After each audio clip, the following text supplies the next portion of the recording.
parking garage. Full hydraulic lowrider with 12 inches of suspension drop. Double metal plate paint with airbrush blades. Wet sounds audio system. It's driven by Heavy D Sparks of Diesel Brothers. With Heavy D and the boys now that we found out what we're going to do with it. Hey, there's the picture that Paul tried to give to Tyson. Tyson said he was going to feed it to his fellowship. Paul brought it back, and yet we can all feel it. There is something in the air tonight.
A social media sensation turned boxer.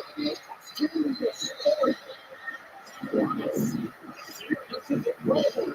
What must be going through this 27-year-old's mind, like so many dreamers of this generation, dealing with mental health issues. He dealt with drug and alcohol issues. Boxing gave him focus, discipline, health, community. It has saved his life, he tells us, and now he wants to change other people's lives through his promotion and through his efforts as a fighter. Listen, hate him or love him, you gotta respect what he has contributed to the sport of boxing. When he first came on the scene, everyone thought he was a joke, and he has had the last laugh, especially tonight. Let's take a closer look at Iron Mike Tyson. At 20 years, 4 months, Travis Trevor broke at 38 years next Friday. Is the international when he became the youngest heavyweight champion ever. It happened in Jamaica, and he took down a fellow Canadian in Irving, blasting him, and it remains the record for the youngest champion in heavyweight history. From 1987 to 1990, he was the undisputed heavyweight champion. It's been only 7,097 days between sanctioned fights, and of course, his plaque hangs in Canastota, New York, in the International Boxing Hall of Fame. For the first time in nearly 20 years in an officially sanctioned match, we get to see Mike Tyson again.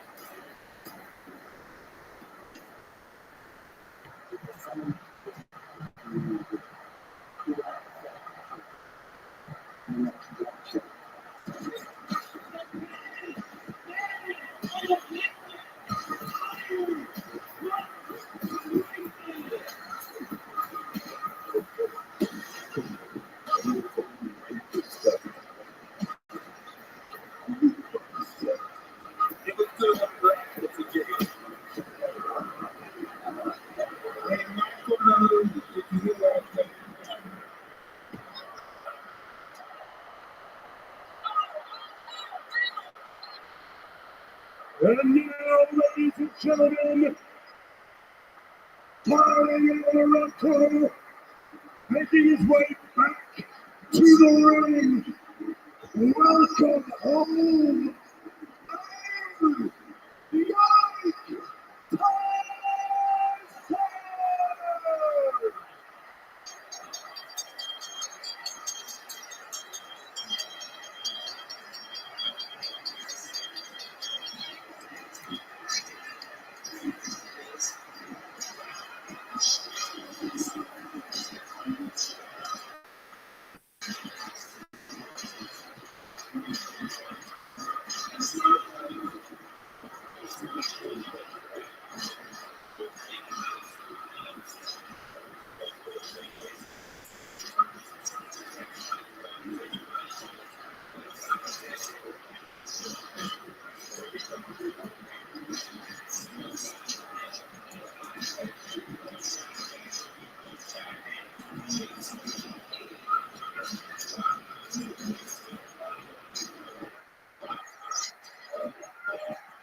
And it's classic.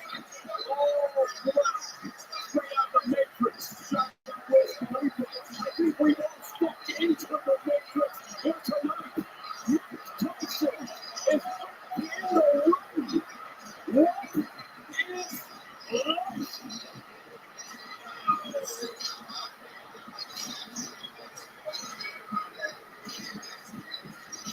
And all that happens tonight, it's an incredible feat for a 58-year-old man to get in shape like he has done and to step in the ring once again and challenge his legacy.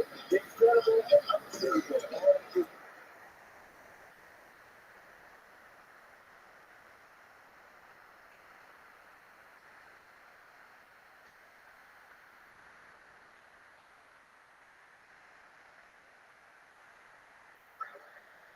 Man, I really think Jake Paul is he's a pretty good fighter and he's young. I want to see Mike Tyson win, but I don't think he's good.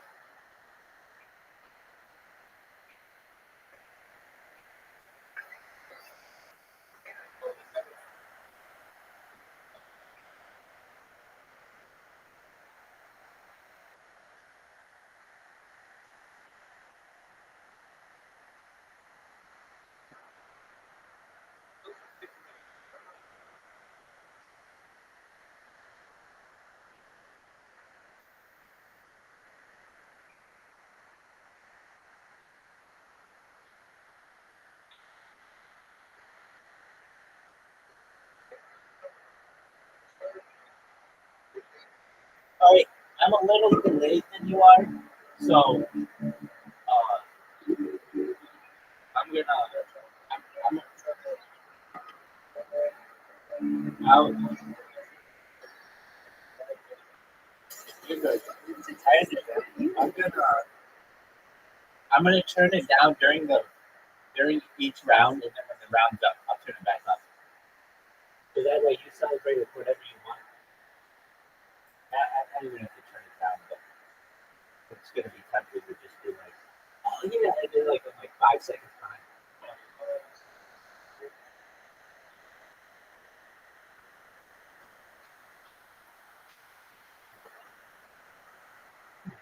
Bitch. Like, uh, I'm gonna just turn you down so I don't hear you. I don't think of it. But,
Cross.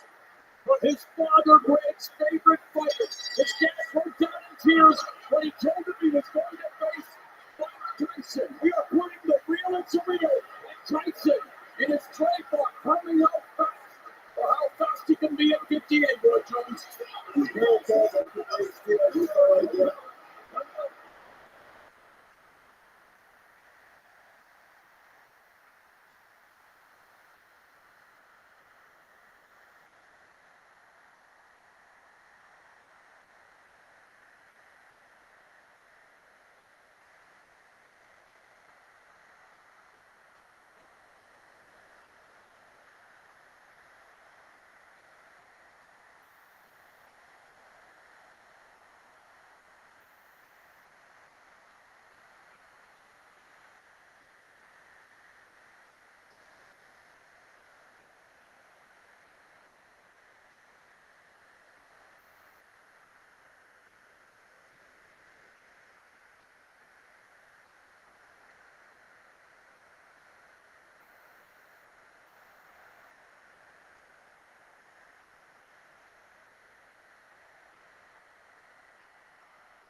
Right now, you still might just the message whether how much can he drink take to take him out of the ring right there. Again, these are 2-minute rounds. Tyson requested the 2-minute rounds, running to see more action. He's just running at the other right, testing the field of Paul London.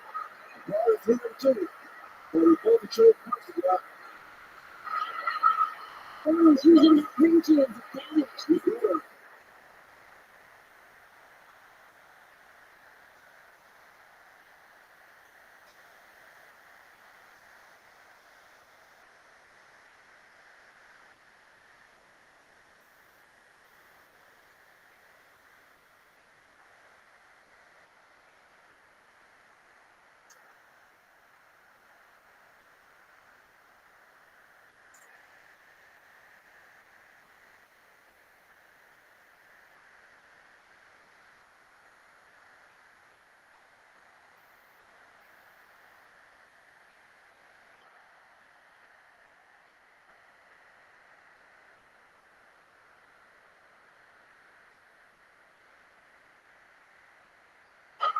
Making Tyson chasing on.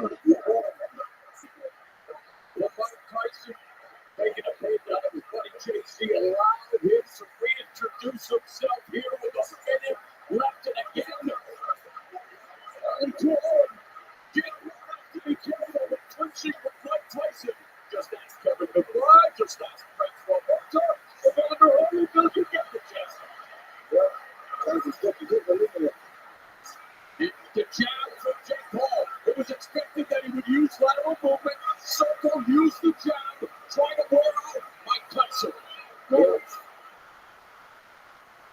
And everybody was saying, oh, nice shot.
Guys like you can get on that stage, crap some fucking great bits, Yeah. and then bam. It's crazy. And I kind of feel like, because I'm a big book guy, I've read everything about the comedy, everything about the history of the industry.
Yo, what's going on, Maximize?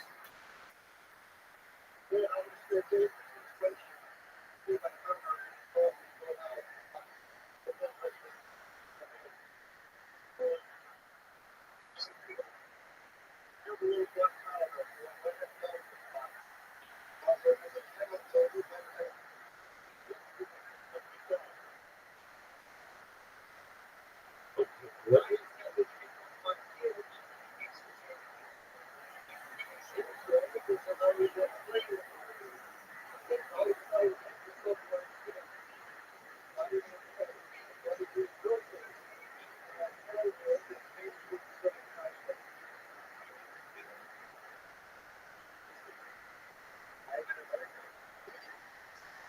you just go wash it off?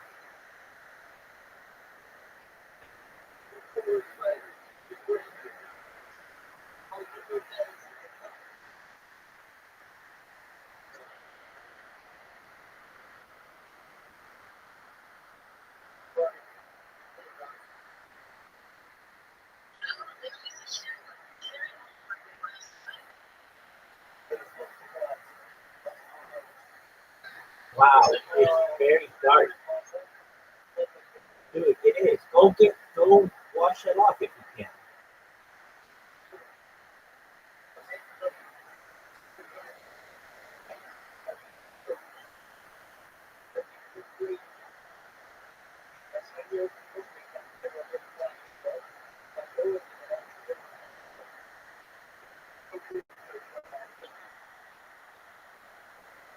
Holy fuck, man. Yeah, I don't either. You're a little bit of a pickle dog.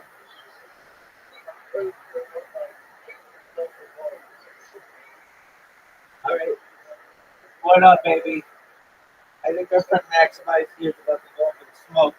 Uh, Maximize, can you get your hands in some water?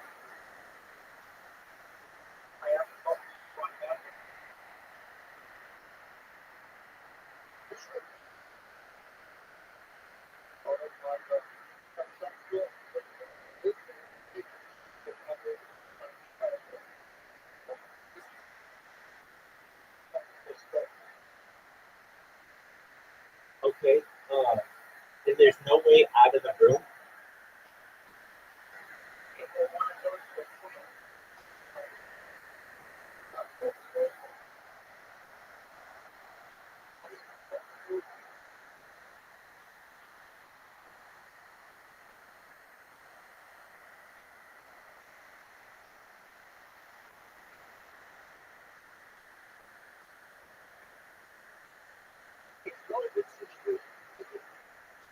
I mean,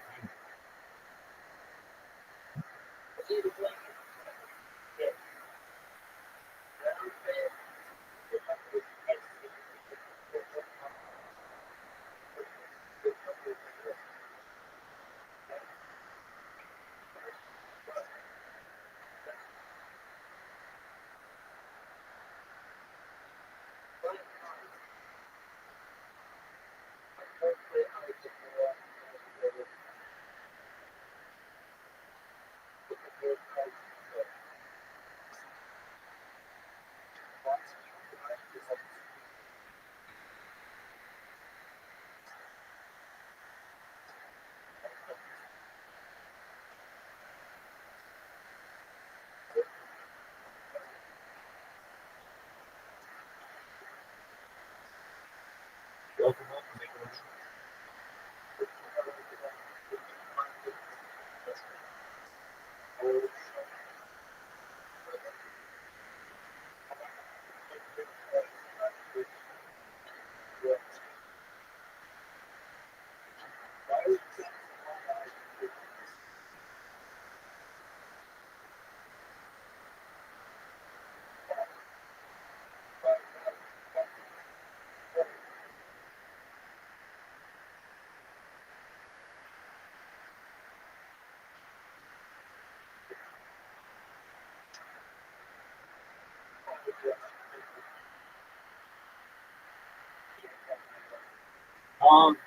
Ain't that kind of the way that I thought it would?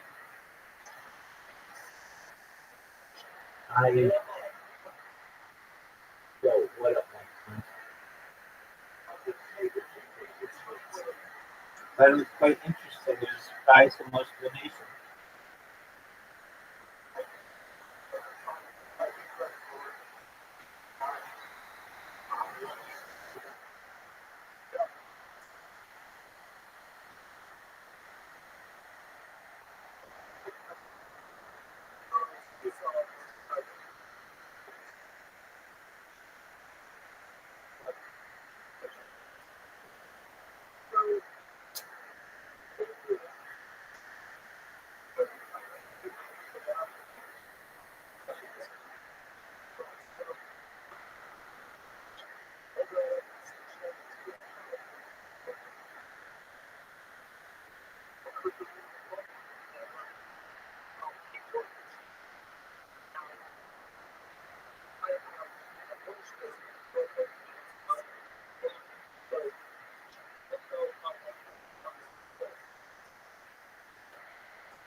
You guys are ready?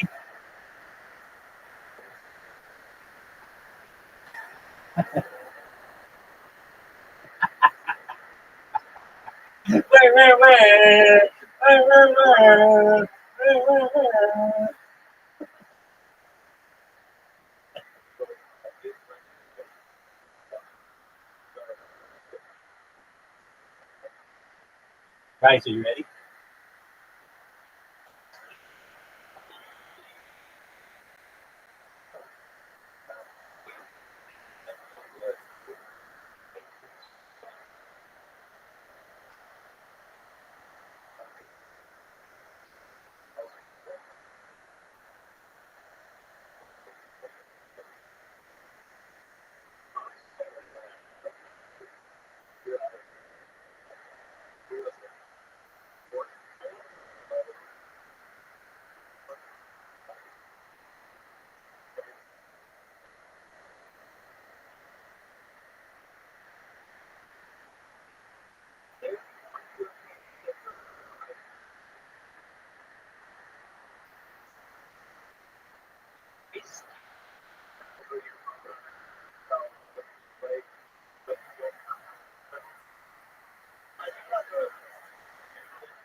Guys, you check your invites.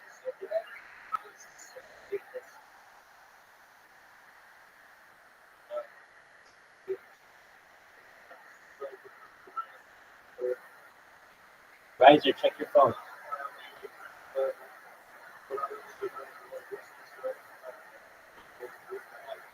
Oh, fuck that shit. It's the old ones, by the way. Okay, you got it.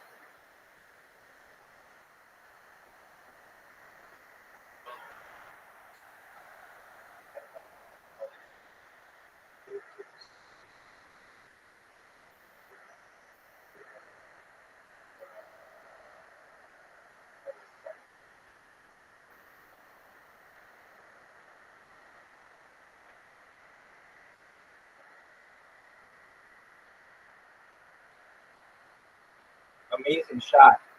Amazing shot.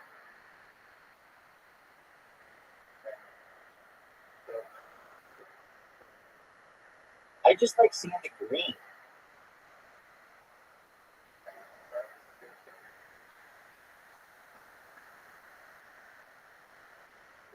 Okay.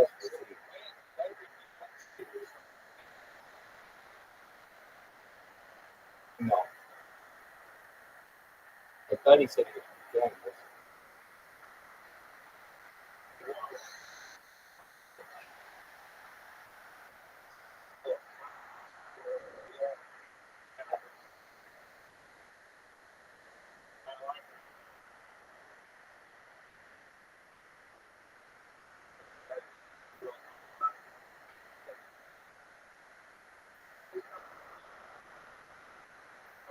Did you get that stuff off your skin?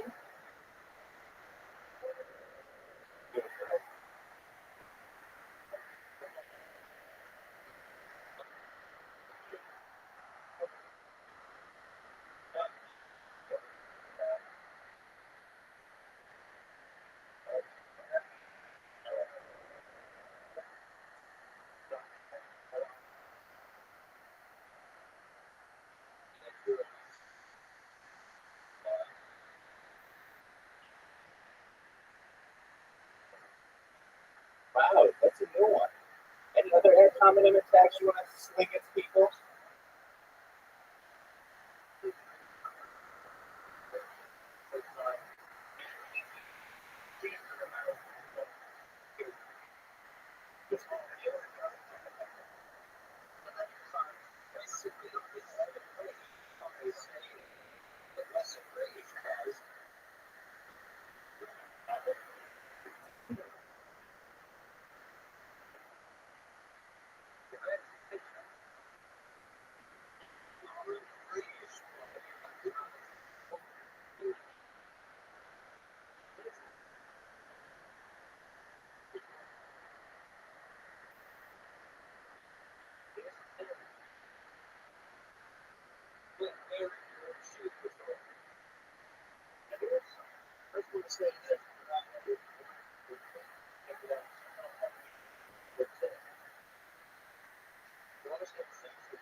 Oh baby, oh baby, definitely you're amazing.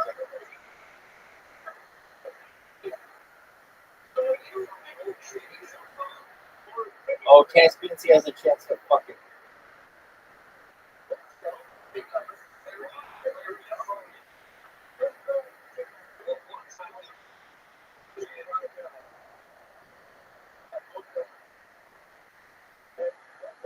Way too hard. What? Oh my word, he's gonna make it still. What the fuck was that?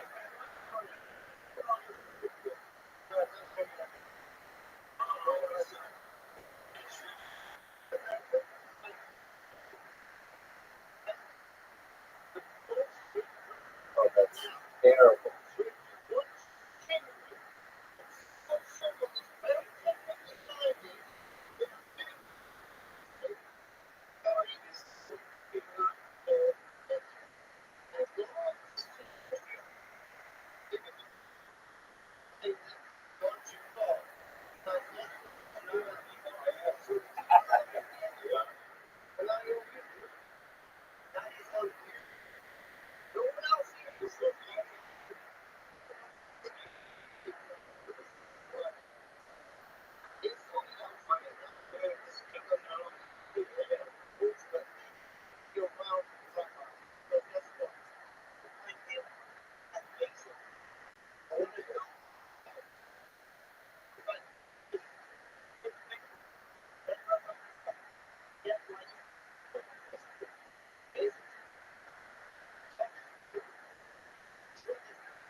No fucking way. That was one of the most beautiful last shots I've ever seen.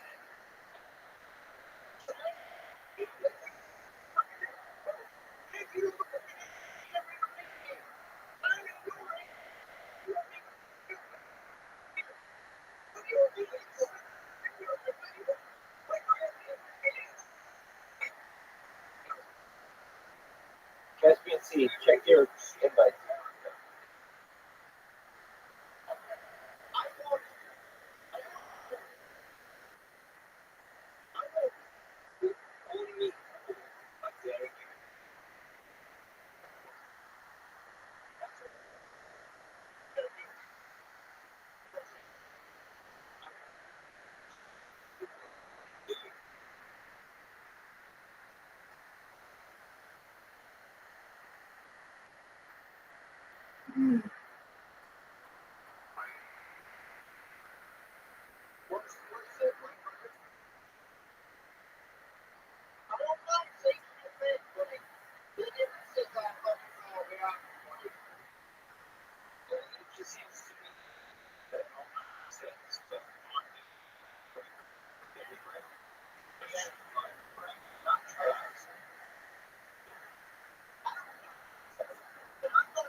Yo, Doug, what are your thoughts on the British burning down the White House in 1812?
How you living, man?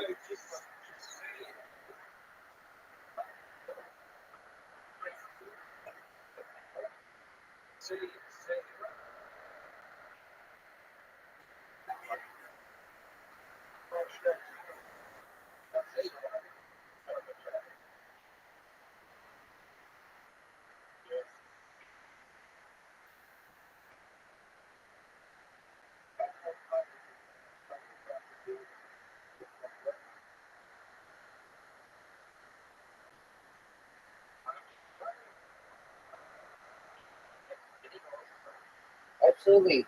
When you get home, we'll send you an invite.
Last month, did you watch the Tyson Paul fight?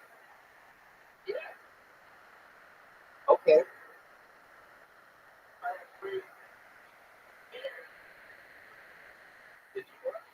Yeah.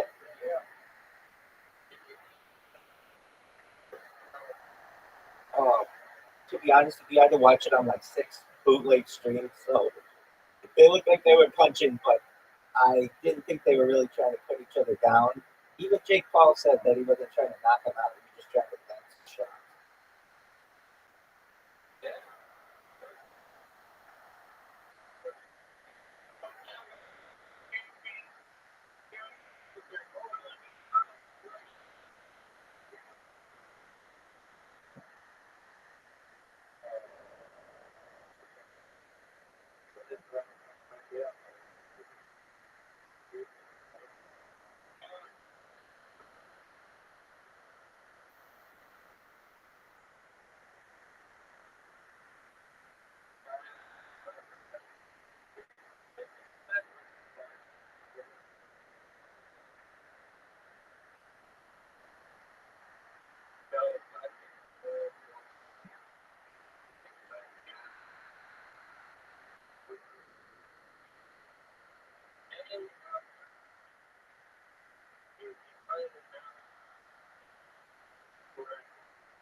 I don't want that guy anywhere in my life.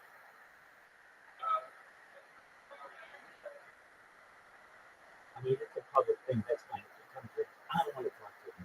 I don't like that person. Think that they're a bad person. This, he used to go by Joby putting bags.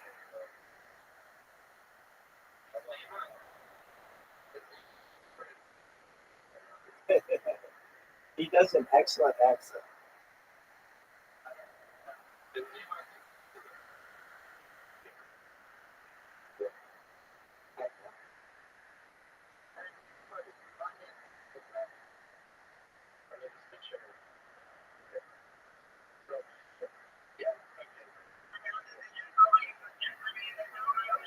Oh, dude, I love this one. You're done, dog. Dog.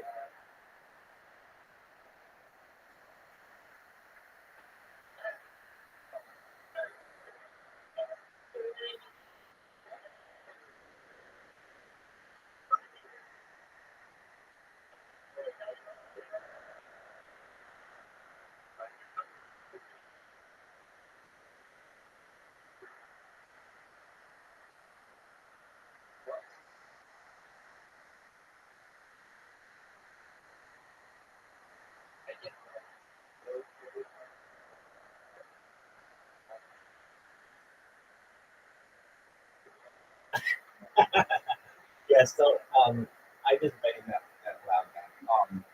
Yeah, so if you guys don't, absolutely. If you don't know L or Riser, or you can get the invitation. All right, yo, baby, kicking ass, taking names. How about you?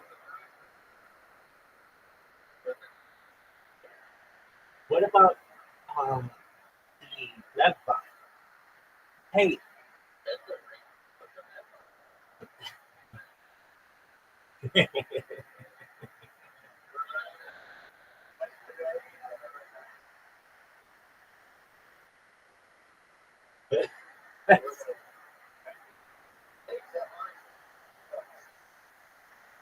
okay, so I gotta get the lowdown. Maximize. Were you able to get that stuff off your hands that was like bomb making material?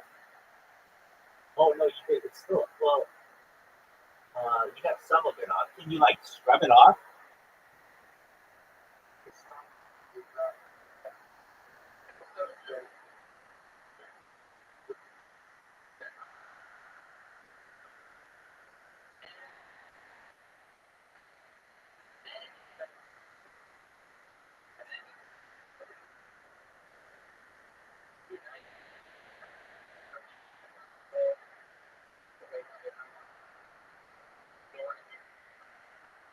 As much. Is that a real story?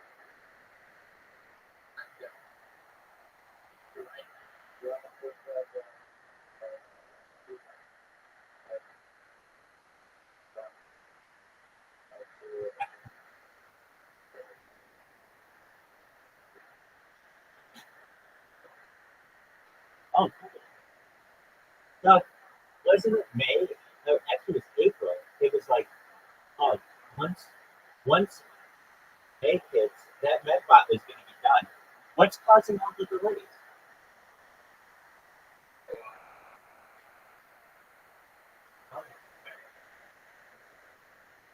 So, uh, this has been a question that Aspen asks often, and I ask myself, if you're a very big coder, why do you need other developers?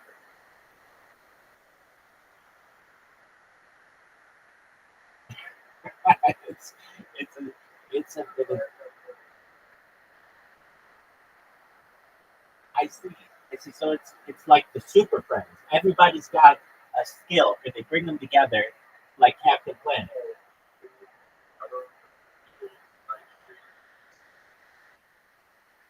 Excellent. How you doing? The broken pipe? What's been your neck in the woods?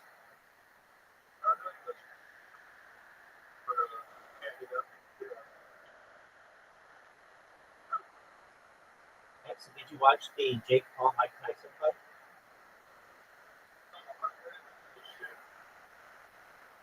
Did you know that Antonio Brown live streamed it on Twitter? If you, yeah, pretty hilarious. That he's just at the event, a former NFL player. He just takes his phone out on Twitter, and 5.5 million people watch it that way. I enjoy it. I enjoy it. All right. What up, man? Did you mute my other device? Yeah, that'll be easier.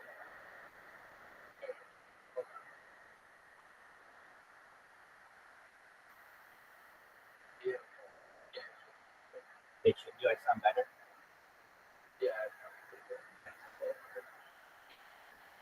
Cool. Excellent.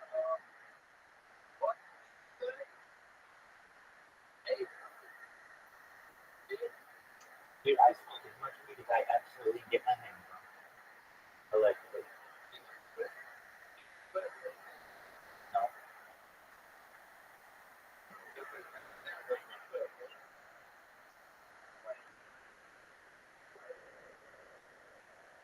No. It's one of those things, if I got it, I'll do it.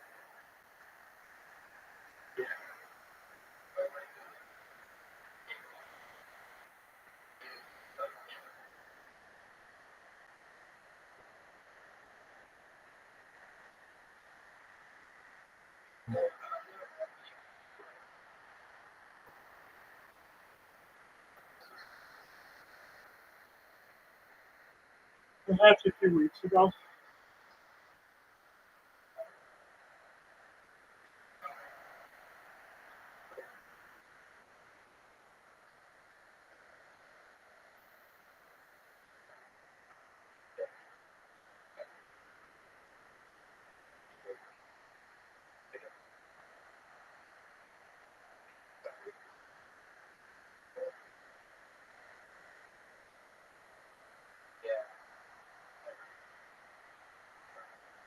I answered you. It's been like a few weeks. Yeah. No, actually, the first like 3 days are a little. Um, there's like a little bit of antsiness, but after that, I'm really pretty good. And then I don't really think about it, and it's like not an issue. But the first like 72 hours, since I'll be in like such a rhythm of it, I'll I'll have a temptation. But after that, there's no withdrawal to me that I feel. Do you go through withdrawal?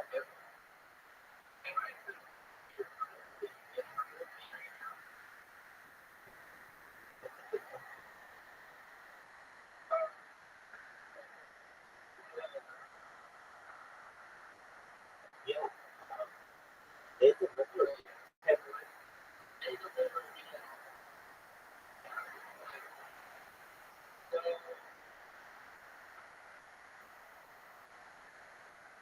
Okay, correct. I appreciate that.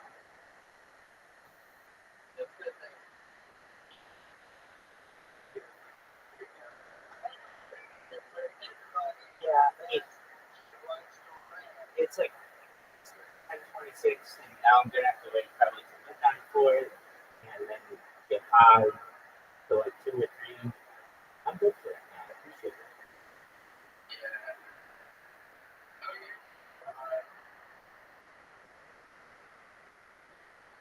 Okay.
ask Mike, can you get cartridges delivered at this time?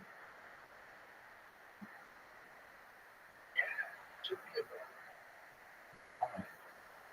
Well, I might pick you up on that offer after talking about it. Have you ever had Grove Punch?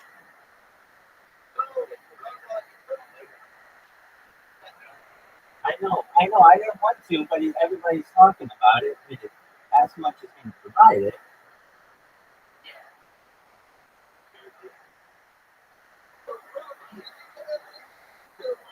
Yeah, I can't do flour. How get kicked out. So, it has to do it. It has to do it. Um,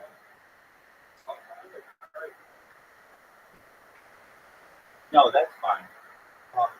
But I just don't have like a bond or anything. I guess I could like roll it down. But messy. I stink. I smell the house, and I don't necessarily do that. I got in trouble for it previously from my roommates. They don't like that, so that's why I usually skip the cartridges. Have you ever had Grove Punch cartridges? Have you ever had Grove Punch cartridges?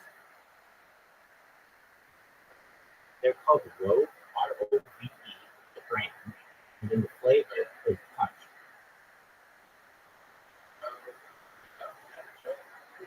It is.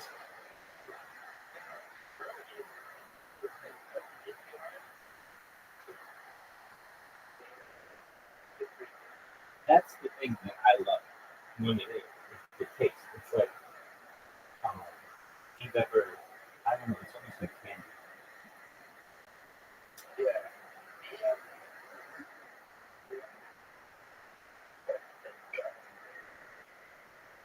Yeah, you just can't get cartridges.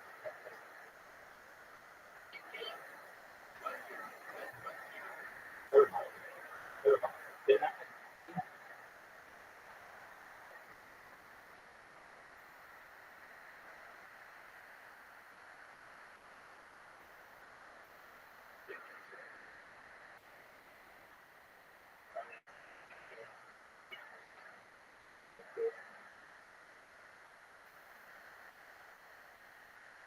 I was thinking delivery on Sunday.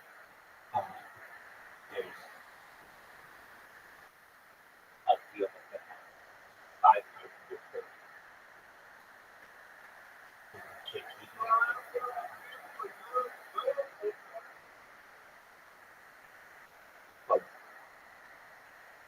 Well, there are a few big, but neither is insane. There aren't any places can go by that stuff.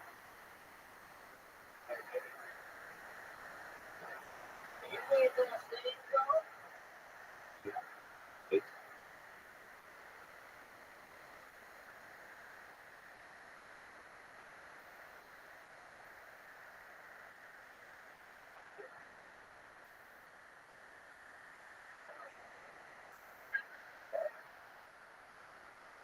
but we'll see.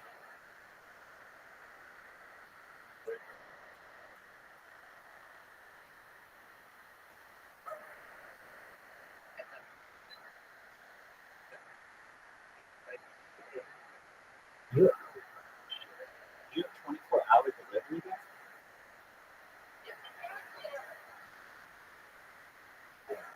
Usually you gotta put it in at least around like 8:50 because it's gotta be delivered by 10.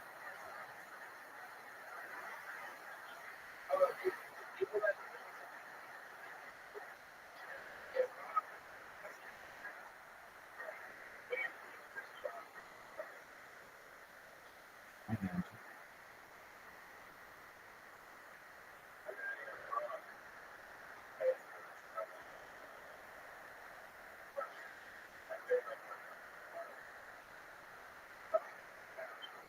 I don't. Oh no, they have a little card reader at some of them have.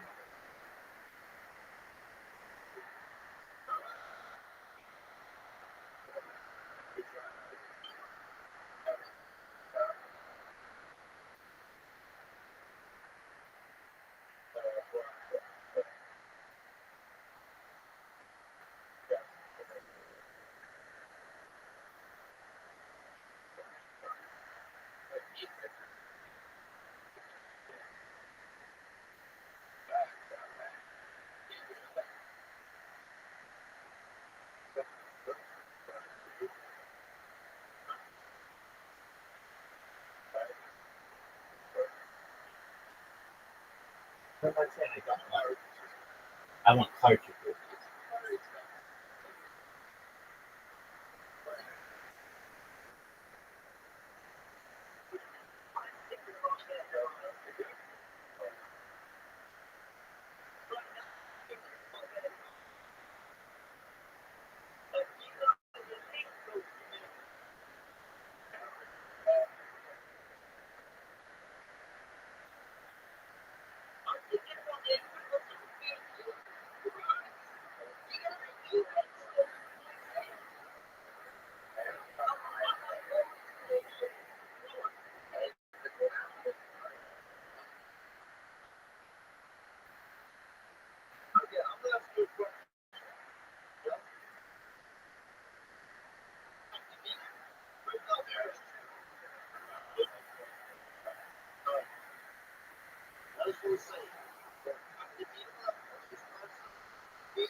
I think if you want to get high, you should get high.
Punch.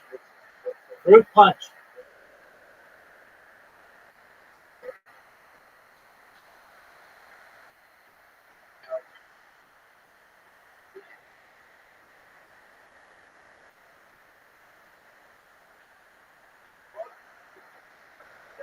It's called fruit.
Yoga.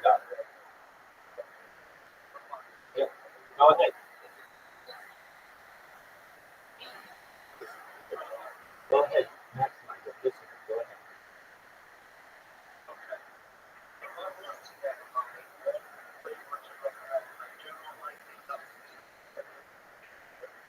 Oh, I'm not the guy to ask if you don't like the That's the only thing that I like. I don't like things that taste like meat.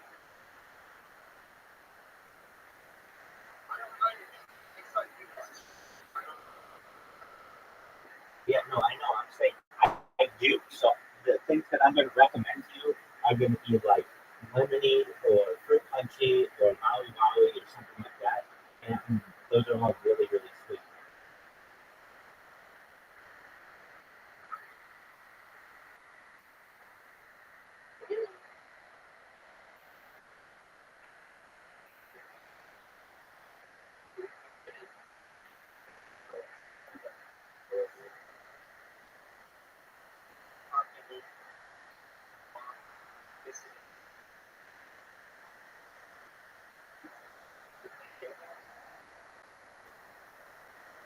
No, it goes two ways.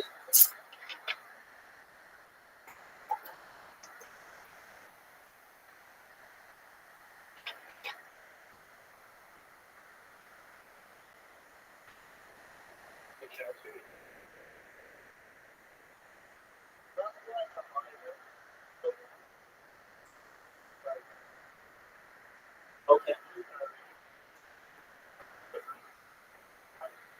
right.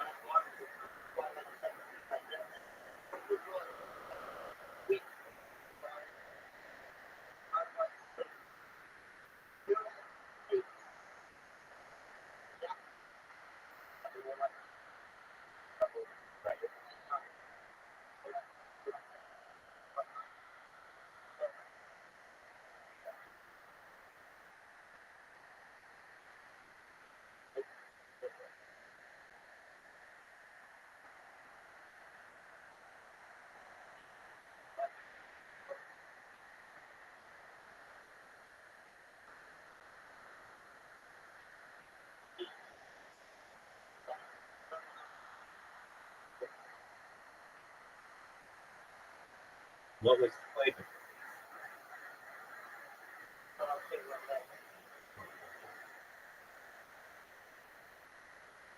Well, I'll tell you what. I think Heavy Hitters has an amazing lemon flavor, but you want to watch out for it because I think some of them got recalled for like not meeting some kind of criteria. So, but I can tell you, like the kick is very, very good. That's perhaps maybe what's wrong with it. But since then, I've been a Rove person. Rove has, I don't know, 12 different flavors. You've got sativas, indicas, hybrids, but they're sativas. They have two sativas that are like out of this world, in my opinion. Rove Punch is amazing. They've got actually another one, Tansy, which is another really good one, and then Maui. Maui. So any of those three, I don't think you can go wrong. But that's my personal opinion. If you don't like really sweet things, then get whatever you can get.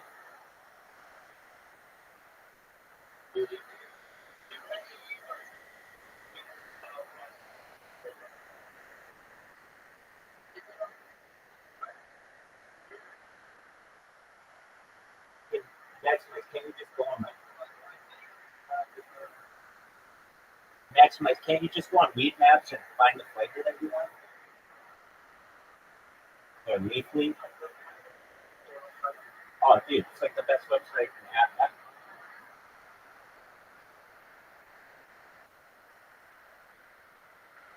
So you just go on Leafly or Weed Maps, you put in, I want blueberry, lemon, or whatever, and then it'll tell you every place around you that has it, whether they deliver, pick up, or curbside. And then you can hear it. Oh, I don't think it's coming.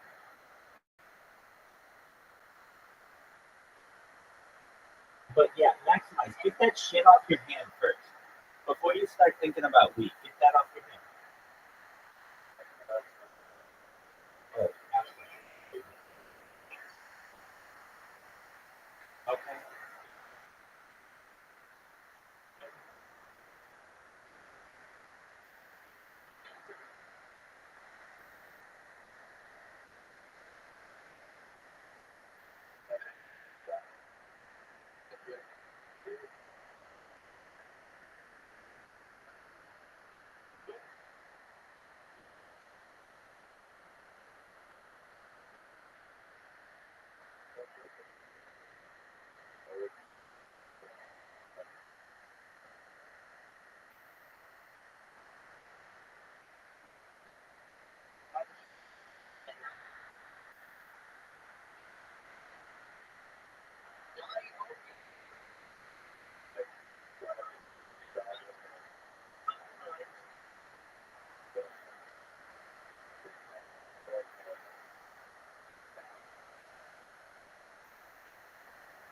And then you have to say, I know what I have.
Yeah.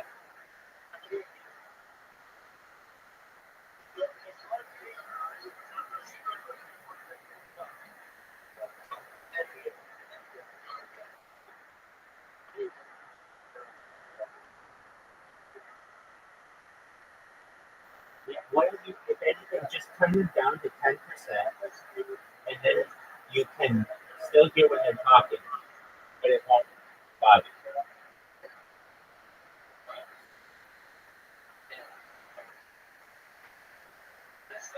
you.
Excellent.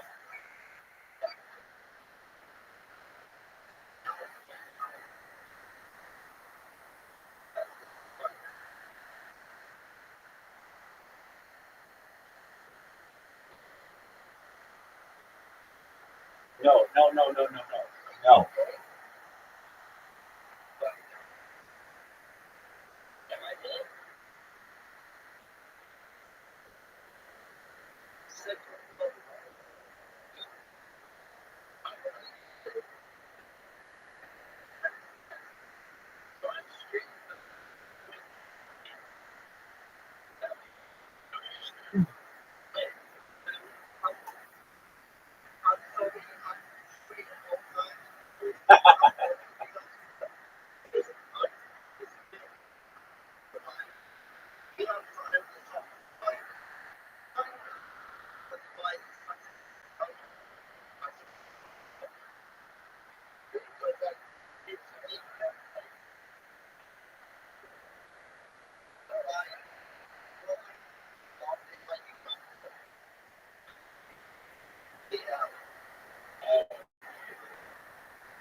Yo, dog.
Thanks, big dog.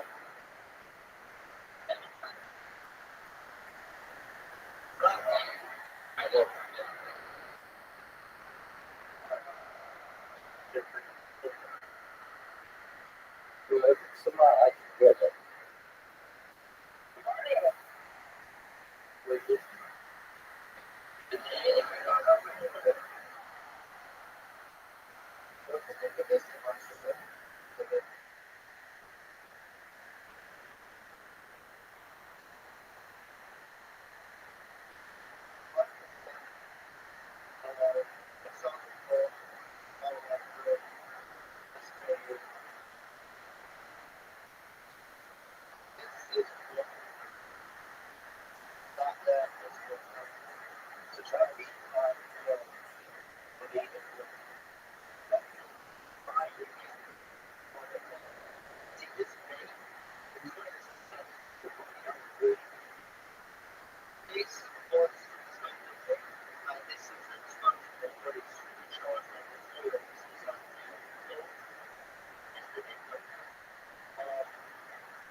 best shot you're going to have is in either self-promotion or free speech chat. The reason why I used to let people chat wherever they wanted, but then some asshole came in and put a gif of someone self-circumcising themselves at age like 25, and it was just awful. I didn't believe it. It was somebody. I don't know.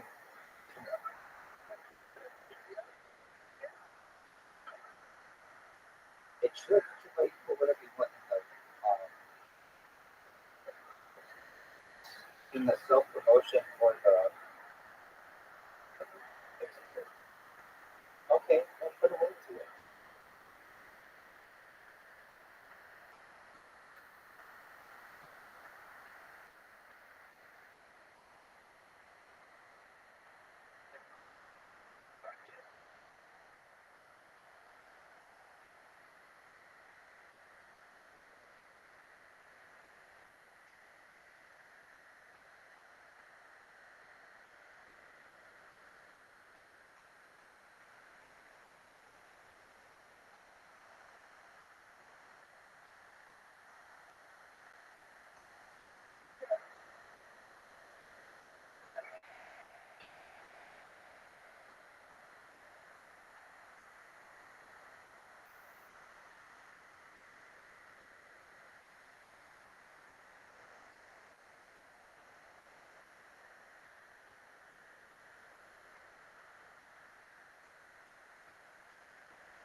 What is it?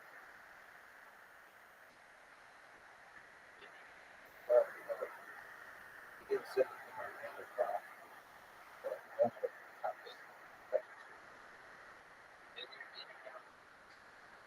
No, no. I'll send you a message just a minute.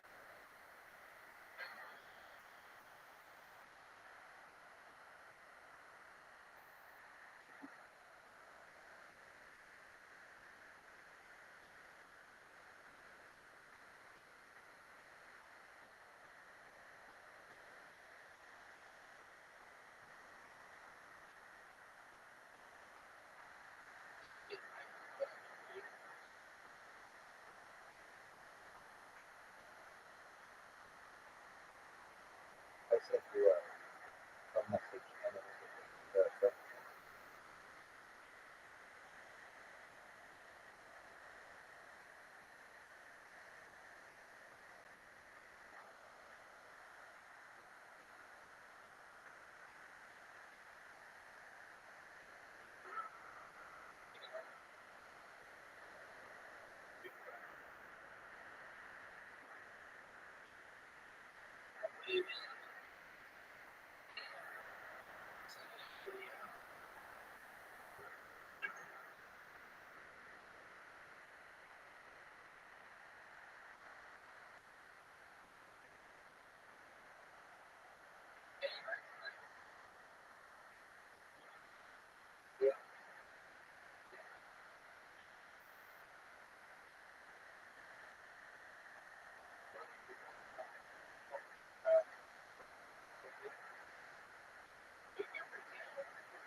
That's a good.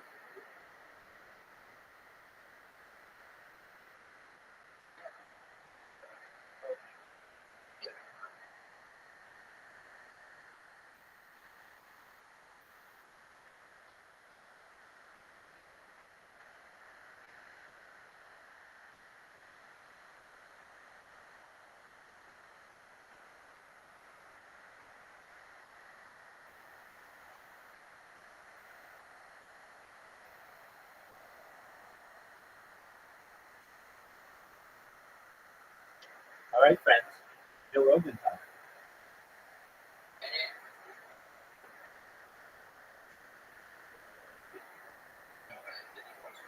Yeah, it's another kitty picks up a some guy or other line stroking his dick down or whatever. And then hangs up and then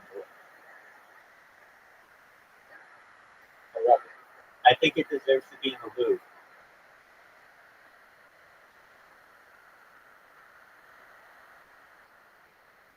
One of the greatest peaks of comedic history and global. I think in the history of art, it may be considered the greatest single video ever. Perhaps. It could go to a lot of things. But it was phenomenal. In fact, I'm going to watch it again. I'm going to show it to the people of the world. We are going to spread this. Hey, everybody. When Rabbi goes viral, Rabbi's going to be the voice of Hello Kitty.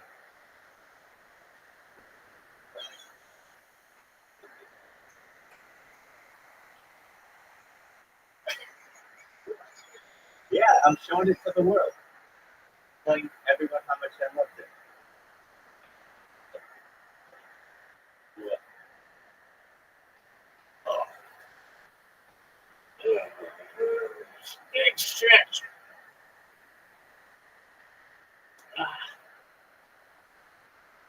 Oh.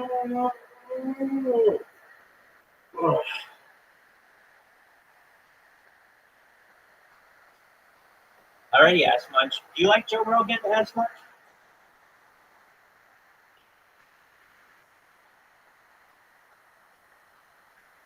Yes, no, maybe so.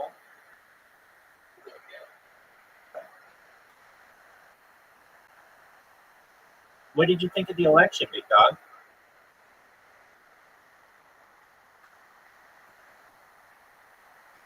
What did you think of the election? Yeah.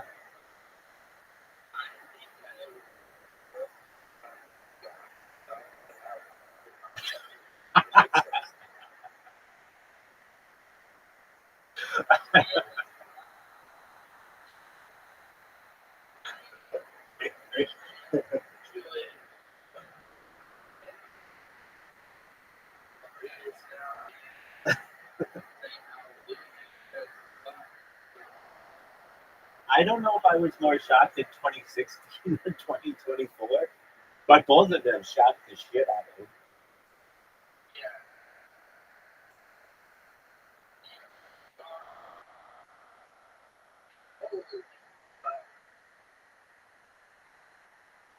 You didn't want to hear it that for 20 years, 4 years. Dude, honestly, why not Biden? Right? He's still, he's still got, he's still got another 15 years in him. Can't you see? I'm sort of angry with you on that. Dude, as much you're a very rational person. You've seen pictures of him like before 2020 and after 2020. Do they look like the same person to you? So, so different. I sort of perhaps that line too. I mean, he just looks so much different when he was vice president as compared to whatever this is. And if you've seen they sometimes have like a different, like, okay, after he resigned, or whatever, he resigned, like he didn't run for the Democratic Party. He, they had him come out walking next to Jill, and he was like 6'7". He was like very, very tall. Everybody, even Joe Rogan was like, "What the fuck is like? Who is this? What's going on?" And then, like, you've seen those Mission Impossible movies where they have that mask, and, or like, I don't know if you've seen, like, I've seen interviews with the CIA's director of costuming, and they're like, yeah, I wore one of these with George Herbert Walker Bush in the early 1990s, and you couldn't tell a difference.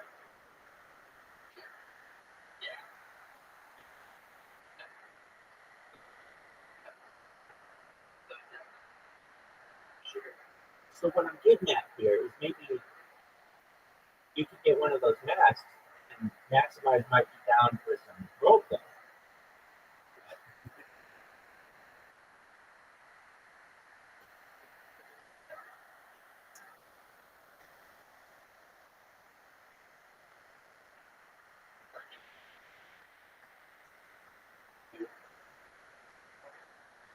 Now, Maximize, I'm working on a mask. Once we get, what if Ask Much just was like, head over heels for you? And he was like, look, for you, Maximize, I will get my dick cut off, or not, like, they'll stick it up inside me so you can fuck me.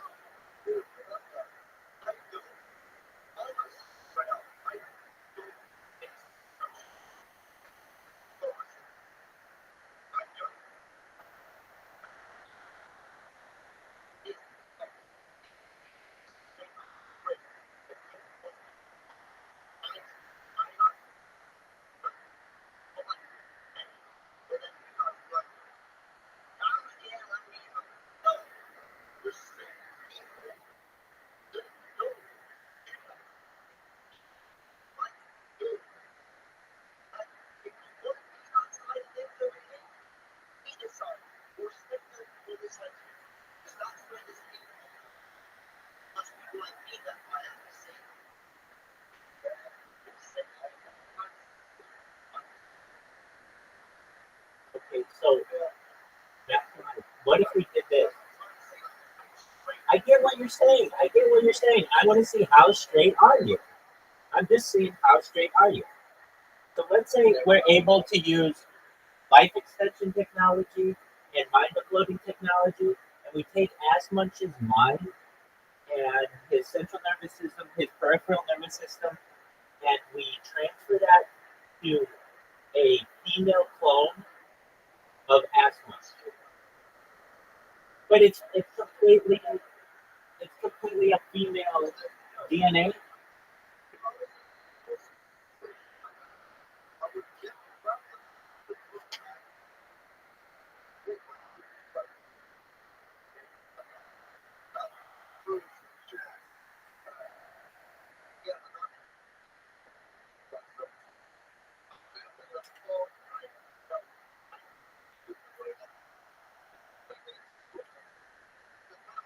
No, I get that, but like I think I think I'm racist. I think I'm racist.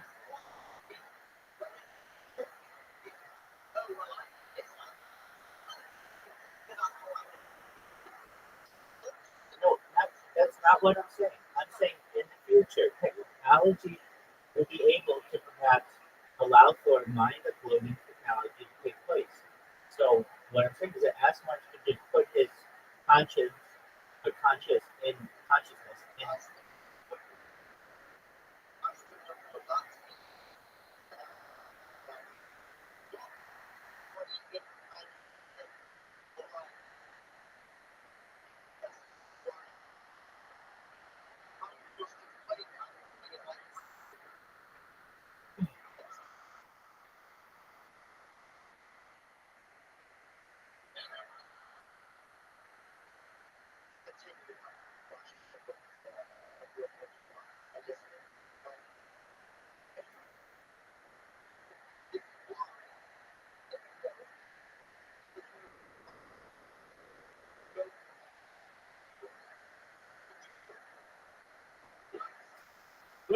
when you say go for them, that makes it sound like you are actively recruiting my kid.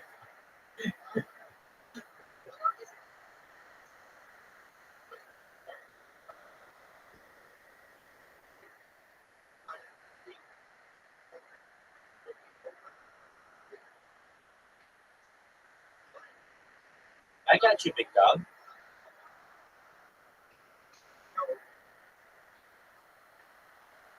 I get you. I'm just talking about like futuristic technology.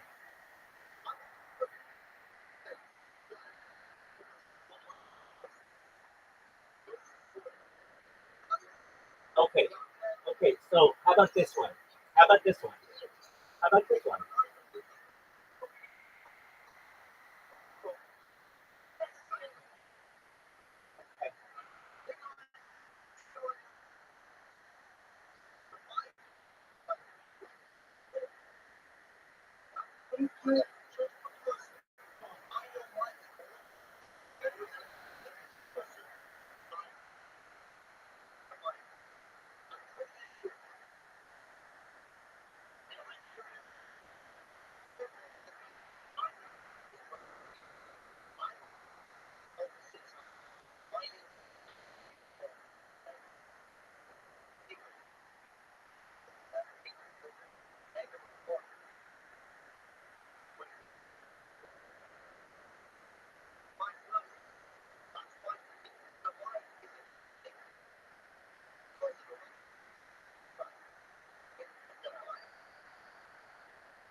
You like black shirts? All right, there you go.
Hey, watch your language, man.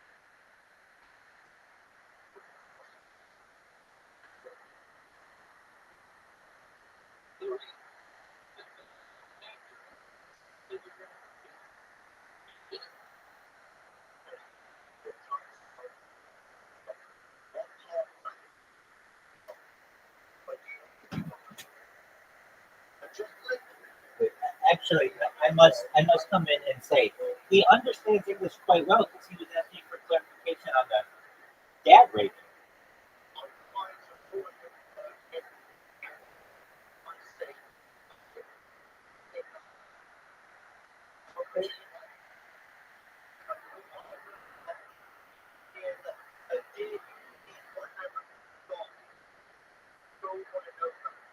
Okay.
In the 80s and 90s, in body stores, but I feel like I'm living there right now. This one's crazy.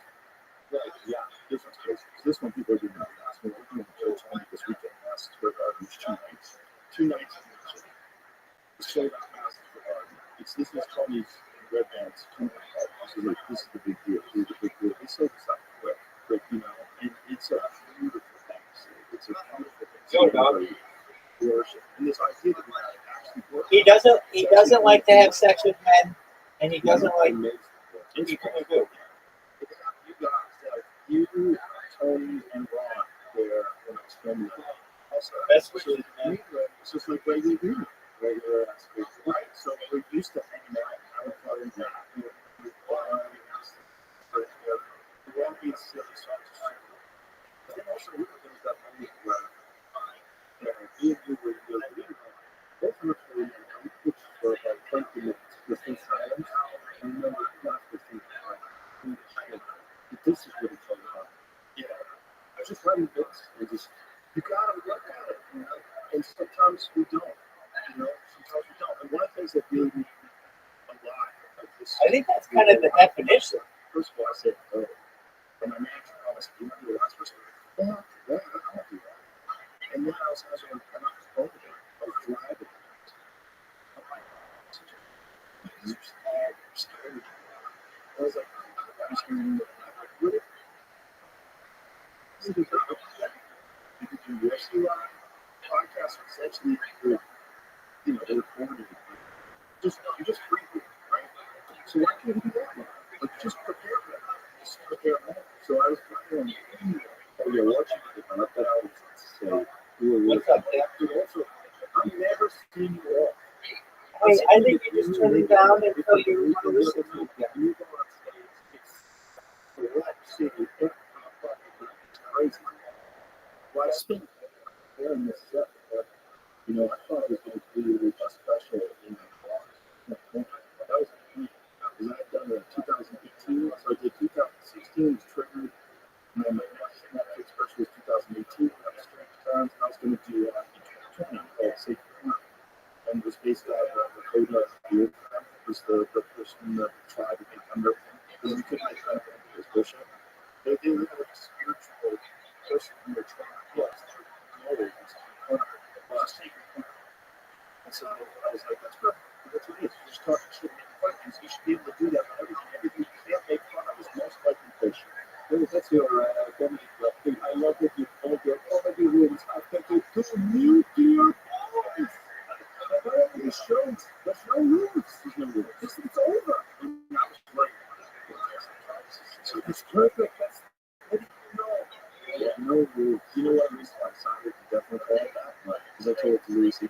Anyway, I got that to sign that. And also, it's part of your okay? One of the main reasons why I wanted to have them, I knew I had 2 years, I knew there was 2 bombs. And it was after those 2 nuclear bombs were dropped that they started confirming the sightings, what's from New Mexico, the big sighting, like all the big events of UFO folklore happened after the bomb. And the idea is that these interdimensional beings, they ride these fucking crazy territorial apes that now develop nuclear bombs. So that this could be very dangerous. Because these idiots run themselves as we have right now. To the point where they can blow up the whole world like many, many times over. They might do it. Let's make sure everything's good. And so that's when all the UFO started. So if you're the top of the mothership of this UFO based thing, you don't have to have those as the need. That's what sends out the signal. Those bombs, a little bit like those bombs, that's what, if you believe, and I'm not going to believe, I don't 100% believe, I mean, not to believe, however you talk about it. If you believe that we were visited multiple times by alien life, a lot of it happened after 1987. That makes sense. There's a higher fusion out there. We put up in interesting. What else? And who knows what happened in Roswell? So the bombs were 45, Roswell's 47. Who knows what really happened at Roswell? But do know whatever they did, they took that wreckage and they flew it to 2 separate jets to right past the Air Force Base because they didn't. A lot of the jets went down. They wanted to make sure they still had the wreckage. They put it in 2 different jets. That's how important this shit was. Right? That is hard. You have that crazy stuff. I remember one story where we found out that the doors open and for like it was because they were separated or something, but they were open and by accident you like saw the spaceship like through the doors. And then well, we saw it when we lay in the street for the first time and I had to fly stupid. And his first increase, this is why people keep seeing these are ours. But then the way is right now. It's true to everybody. I love to believe it is. And the way he described it is like they essentially brought him and said, what and they really never did. They kind of got a working understanding of it, but it based on some element that was only theoretical at the time. Now they proved it. Right? One of the first they created this called Delta One. Yeah, they wrote it for yeah, that's what it's right. That's the. It's really good. Yeah, it's cool. Very good. The first time I was reading about it, like, I fucking those superheroes are going to kill us all. But they did discover that this element that was theorized exists.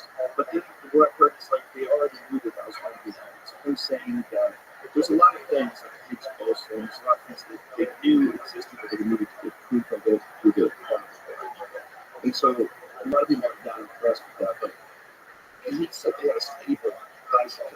They had a stable version of this element, and this is what powered this generator.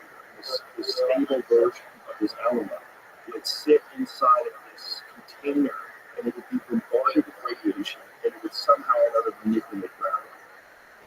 It's the wildest story ever, the most fun story ever. Yeah.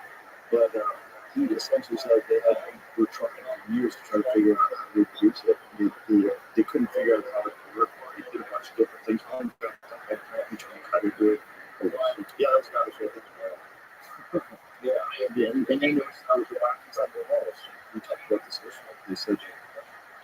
They have a thing on religion, and one of the things they started, they look at us as continuous.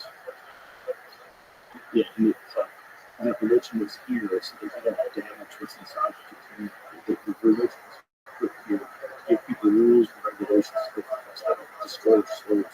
So they're just harvesting our souls and making sure our souls don't, because we would be just sucking and fucking and sucking. And if that's what happens, that's how they trick you to download your brain to a computer. And that's it. That's the end result. They're just trying to get that soul. And then you are just trapped. And that's what hell is. And just stuck on a hard drive. Nothing there. Imagine living your whole life being paralyzed or trying to be through the water. And you're running with empty arms. That's you inside of the in the room. They don't let anybody else have real hard drive either. Because they don't have people that are doing hard drive.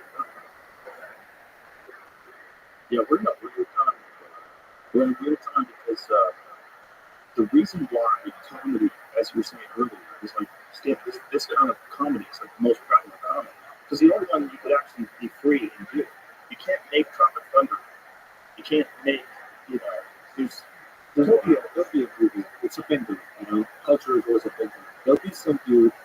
There'll be the new Canada Wednesday. There'll be the new Tropic Thunder. There'll be the new Super Bowl. I hope so. Yeah, 100%.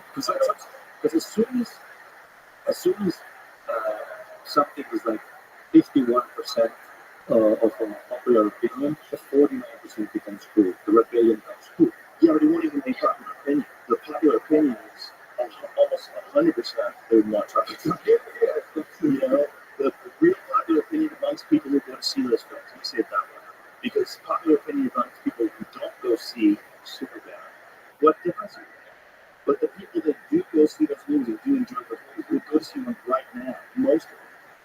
Well, there's always, and that's why there's so much fun in rebellion and breaking the rules. And the more, I always think, the stronger a line is, the more power you have a person. Right. The more, I just don't think the line is real. I think the line is a small, very vocal minority of people. And the majority of people know what jokes are. Yeah, but you can't finance these things. But then again, if it's all of the rules and know that if you don't get a reaction, then it doesn't have any power anymore. It's like when Tony was just talking about the Green Room, and Tony Hinchcliffe says that Netflix like a Tom Brady goes. That's like, if you're a culture nerd, that's like a cultural thing. Right? Because he's saying something that unanimously by your support was the battle. Now, it doesn't remember people dance around the line and get to power. Because if you create a line, you're going to create people who are going to dance around it, keep them. We didn't agree with it. That's right. But the thing is, like, that line only existed in corporate control media. It existed in, like, virtue signaling, but that's the power of the videos. Right. But that line didn't exist amongst friends. Oh, that's why. Off the record, though? Yeah. Real shit talk. That line never existed. Retard is on the table. Oh, retard has never left the table. Never left the table. Especially a quiet company when you're alone. Yeah. What's going on with your brother? I can't talk to you. That's normal talk. We know what that means. And the idea that we're supposed to back off these words because a select minority of very vocal people who are super sensitive to problematic, like, no, don't listen. Like, no, don't watch that movie. No, don't listen to that stand. You don't have to like everything. It's not I don't like what other people love. And guess what? I find it. I like it. I like the fact that there's a variety of different things. It's a fun part of it. It's fun. Yeah. And, that's the beauty of true diversity. Like, one of the things that's great about the club is the lineup is actually very diverse. But not because we wanted it to be diverse. We wanted people who are really good. Yeah. And they come in all fucking sizes and shapes. They come in, fat gay guys, small fucking porn addicts. They're all over the place. Everybody different. And that's good. That's good for everybody. It's like we speak this language. We're here for this art form. Everything else is fine. Like, just be a nice person. Be nice to us. We're nice to you. Be nice to each other. We're all going to grow this experience. We're all going to be better people because of this. We're all going to be better members of the community. Creating a community. Also, there are nights that they're rude boys because of the I say some stuff. Hey, you're like, wow, I know it's not leaving this room. They're not even so hard. It's like a 40-year-old guy with his wife. Like, this security. The city is smart right there. Like, that's so fun. It's cool. There's a lot of people that are not good. But look, he's good. That's why but it's also not good. Because it's not okay. It's okay. It is okay. Here. But it should be okay everywhere. It's okay. Right? Absolutely. Yeah. But, and this art form requires that you do that. It does. It doesn't require you have to do it. There's guys like, Brian Regan who really, Jim Gaffney, really. Gaffney is brilliant. You never have to worry about him offending us. You never have to worry about him offending you, right? His stuff is sweet. It needs genius. Genius, brilliant, sweet, clean. Yeah. No, those guys have always existed, and those guys are us too. It's fine. It's like no one dislikes Sebastian. You know, everyone loves Sebastian. He was just the club last night. Yeah, I've heard of him. He's the best. The racist character, yeah. What's out of his old This is not cook this shit. He's awesome. I actually just got a message from my friends. He said they saw him to become this time. But like the point is, like, what is it? That's great. It's great. The boy, girl, kids, great. Everybody. There's a bunch. You're all supposed to kill. That's right. And you don't get any brownie points for your group if you're not. Okay? If you want to come on just because you're this or that, guess what? There's no room for that. But you have to be good. I think festivals. Festivals are big festivals, because that's where you get better. I think that Australia, Edinburgh, Japan, because they didn't listen to my Well, they're doing a different thing. Here's the problem. The people that are doing the festival themselves are not usually like working standard leaders. Yeah. Right? So there are people that exist in the ecosystem that are creating the thing. Right? So they know what they like, they might know what they, and they might also apply their own personal politics, their decisions with their economy. It's also, is it their personal politics or is it the politics that they think people are going to gravitate to? You know, I think it's both. Because I think primarily the show business people are into the culture. Yeah. It's almost universal in show business, except for a lot of musicians who kind of keep it undercover. But a lot of actors have to keep it too. Like conservative actors just keep their mouth shut. Like, because they get in trouble and tell us about Jesus. John Cena. Yeah.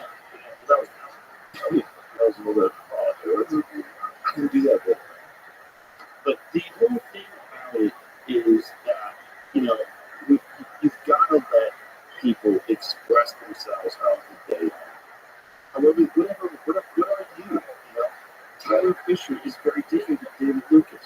Right? David Lucas is very different than Ron Walker. Everyone has to be able to express themselves in whatever form they find themselves in going through this life, the best possible way they can. That's what we're saying. That's like Janice did that I told you, it's the resonation of the feelings of your story that you're expressing that people gravitate to.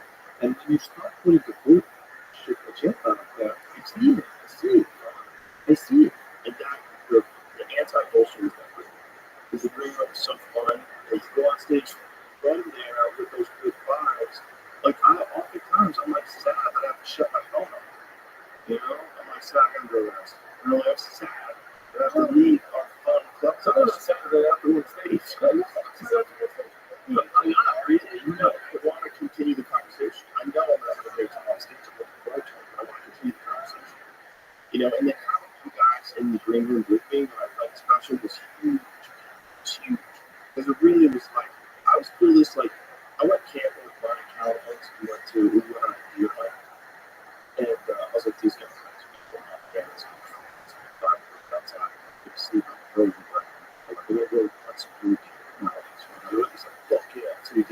I was like if Brian and I could be hanging out some shitty motel in the middle of Saskatchewan, just laughing our asses off, just like, because we're friends. We've been friends forever. Let's go and have fun together. So no matter how chaotic the situation is, when you have friends with you, it changes what the situation is. So even though that was a live show, but who knows how many people watch it live. How's I know you guys? Yeah, it's normal show. So I just kept myself a normal show. It was very cool to learn and like watch you from the side and be like, yeah, you're just doing another stuff. But also you're so well prepared, like you were like the perfect guy to do that live special. You know. You gotta prepare in a different way. It's like this is the thing about archery. Okay, like if you say if you're proficient at 50 yards, you can hit a bullseye on regular basis at 50 yards. You really should be hitting at 25 yards. Because at 25 yards, you're shaking, you have adrenaline, there's anxiety, maybe this is a new thing, and there's a wild hog moving 50 yards away from you and you're drawn out of, oh my god, it's really happening. Like, you probably shouldn't be shooting at 50 yards. If you want to shoot at 50 yards, you should be really proficient at 100 yards, and you should have a bunch of shots already under your belt so you are accustomed to this experience. So, with comedy, I was like, okay, I know I've got a bunch of live shows, but I can't just go up on stage like this on a regular live show. Like, I've done a bunch of shows with a live audience. This is going to be a way different pressure, and if I don't agree to that in my mind, and if I don't address that in my mind, and over prepare, you let that tiny window of doubt open, and that little demon of doubt will sneak in and steal your confidence, and fuck with your head, and give you anxiety, and make you start thinking about what if you forgot, what if you forgot the jokes, what if you forgot the replacement, what if you forgot, what if you forget a bunch of you could like yourself, or you could just super over. So I super. I listen to recordings, I watch videos, I wrote for it. I prepare for like 5 hours the day of the show. I never let myself do it. That's how I always feel about writing and writing them. Because people always feel like, oh, you should write enough. And I go, to be honest, 99% of the shit I write in a day doesn't end up actually working on stage. Most bits don't click on stage. Right. I can't. I have to give an energy out to the universe that, listen, I'm preparing for this. Yeah. Just so I know that I'm ready to, when I go on stage. Even though I can't exactly say that I'm writing the perfect set and it's going to go as I wrote it, but the energy that I put out to the universe is prepared. Yeah, it's also, that's not the process. The process is you write it exactly as you're going to say it. Because you really need to say it in front of an audience to know how to say it. Exactly. And you need to say it for yourself too. And you need to actually, the whole thing is it's a framework for you being in the moment of talking about that thing. Right? If you can set that framework up well on a piece of paper or on a computer screen, that's great.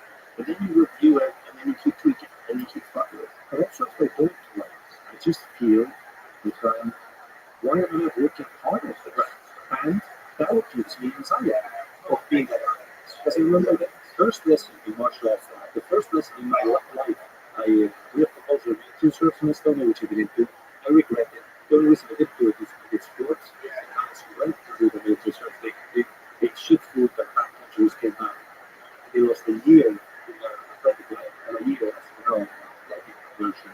That's huge. Yeah. So I didn't do that. I regretted that. But the first lesson I got through martial arts was that why I wasn't successful in mixed martial arts wasn't because I'm physically not, I wasn't talented, but the reason I wasn't successful was because I always thought about, I want to be active. I want to be the cool guy who gets the head kick, kisses the girl, Right. and it's cool. You didn't want to deliver. During like jiu-jitsu classes with my complete is talking about our defense, I'd be daydreaming about what song about I would go, This is just boring. I'm going to spar. I would go to Thai boxing clubs and spar, and when with my friends, I would build a fake ring in our gym.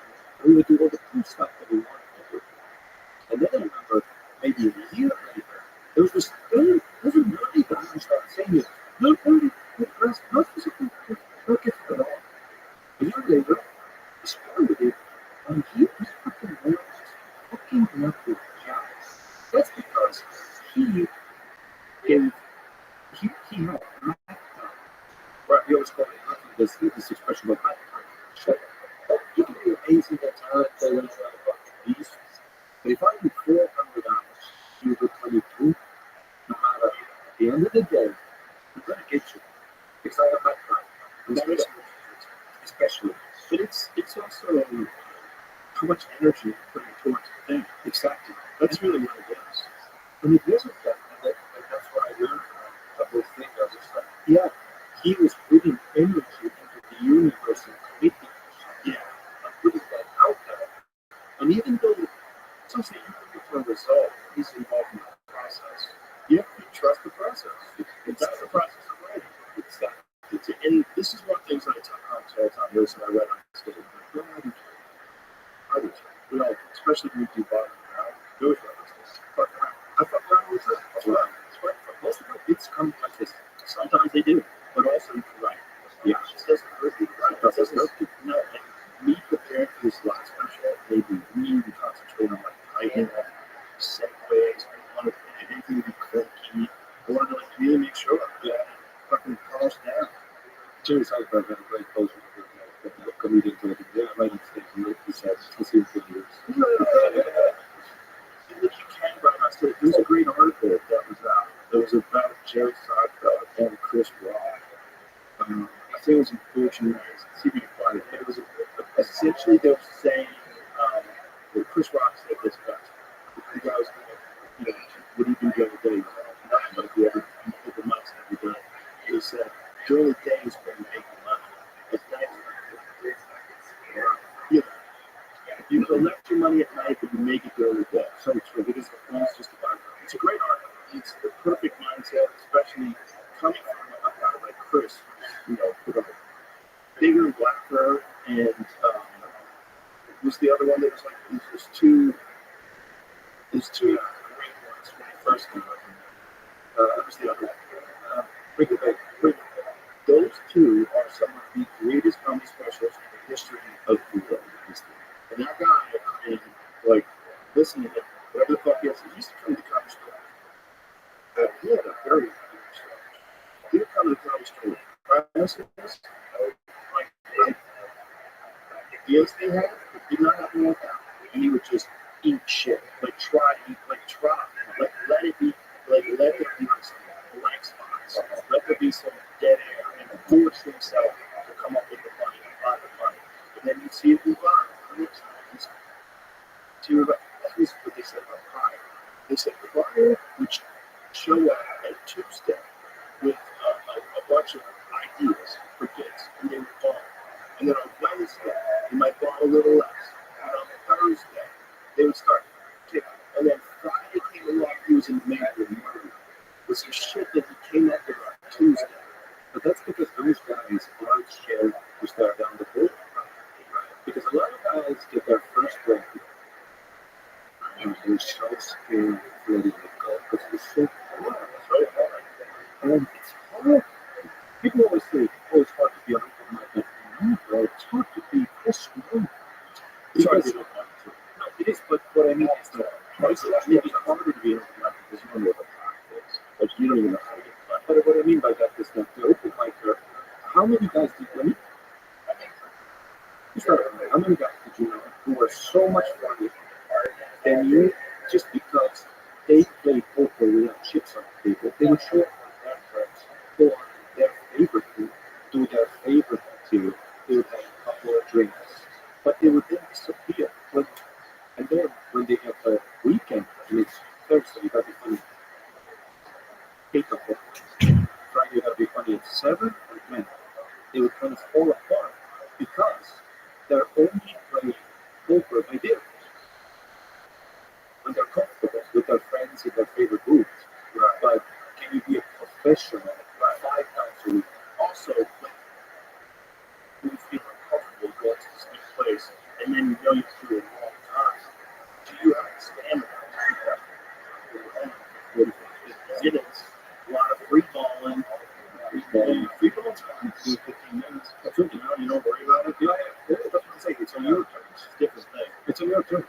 Yeah, well, I think if you're going to prepare for finals, especially, you have to do a lot of hours. I don't really think you can get away with it. Unless you're a guy who does a lot of non sequiturs, maybe you could piece together like 3 or 4 sets and put them together for one night. Because you know how to go. You can do that. Like you could work in New York City, but first types of 2 first sets. Yeah, absolutely. And there's different types of comedians that have a different process. Absolutely. There's those like bullying. Not by just staring down the bullying, with the old fears. Now, there are some guys maybe might not make this right they get that. But are you maybe overlooking at someone? Everybody. See, yeah, that's right. I don't believe it. I believe even the greats who don't do it, if they did it, they beat it out. And I think that because of my own personal experience with writing a lot. Absolutely. When I started, I remember that was exactly the road they were around me were a bit of a they don't have these but this energy, you know, what is, yeah, but the whole time I'm just writing basic happy anecdotes, especially for leaders, and of course, I'm not identical. But I remember from sports, I just looked because they all came from either bars or artistic or theater. I came from sports where it's like, no, show up. Yeah. If it's your thing, listen, if your leg hurts, don't kick us hard. Just be there. Be cognitively in the process. Yeah. You're putting energy into the universe. And the way the universe has always worked is if you put energy out, something's going to happen. I've never known a comedian who has been working hard, honestly, for 10 years. There's an estimate. I've never known that. If there have to be some people that somehow either snuck through it and some bizarre way, even though it's still there. Even though it's actually just a little it's just right with, yeah. We're talking about that. It's not going to be. Yeah, you're right. It's like I always say to people that are funny at all, if you know might not make you laugh. Like you have the hardest part time, you're funny. Now just keep going. And the more time you spend working on it in every realm, whether the more sets you do, the more recordings you listen to, the more writing, sit in front of your open apps. Yeah. Right. Sit down, come up with ideas, mess around. Like go over some of your old notes. You should have old notes. You should have like orphan baby folder. So they're orphan jokes. You know the thing about writing is you kill your babies. You know, for editing. It's smart. Writers. That's frankly is a creative person. They create something. Get on with it. I have this folder orphan babies. I go back to that folder. Everyone's yeah. So you always have like some fertile language to it. And that's all. If you don't find it, then you're just stuck with what's in your mind right now. And what's in your mind right now is probably pretty good. A lot of guys do very well. What's in your mind right now is just a lot of sets.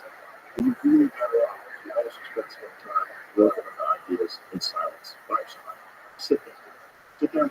You'll every now and then you come up with some of those things. I come up with that one. Exactly. Just out of nowhere.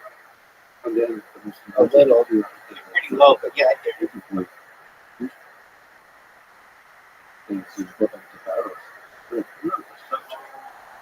It depends on a lot of factors. There's like a shelf in my heart.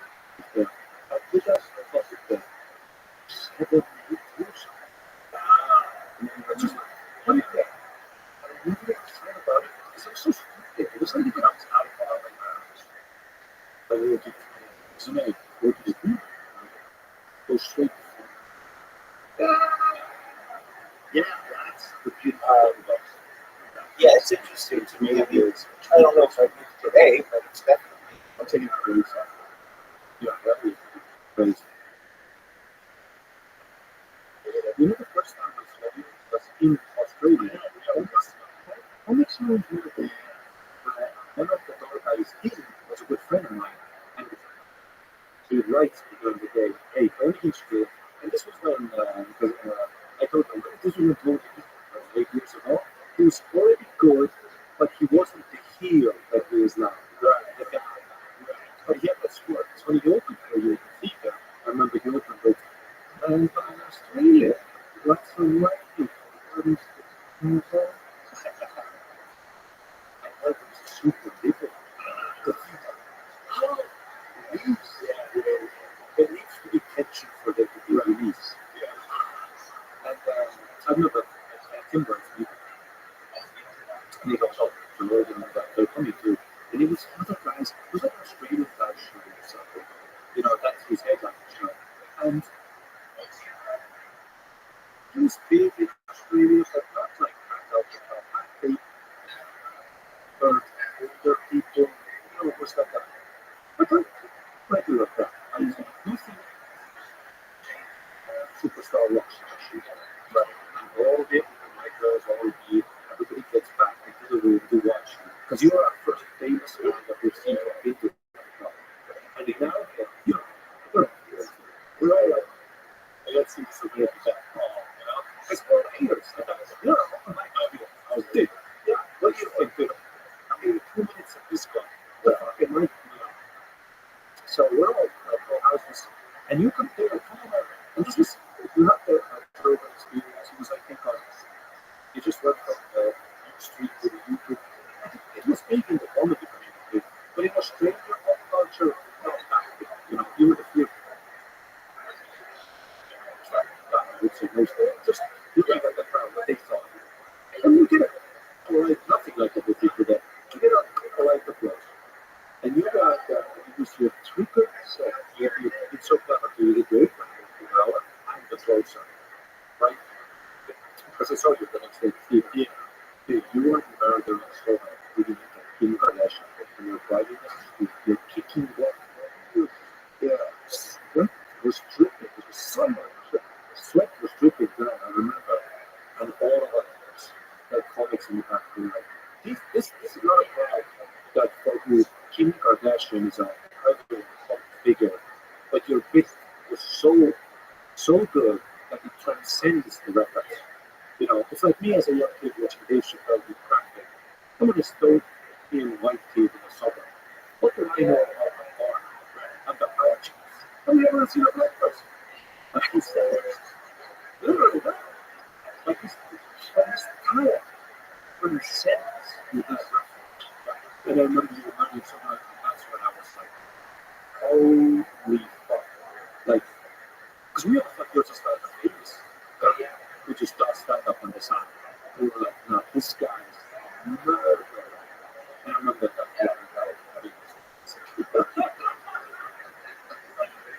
and you were like, what? Yeah, that was right. Yeah. And then I remember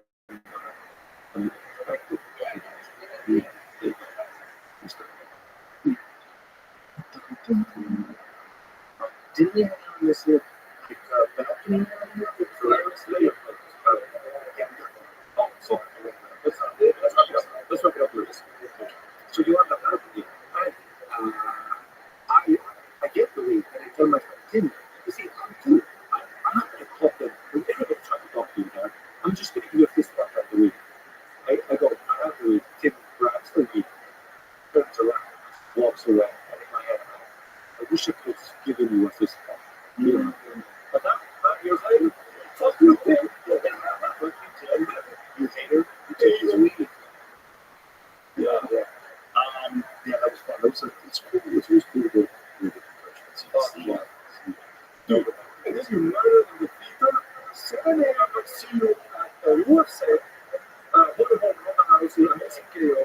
If I go back to bed, I wake up, you're already in LA talking to a scientist engaged. I'm like this guy fucking, that was like a crazy weekend, Yeah.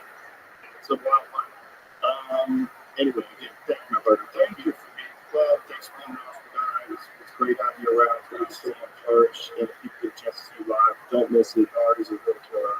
Thank you for seeing it. It's beautiful to see you. Thank you very much for being here. Right. You fucking good. Never want to be real good. Thank you. All you guys. Long introduction. You guys meant so much to me because it was like, I was at one. appreciate that. Everybody your Instagrams you can find Jerry Comedy, REMATTI Comedy on Instagram. This is your website. People think, I don't know how to let people come. But if you look at the dates for that, all my dates are good. Thank you so much. Bye.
Pleasure to meet you. Start doing this YouTube channel. I've always enjoyed talking about those things because it doesn't. Right. And I was always surprised for how shitty they're usually talking about it. Like so often it's like just their monster. Right. It's like it's not the question. The question is more who likes them. And they often just that way. There's something about this. So like today, I listened to the creepiest Bigfoot story one. That one with the one with the guy wrote a story about every stuff in the background. Yeah, that one. And there's something about those that like you don't read don't necessarily. There's something about it so compelling. There's something about things that you don't know out there in the woods that no, because you don't have an accurate or a real good account of everything that's in the books. You know, you look out there, it's dark, and the mind is always looking for some weirdness. The mind is always fascinating. Other people don't know about what perhaps is like a secret that they share they can never share with everybody else. Why is that so? Why does that resonate so with Stephen King? Third time, yes. What? Stephen King books. It's like that kind of thing. There's something about it that's like it's like you know, Stephen King's fan. Stephen King. Oh, okay. Yeah, he's great too. You know, Stephen King. Go share it. His politics are really that's the problem, right? His problem is his Twitter feed. His Twitter feed's fucking brutal. It's like, dude, stop. He's really the goofiest, the most testosterone boomer takes I've ever heard of anything. Stop. I'm just tell you something, and I really mean this. I don't want you talking about that guy. I don't like that guy. Nothing against you, but he was very mean. He made a police report about me and spread it all over the internet. I want nothing to do with that guy. Yeah, and as much, to be honest with you, most of my friends would continue to be friends with someone like that. This is a person who literally tried to get you to testify against me for the police against some guy I've never even met. The Jared from Subway guy. So you can understand. I don't want to talk about that guy. He's frankly a scumbag.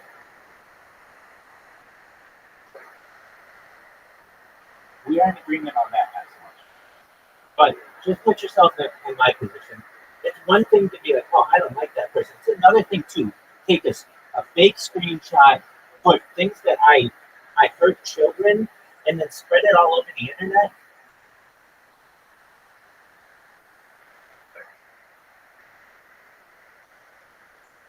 That bothers me. The fact that he knows where I live bothers me. I don't like that guy, and I wish I would have never met him. He's a different guy. Is right? the car accident What happens?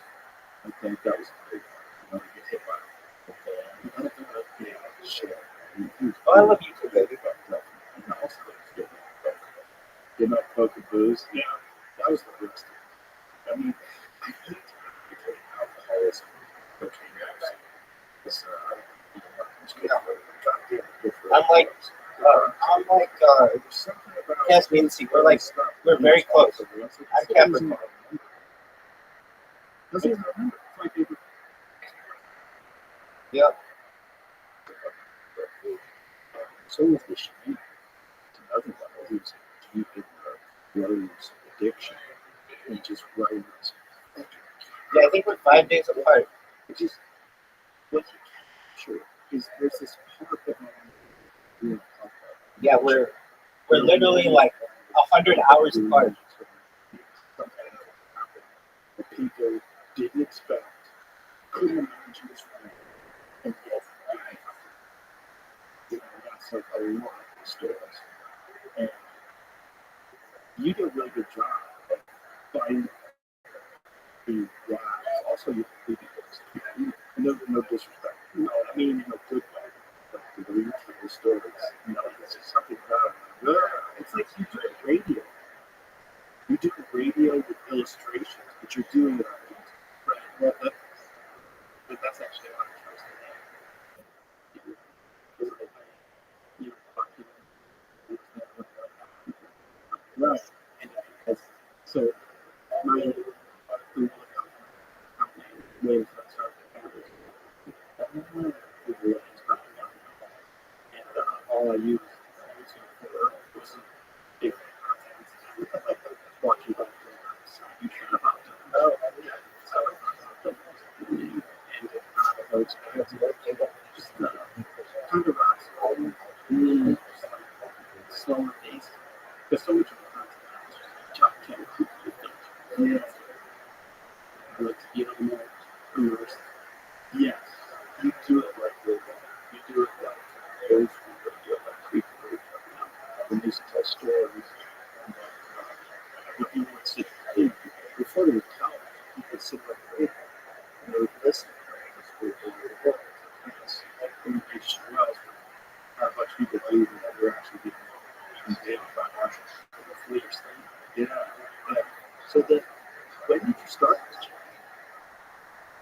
9 years ago. I was 15 in this big boat. Yeah. It was just something that's been fascinating. It's just it's been interesting. But so I think my time, plenty of time to put my what I am doing on it is I'm so ready to believe that everything we know is real. Like even though they just don't, I mean people know, but so much of what has been in history that's already so if you understand truth, yeah, would it surprise you to learn that like, oh, there's a smarter hospital, it's a bigger one. Like if someone if they put that in my hospital, like I wouldn't be surprised. You wouldn't be? No, I was. I mean I would be very surprised. Really? Yeah. I don't know if they're real, but I think they might be real. This little thing, I have a very strange kid on this. I know it's going to sound super stupid to anybody who's cynical, pragmatist, but just go with it. I think the boundaries between this dimension and other ones are permeable. And I have a feeling things can cross through them. And I have a feeling we are like, if an ant just walking out, cut our ants in our yard. Pretty wild. So cool to watch it. Sucks. So cool to watch this long train of these incredible little beings carrying around these giant pieces of leaf. And all one time. But whatever senses they have, it does not seem to detect threats from things above. They don't seem to be worried. They don't perceive us other mission. Yeah, and we are too. So if something's happening that's beyond our mission, it's hard to perceive it. I think there's things that exist that are not see LIO on 90% of I can't do. And I think there's heightened states of consciousness that people achieve under duress, extreme stress, fear. I think that's one of the reasons why a lot of them have at night, maybe nighttime. It automatically fills people with a certain sense of anxiety and fear because you don't know what's out there, and especially in the woods at nighttime. And I think in those times that your mind reaches this unusual chemical state, you occasionally can access these other realities. And I think that's what Bigfoot is real. And you know it's not spooky. No, I mean that's, and I don't think you can go find it. I started drinking AG1 about 4 years ago. I love it. AG1 is a research-backed daily health supplement that combines a high-quality multivitamin, probiotic, and more into one powerful scoop. It's simple, effective, and comprehensive. It's just one scoop. Mix in water, get my day off to the right start. Tastes great with hints of pineapple and vanilla. I think about it as like the future of the multivitamin, the nutritional foundation that I need to help my body build itself, renew itself, and prosper properly. It's a convenient way to cover my nutritional basis and with a product that's made at the highest quality levels and has been focused on just this one product for 14 years and counting. It's trusted, it's tested, it's simple, it tastes good. It's the simplest thing to do for your body and your health in less than 60 seconds. Trust me, you're going to love the way you feel when you take AG1. So if you want to take ownership of your health, it starts with AG1. Try AG1 to get free 1 year supply of vitamin D3, K2, and 5 free AG1 travel packs with your first subscription. Go to drinkag1.com/Joe Rogan. That's drinkag1.com/Joe Rogan. Check it out. That's why I find it good for the season. Oh, shit. Yeah. But see, yeah, that show's just pretty special. It's funny you say what you said because when I first started watching, I was very much like that. I thought it was very real that you got just a bear and things like this. But a lot of comments are said that I appreciate us being you know, that's the living side of this good. So, you know, and I'm like halfway there. You don't think that the spiritualism can be separated from anything. And so where I think we're spiritual beings, I think that we're trying to do like course. I'm sorry. Like I believe reality is permeable to an extent. You know, the things that we see around us and they are there's more. It's a fraction. It's a fraction. I think so too. I think I think that's probably the source of whatever psychic phenomenon that is real. It's not bullshit. Just a bunch of people, a bunch of hucksters, rock people. I think there's some sort of telepathic connection that people share occasionally. I think it's an emerging aspect of human consciousness that will probably one day be as normal as here. We're just emerging from the primal. And I think also in the primal that we have the animals are tuned in very bizarre way. They just know things. And you don't know why they know things. It's not, like my dog sometimes knows when I'm for a while. He just knows. Always the best. And there's so many animals seem to meet and eat. Yes. They sure do. We're not historical. We're not or seals or deer. Yeah, shows that they're deer tried to contact people to get more friends free from barbed wire. Yeah, there's something weird. There's something weird going on that is not just as simple as we're the dominant species, we have language, we figured out consciousness, we write books. No, I think there's another thing that we just don't. It's not there yet. It's just like the original caveman had some grunts, and those grunt keywords, and that those words became huge libraries filled with books that people read. And I think that's what's going on with human consciousness. And I think there's just got to be some reason why this Bigfoot thing has been going on for so goddamn long. I think it's interdimensional existence. I think whatever that thing is, I think it comes back and forth. And that's my own finding. As I said, I'm getting again. Yeah, and to me, it's not as everybody says. Well, it used to be a real thing, sure. The problem is the same. You know, you can't really hide it. Why? Because too many trail cams, too many campers, hikers, hunters especially, no, it's not that close. Yeah, but my friends, I have a lot of friends that are like long range backpackers. These guys are like 26, 27 miles from the forest, no access roads. They just hike out. But do hunters not see them? Do hunters not see us? I don't know anybody who's seen them. They'll tell you that. But they'll tell you stuff. They'll none of that I know. But there's real threats out there. There's grizzlies, there's wolves, there's outlaws. Those are things that we those are the things that they see. And I don't have friends that have encounters with them. Even those encounters, it's some sort of weird spiritual. Like there's a weird connection with predators and prey. I think opens up a part of us that we don't ever experience. We don't ever experience a thing that wants to eat.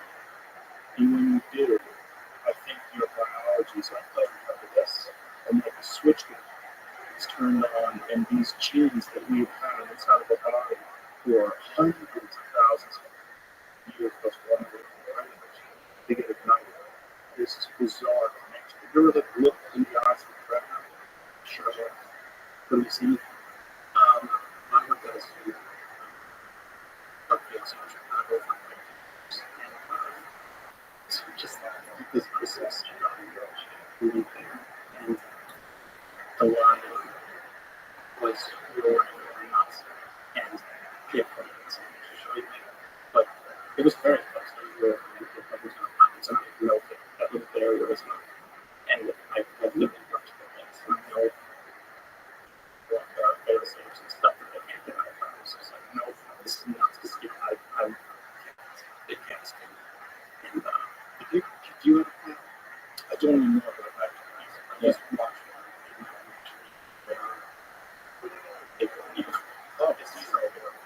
I saw my first large mountain lion too. It was big. It was like about 107 plus pounds. And my friend Colton saw it on the tree. We were driving inside the truck. It was only about 30 yards away. I was shit. If I saw this thing without a barrier, it was so big. It was so big and so it looked like when you lock eyes with that thing, again, I'm looking at 2-inch muscle. So I have that power come out there. So I see it like just looking right at it. I see it with bloody and the muscles that go on the top of the skull. Like, oh, Christ. And again, I'm looking at 3-inch and binoculars. So I'm removing slightly the actual first experience of time. So if I was standing there just looking at it, I probably would have had time. I probably would have tripped out. I probably would have gotten a shot. I saw the grizzly bear once.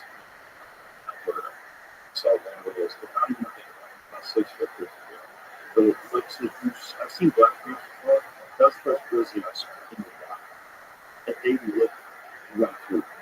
That's to me, I don't see grizzly bears, but every once in a while they have like this crap camera. But it's like they're doing that thing where they're looking to see what you got. Yeah, they're just like, what can I take from this? And if you can't do anything to stop them, yeah, we have guns and love wood shotguns. But when you're looking at it, it looks like it's going to be. It looks like they're like less. And like just all I'm doing all day long is searching for something slow.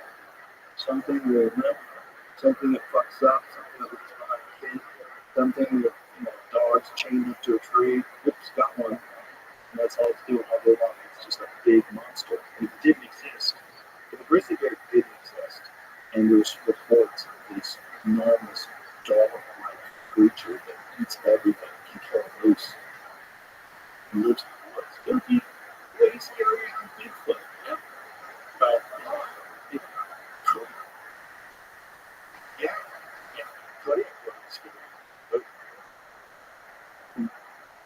worse things can happen than the country for books. No, yeah, obviously. There's all those yeah.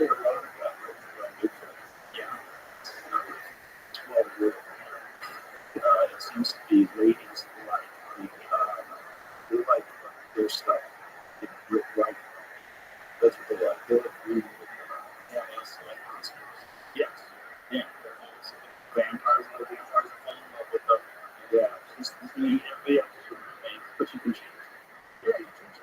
That's also why some crazy ladies like serial killers. Yeah. Even serial killers that kill a bunch of women, they write to them. Like Richard Ramirez, the Night Stalker, tons of them are writing to them. Mm-hmm. Yeah. Strange. I don't get I don't do sexual harassment. That's a good thing. That is a very good thing. But there's the thing about predators versus like Bigfoot or any of these things. There seems to be the unknown animals for whatever reason are the ones that are most perplexing. The ones that are most fascinating. Like an orca, I think, is more fascinating. Like the Bigfoot is just gigantic. It was just an enormous reptile-looking creature that was omnivorous and a whole bunch of stuff to try to hide from people. It'd be kind of cool. But it wouldn't really be as cool if this insanely intelligent super dolphin that lives in the ocean and has this strong family bond, teach them different styles of dispatching, right? Mm-hmm. Yeah, teach them how to knock over ice shelves to get seals to slide on and see if they're just so tragic. Yeah, it sucks. So you're reading for the sea. You're rooting for it, you know what he's doing. You keep moving. See how yeah, none of the people that I'm aware of have successfully gotten out. So keep on doing what they can do with people. I don't think there's any record of them killing human beings other than human beings and like sequels and stuff like that. But that's just your record. It's a good question. There were survivors. There's a lot of survivors. No, that was don't listen. I don't give any amount of those. The records are short. You know, look, it is so hard for so like when I go to I leave my stuff on the beach, and someone calls the police there, or whatever. They find me many on the beach the next day. I have a cardiac attack. But it was scary. That's not good. They have international shark attack file. It's very difficult for shark attack victims to be reported. That's interesting. Do you think they did that so that they discourage people becoming vigilantes and then killing sharks? So they're trying to make it seem, I think it's legit kills thing. They don't want to see the animals. But they don't want to make it seem like it's a bad place for tourists. I would not want to do it for sharks. I know it sounds nuts, but it's not like my buddy was alive, either just after or just before the guy got killed by a shark at the silver shark. Some guy was swimming and the tiger shark just took him out. That's the original shark attack video. It's just there's a lot of untruths that people talk about with sharks. Or not maybe some things. There's kind of real shark attacks. They're real recent. And those are scary. But those fuckers are super aggressive and go into fresh water all the way up to them. You found so you think it's a Jaws thing? So they're just trying to not. What do you think about that Egyptian? The Egyptian is crazy. You ever see that footage? The guy's like, oh, there's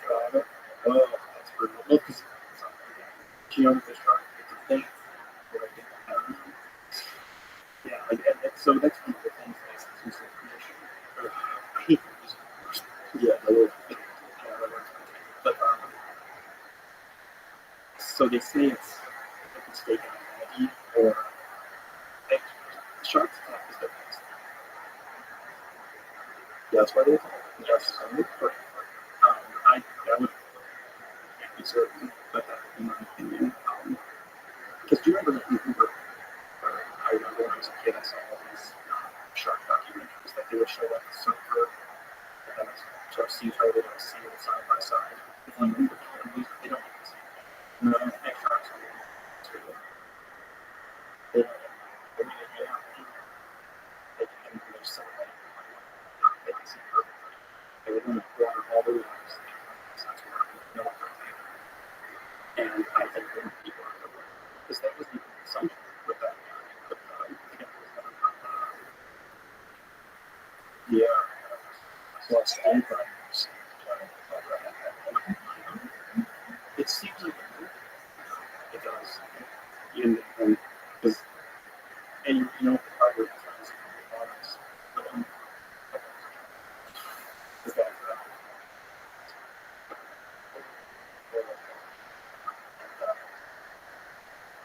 what that's why I was reporting to my friends experts on New York and Kirk Gallagher, who claimed he was disfigured and with many parts missing. The sharks had to torn his head off, disfigured his face, and separated body parts that were retrieved from the sea.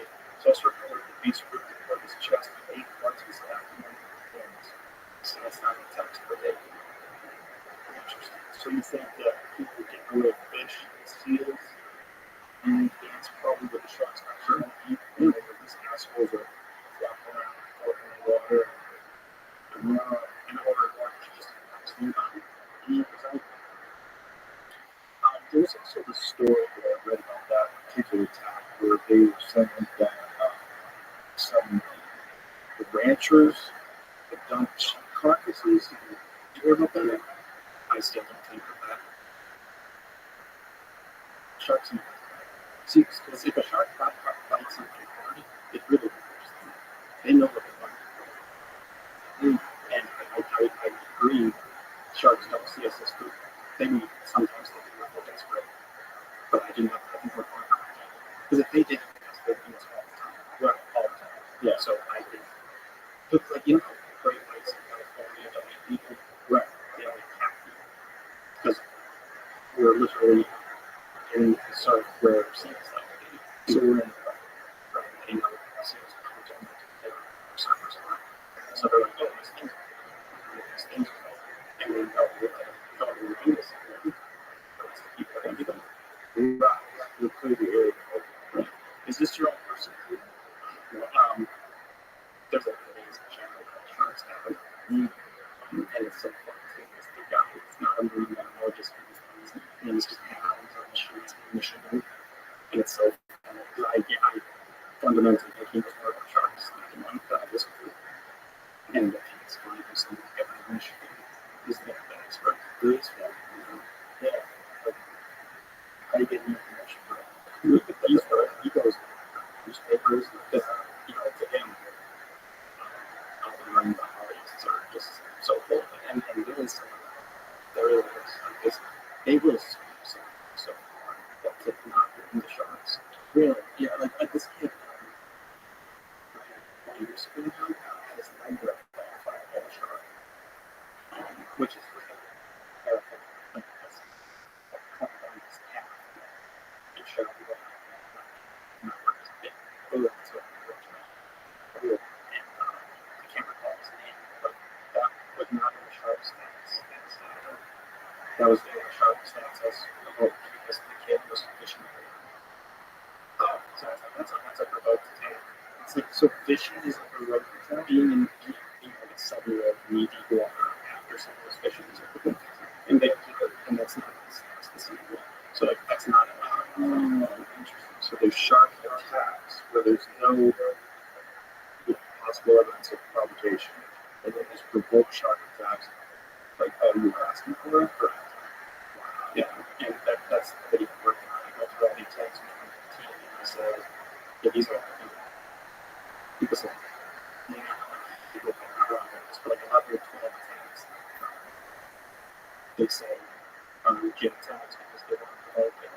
Attacks. attacks, about 20 that were both attacks. And so when you see shark attack statistics, they only say unprovoked attacks. So they're trying to downplay shark attacks. And as I said, there are so many people who like just get done, bitten up, and we got scavengers, sharks are scavengers. That's so crazy. That's interesting. I never really thought about that. I've never heard that attacks are crazy. It's very fascinating to me how our attitude about sharks changed with the whole shark fin soup thing. Like all of a sudden, everybody wanted to protect sharks. Like you shouldn't fish for sharks. Like you shouldn't eat sharks. This maker shark has always been certain restaurants and maker shark restaurants. It's very good. It tastes like swordfish. But suddenly, sharks aren't supposed to be protected.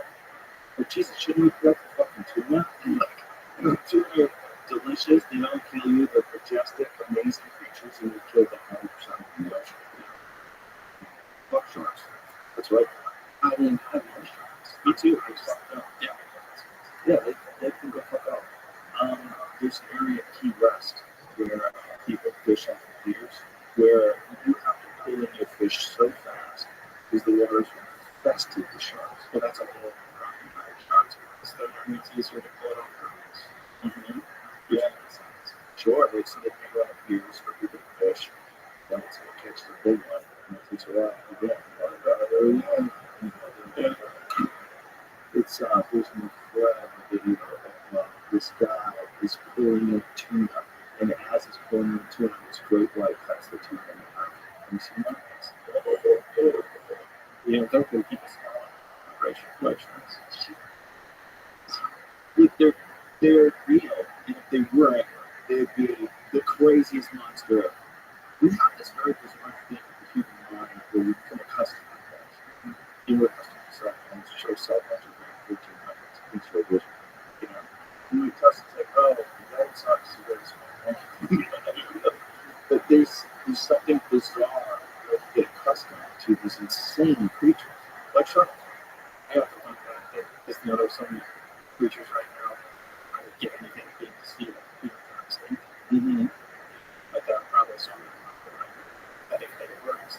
Like see them, I take them for granted that they're not extinct. Oh yeah, for sure. It's right. But that's not true. Oh, it's the monster for skeleton. Well, I found out about your page because I saw the video about the 50-foot crocodile in the Congo. And as a person I've always been obsessed with crocodiles. I think they're, one of the coolest animals that ever has existed, and the fact that they're with us right now. And you get to see this insane creature that you've been eating for a year, legs completely still, 6 inches of water, and explodes and pulls its finger into the water. They're just amazing. They're amazing. They're so fucking big. They're so like that alligator we have out there in the that's 14 feet. Yeah, that's not even big. I mean, it's a big alligator, but it's not a big crocodile. It's a little baby crocodile. It's not a big. No, what is the biggest alligator? I think it's 19 feet. What is that bull alligator? Let's see. Really? Alligator. That's interesting. Yeah. It's all up in that whole area. Louisiana has a bunch of Texas has a bunch of water in Texas starting to show out. It was exciting yesterday. Actually, there was a video of these two alligators swimming in a lake in Texas. They're expanding. When I was a kid, I lived in Gainesville, Florida. From when I was 11 until I was 13 in Gainesville, Iowa. It's like the University of Florida. And there's a place called and that's where I remember when I was there, it's like the show, she was walking, just jumped around the water, smash it, just freaked out. If you see that footage of alligator in the crabs, when his dog, she tries to go after it, gets up the dog and takes her. That's good. Yeah, big time. Yeah, they don't talk to people as much as crocodiles do. They definitely have a big. And they're so many people. They're just infected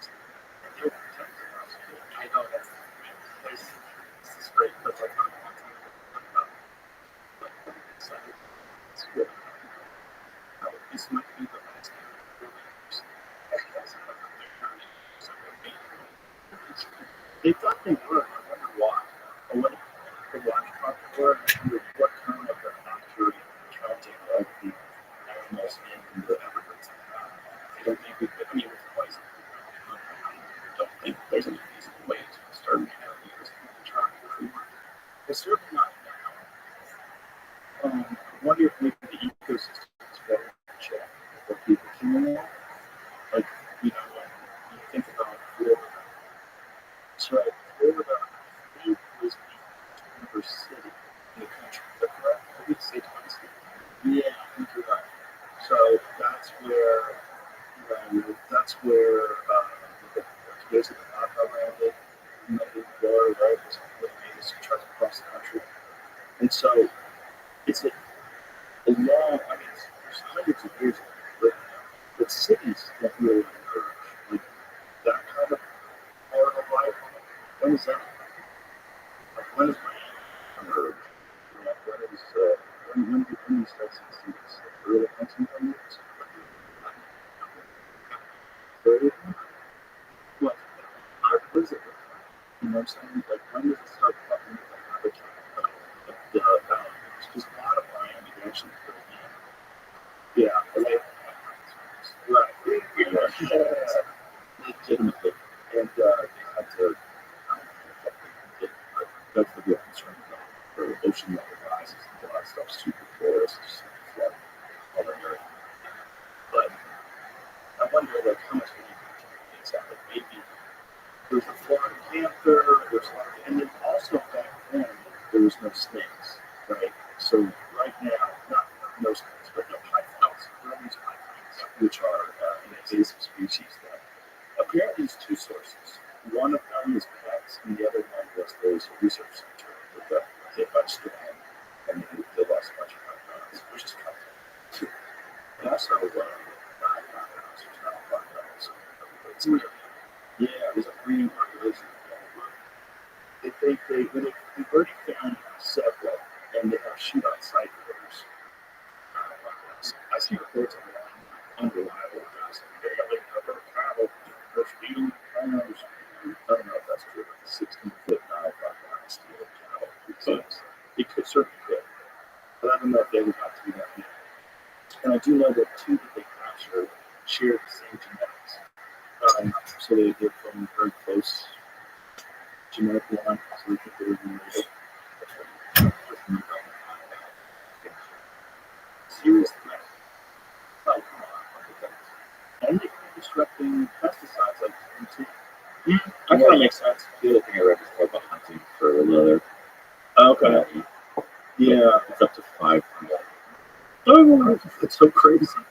5 million. They say if there is a pond in Florida, there's likely an alligator. Sure. Likely, more likely than not, there's a giant reptile that's swimming around the bottom of that thing, occasionally poking its eyeballs up and dropping back down. Yeah. There's now, because of the pythons, 90+% of all mammals in the Everglades are missing. Really? Yeah. Find out what the actual number is. I think it's higher than 90%. I think it might be 90. Like the sightings and the accounts of animals and the record of animals, and when a wildlife biologist who do a count and they try to like get an accurate assessment of like what the population numbers are, it's down in some preposterous number. And then snakes are everywhere. It's the #1 place for Burmese pythons on Earth. Well, it's the Everglades. Invasive species of such an advantage because no one knows how to deal with them. Yeah, and these fuckers are huge. You see how they're eating alligators now too? Yes. I mean, that would make sense, but I'm sure there's plenty of them are getting eaten too. 90% decline of alligators in the area due to contacts. Nuts. Yeah, they're eating alligators. It's like a famous photograph of an alligator that's inside a python's body and it burst. Yeah. So it burst out. Yeah. Isn't that a caiman? Do not know. Are there caimans in the Everglades? I think just the picture I'm thinking. No, but there's a picture I'm thinking. There might be actually caiman, even in South America. Yeah, I should have asked my mother. I should have said that to me. Not to you. The picture I was thinking of is a caiman that busts out in the car. Oh, okay. Yeah, I'm sure that happens too. I think this one is different. This is in the Everglades, and it's a python and a smaller alligator. I think it's like, yeah, there it is. Oh, no, that's what I was thinking of. Oh, yeah, I'm sure there's a bunch. There's one up top that's eating one. Look at that one. The one, the image. Oh, that's a alligator eating the python. So they eat each other. Who's bigger? Yeah, depending on who's bigger. Jesus Christ. Just the idea that that thing would swallow a fucking alligator is so bizarre. Just so bizarre. Yeah, that's another animal that if it didn't exist, like a crocodile, if it didn't exist, you'd be like, what are you talking about? There's a 50-foot giant reptile that's hiding in the water. If you go out there, it would eat you. So I'm also a dinosaur nerd. Mm. And are you familiar with the updated Quetzalcoatl? No. So they found this trackway. Now we know that they were conflict quadrupeds. But this trackway abruptly, So Quetzalcoatl is a real thing? the giant pterosaurs. Quetzalcoatl is the Aztec god. You know, it's the ring serpent. I think that's what they named the flying reptile. Oh, okay. I didn't even know that there was an actual dinosaur, Quetzalcoatl. You're making me nervous. Well, we don't know. But the good thing is we have Jim. I'm no expert. Like, I remember Quetzalcoatl was this insane Aztec serpent. Here it is. Yeah, look at that thing. So it's a winged reptile like bird. And but they found this trackway that suddenly became much longer stride, which means it started sprinting. Yeah. If you look up Quetzalcoatl compared to a giraffe, they were like sprinting around. So they thought forever that they could jump off something to make flight. But now we know that they were able to go fast enough to make their own flight. So this thing they're as big as giraffes. As big as giraffes, they can fly in the predatory. And it's believed that they're probably the only thing around that would have given Tyrannosaurus Rex claws. Whoa. In a fight, T-Rex could obviously win, but imagine being able to sprint, because that spear would do some damage. Wow. I didn't know they called him Quetzalcoatl. Well, wingspan of 40 feet. Yeah, Quetzalcoatlus, the largest known animal to take the sky. Few fossilized, but known from only a few fossilized bones from West Texas. Just how such a massive animal got airborne has been most of our speculation. Something it rocked forward on its wingtips like a vampire bat, or that it built up speed by running and flapping like an albatross, or that it didn't fly at all. But according to new research, the mammoth creature probably leaped, jumping at least 8 feet into the air before lifting off by sweeping its wings. Yeah. So imagine like you're driving that thing in a car, it could take off before you hit it. It's just nuts. Like, I'm sure you know about caribou birds, of course. Those are here, right? And didn't they exist? Like, what was the most recent? How long ago did terror birds exist? They existed with people. no, No? I believe they were like 18 million.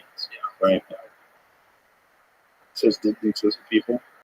Last sets of terror birds extinct over 10,000 years ago. Oh, Possible for now. This says there's no way humans could have ever met the terror birds. why not? It was 10,000 years ago. I can This say is that. the research regarding the possibility of humans living inside them, says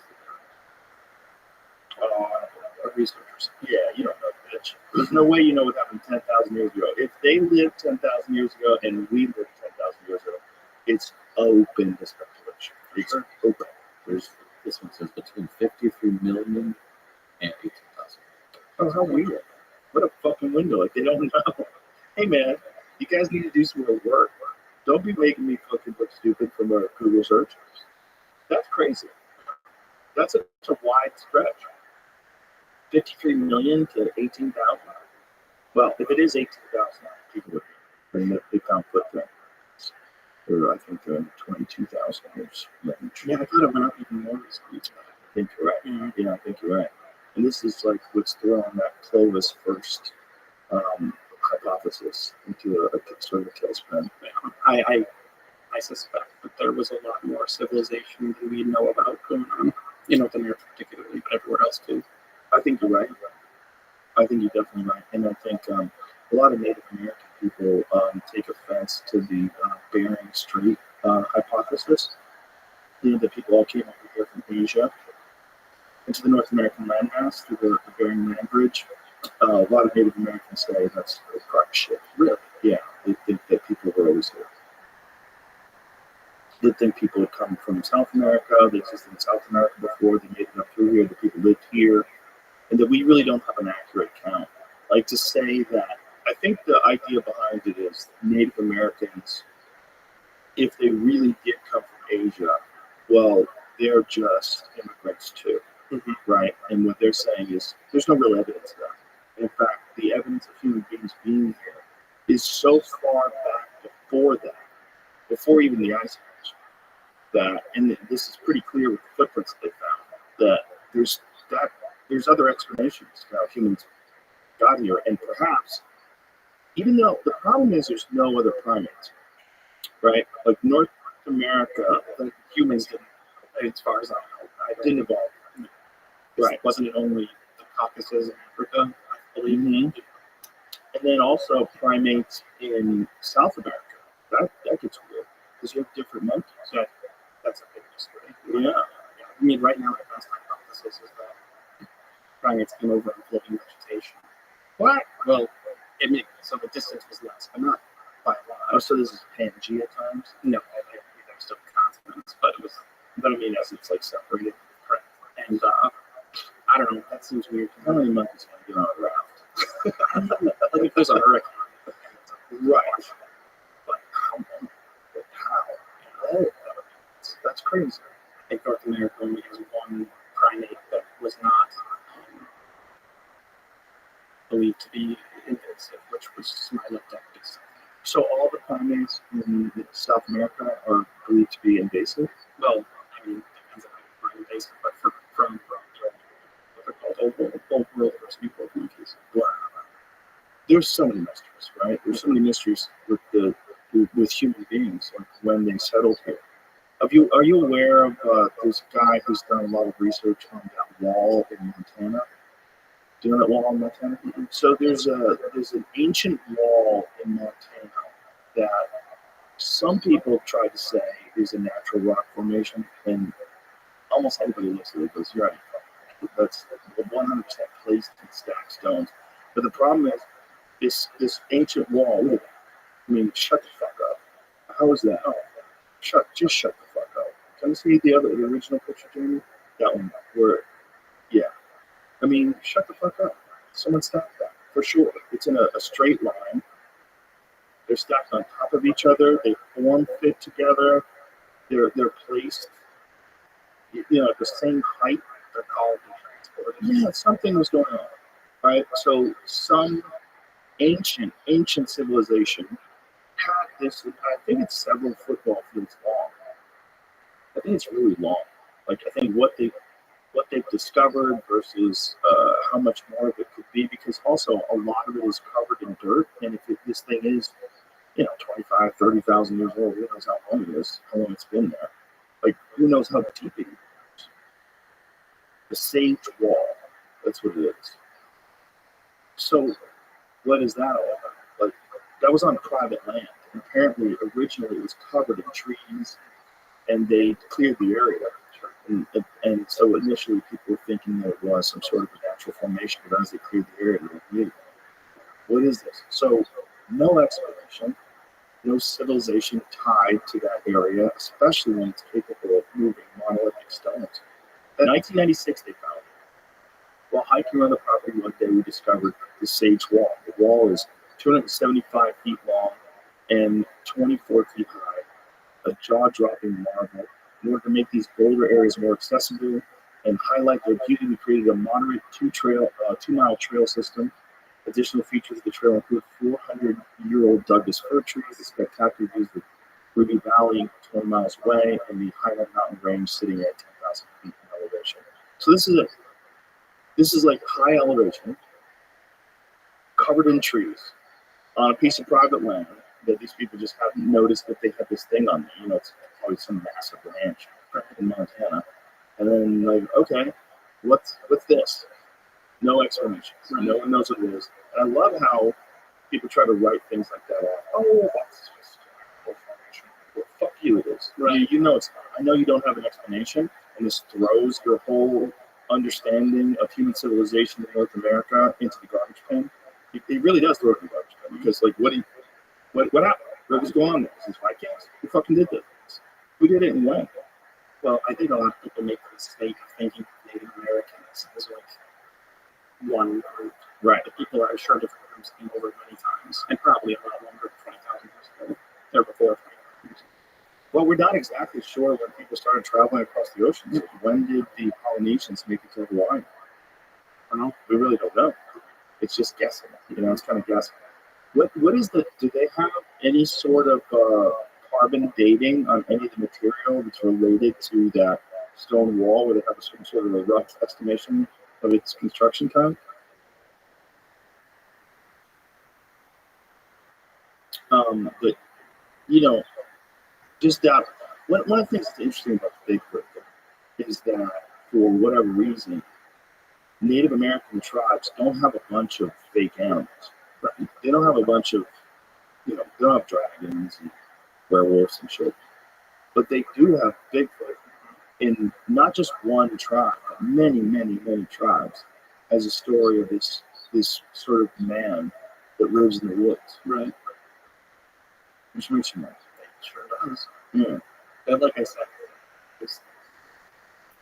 there's way too much going on here that, to me, because it's so easy to laugh at. How long have we been Europeans? Right.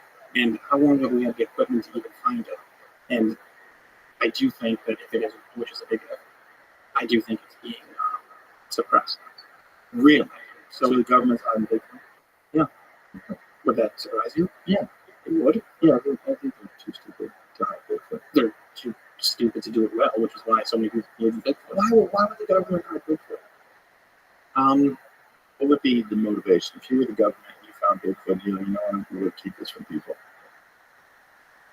I think there might be something about them that, well, I for the same reason I think the wall is collapsing with UFO disclosure. I think people only recently are starting to believe that people can handle things, or the government's only recently starting to believe that people can handle things. That's why you think UFO disclosure is going on? Well, that they can't contain it anymore. I don't share that. Really? Yeah, I think they're covering for some very sophisticated drone technology. That's what I think. I think, either maybe, but I think it doesn't exclude UFOs. This is my perspective. This is, and again, I'm not married to this at all. This is just something that I have in my head. But I believe that human beings right now are capable of propulsions. I think we have drones that operate on a completely different propulsion system than standard, rocket fuel, pushing the fire, pushes out the back, and the thing goes forward very fast, like a jet engine. Bobbles our ship? Yeah, bobbles our ship. Exactly. I think they have that. I think they figured out a way to engineer that. The question is, right? And that's what the UFOs come into play. So, you think that what was seen by the limits is all ours? It could be, because it's where it would be. But then why would they displace these circles? Well, I think they found it and they reported it and they did what they had to do, and they didn't really talk about it publicly for many years later. And it wasn't a big news story. When Commander David Fravor, when I spoke to him, it was first of all, the guy is as rock solid a military man as you're going to talk to. Sure. Just by the book, disciplined, fighter pilot. Those guys are like detail oriented. They don't fuck around. This guy's not making up stories about other shit. And when he describes this thing and what they saw, and then there's multiple pilots that see it, and then there's a visual. They have video of this guy.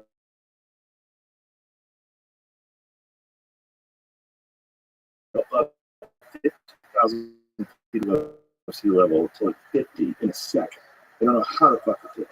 It goes to their cap point, so it leaves them once they see it, and it jets off to this point, this predetermined coordinate where they were supposed to meet up as part of their training round. So how the fuck does it know their capital? Like what is and where it is, right? It's off the coast of San Diego. San Diego was big military. Yeah, that's why they saw it. First, if I was going to have a thing and I was going to test it, and I was going to test it, I know what can we, how much do our equipment show? What does our equipment show? When we see these things, you know, Orion Graves, who is another very reputable fighter jet pilot, he had his encounters when they upgraded their technology in 2014. So they upgraded all the sensors that allow them to detect things in the sky. And when they did that, he started seeing these things. They were dead still at 120 knots. Makes no sense. Right? They started seeing these things. I always fuck this up. It's a cube in a circle, right? Right. So it's a black cube inside some sort of a translucent circle that multiple fighter pilots have reported. Yeah. And the idea of some sort of gravity distorting thing, one of the features of that thing would be it would look very strange. It would look very strange to you, like what you see. If we have some sort of a gravity distorting drone that operates on a gravity propulsion system that somehow manipulates gravity so it can move at insane rates of speed, I think that's why I would test it. I would test it where the military guys. I would test it in restricted airspace. I would test it in places. I would say, okay, let's find out if these guys can see it now. Now we have new equipment, put new equipment on new jets. Let's see if they can see these things. The concerning thing about that is if it was done by our own government, I worry that they're trying to set up for a false flag. Like a false UFO flag? Yeah. Like if an alien invasion to lock down rights. And I mean, if they could stage it, sure. Because I mean, with what you're describing, no one would assume that's human. Right. No one. And no one except for people that followed the Bob Bizarre story. Yeah. If they were back engineering that thing in 1989, as Bob says, it's a long time ago. It's a long time ago. You know, that's a long time. And for them to have 35 plus years of working on that, so you got to go back to how long they have it. He said they've had it for decades. So, but I think what he was saying back then was they really weren't making any progress. They were trying to figure it out. They kept bringing in new people to try to have fresh eyes. Right. That's why they brought him in. But they really don't fucking know.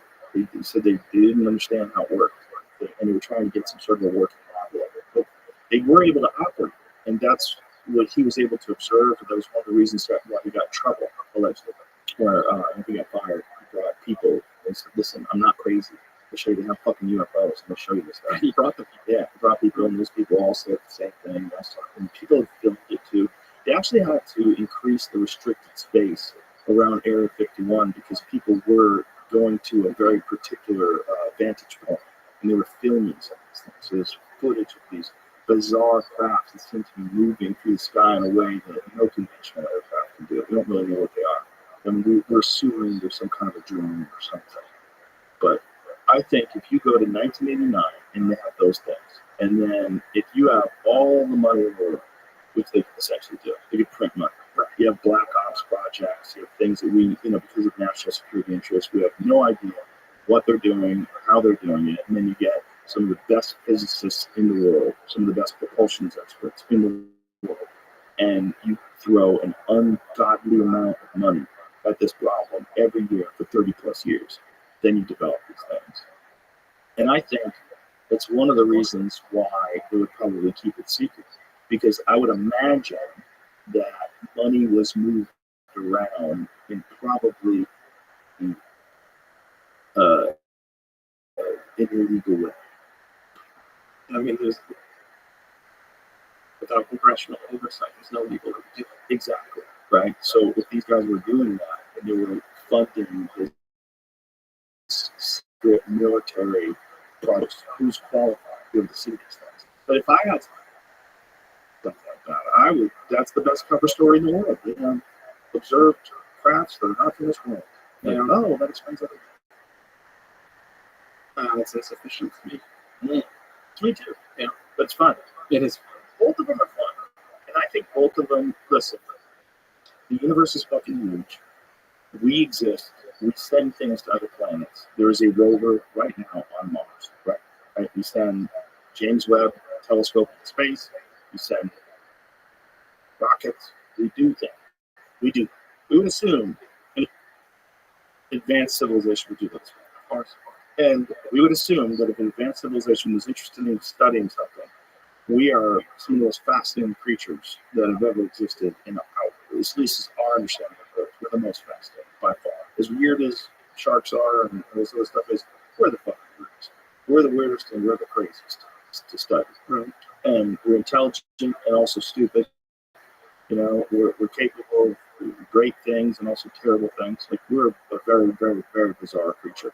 I think I would most certainly study this. You ever thought that maybe we were created by their specifications? All the time. Me too. Yeah, all the time. Yeah. That's the big mystery of the human brain size, right? The human brain size doubled over a period of 2 million years. And there's a lot of cool, like, my favorite story is Terence McKenna's. He had this theory, it's called the stone ape theory, and it's about psilocybin. And these chimpanzees and lower primates started experimenting with psilocybin, and then over the course of a couple of million years, they developed language, they developed this ability to hunt better, fashion tools, more creativity, glossolalia, attaching sounds to objects, and that makes sense. Some sort of telepathy, increased visual acuity that does come from low dose psilocybin use. That seems to me like that makes a lot of sense because it coincides with climate change. When McKenna did this whole theory about it, one of the things he talked about is that the exact time that the rainforests recede into grasslands because of this change in climate is the time where these animals emerge, start walking on 2 legs, and then start eating mushrooms, he thinks. And then 2 million years later, okay. Yeah.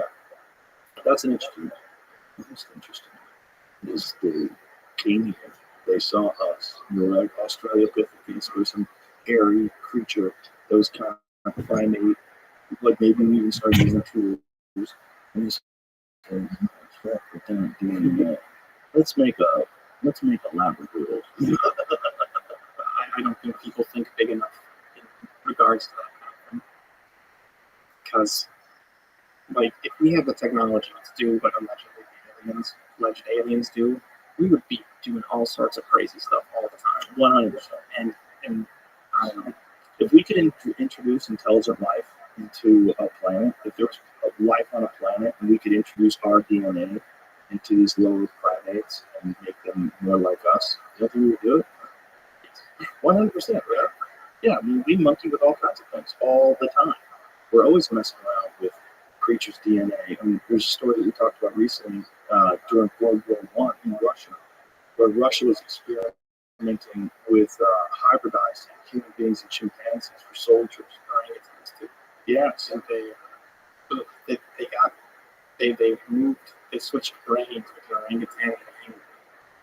And I guess the human with the orangutan brain never regained consciousness. But evidently the human brain and the orangutan didn't regain consciousness. Really? Yeah. How did they do that?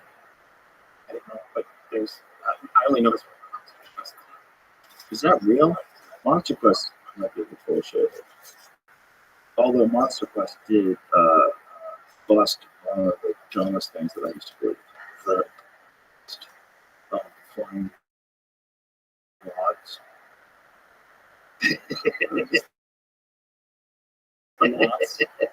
Yeah. The video cameras, they catch these things moving fast, close up, and it leaves a trail. And so there was this famous group of people that thought that there was these things that were flying around faster than we could see, and that they were some sort of aliens that were amongst us. That's orbs and ghost hunting to me. Ghost is interesting. What do you think about Ghost? I would be very simple. I don't know. It's a tough one. You know what I think? You hear them from every culture. That's what gives me pause. This is not like something that's only with like Europeans and Christians and with a specific religious ideology. This seems to be in almost every culture. There's this concept of dead people that return, right, in some sort of a mysterious form. I mean, it would be silly for a Bigfoot person to say this, but that could be part of the human tradition. Yeah, Certainly. I think that this is the end. And I don't think this is the end, but yeah, I do think ghosts are. I mean, why wouldn't a ghost be like that? Because I think it's a memory. Sure. I think when extreme things happen, when we're talking about the levels of reality being somewhat permeable under extreme situations, what is more extreme than like a murder or a massacre? And those are the places where people tend to see ghosts. These horrific. I think the earth has a memory. And I think occasionally, under the right circumstances, with the right amount of anxiety, the right amount of distractions, and the heightened sense that you get from being in the dark and being afraid, you can access these memories. That's what I do. I see, but the opposite argument to that is pretty obvious. It's like just because your anxiety is up and because of all those factors, and because you know what's happened there, you're more jumpy. Mm-hmm. For sure. And you see things that aren't there. Right. But if you see something that's not there, does it really mean it's not there? It doesn't necessarily. Right. No, I've always thought that. Because it's like, if I say I saw a ghost and I actually didn't see it, but in my brain I did, I was not seeing a ghost. Right. That's the argument that a lot of people have in terms of psychedelics. Like psychedelics, you contact God and you have this extreme spiritual experience where you're in contact with this all-knowing entity. And people say, oh, that's an hallucination. Okay. But it's the same experience as if you actually did contact God, right? Like whatever that thing is that you encounter in the psychedelic realm, let's say that is a figment of your imagination. I don't know what's going on. But whatever that figment of your imagination creates, it creates the exact same experience as if you encountered some other extreme potent life form that exists in some strange form. It's not tangible. It's not like it doesn't register with you as something that does. It's not a normal. It's not like a mug of water. It's a thing that doesn't exist in your reality, and it's communicating.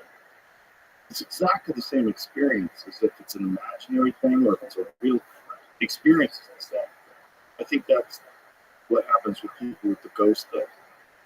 There's too many stories. There's too many stories of ghosts for rational people. And one of the places that has a crazy history of ghosts is the Comedy Store.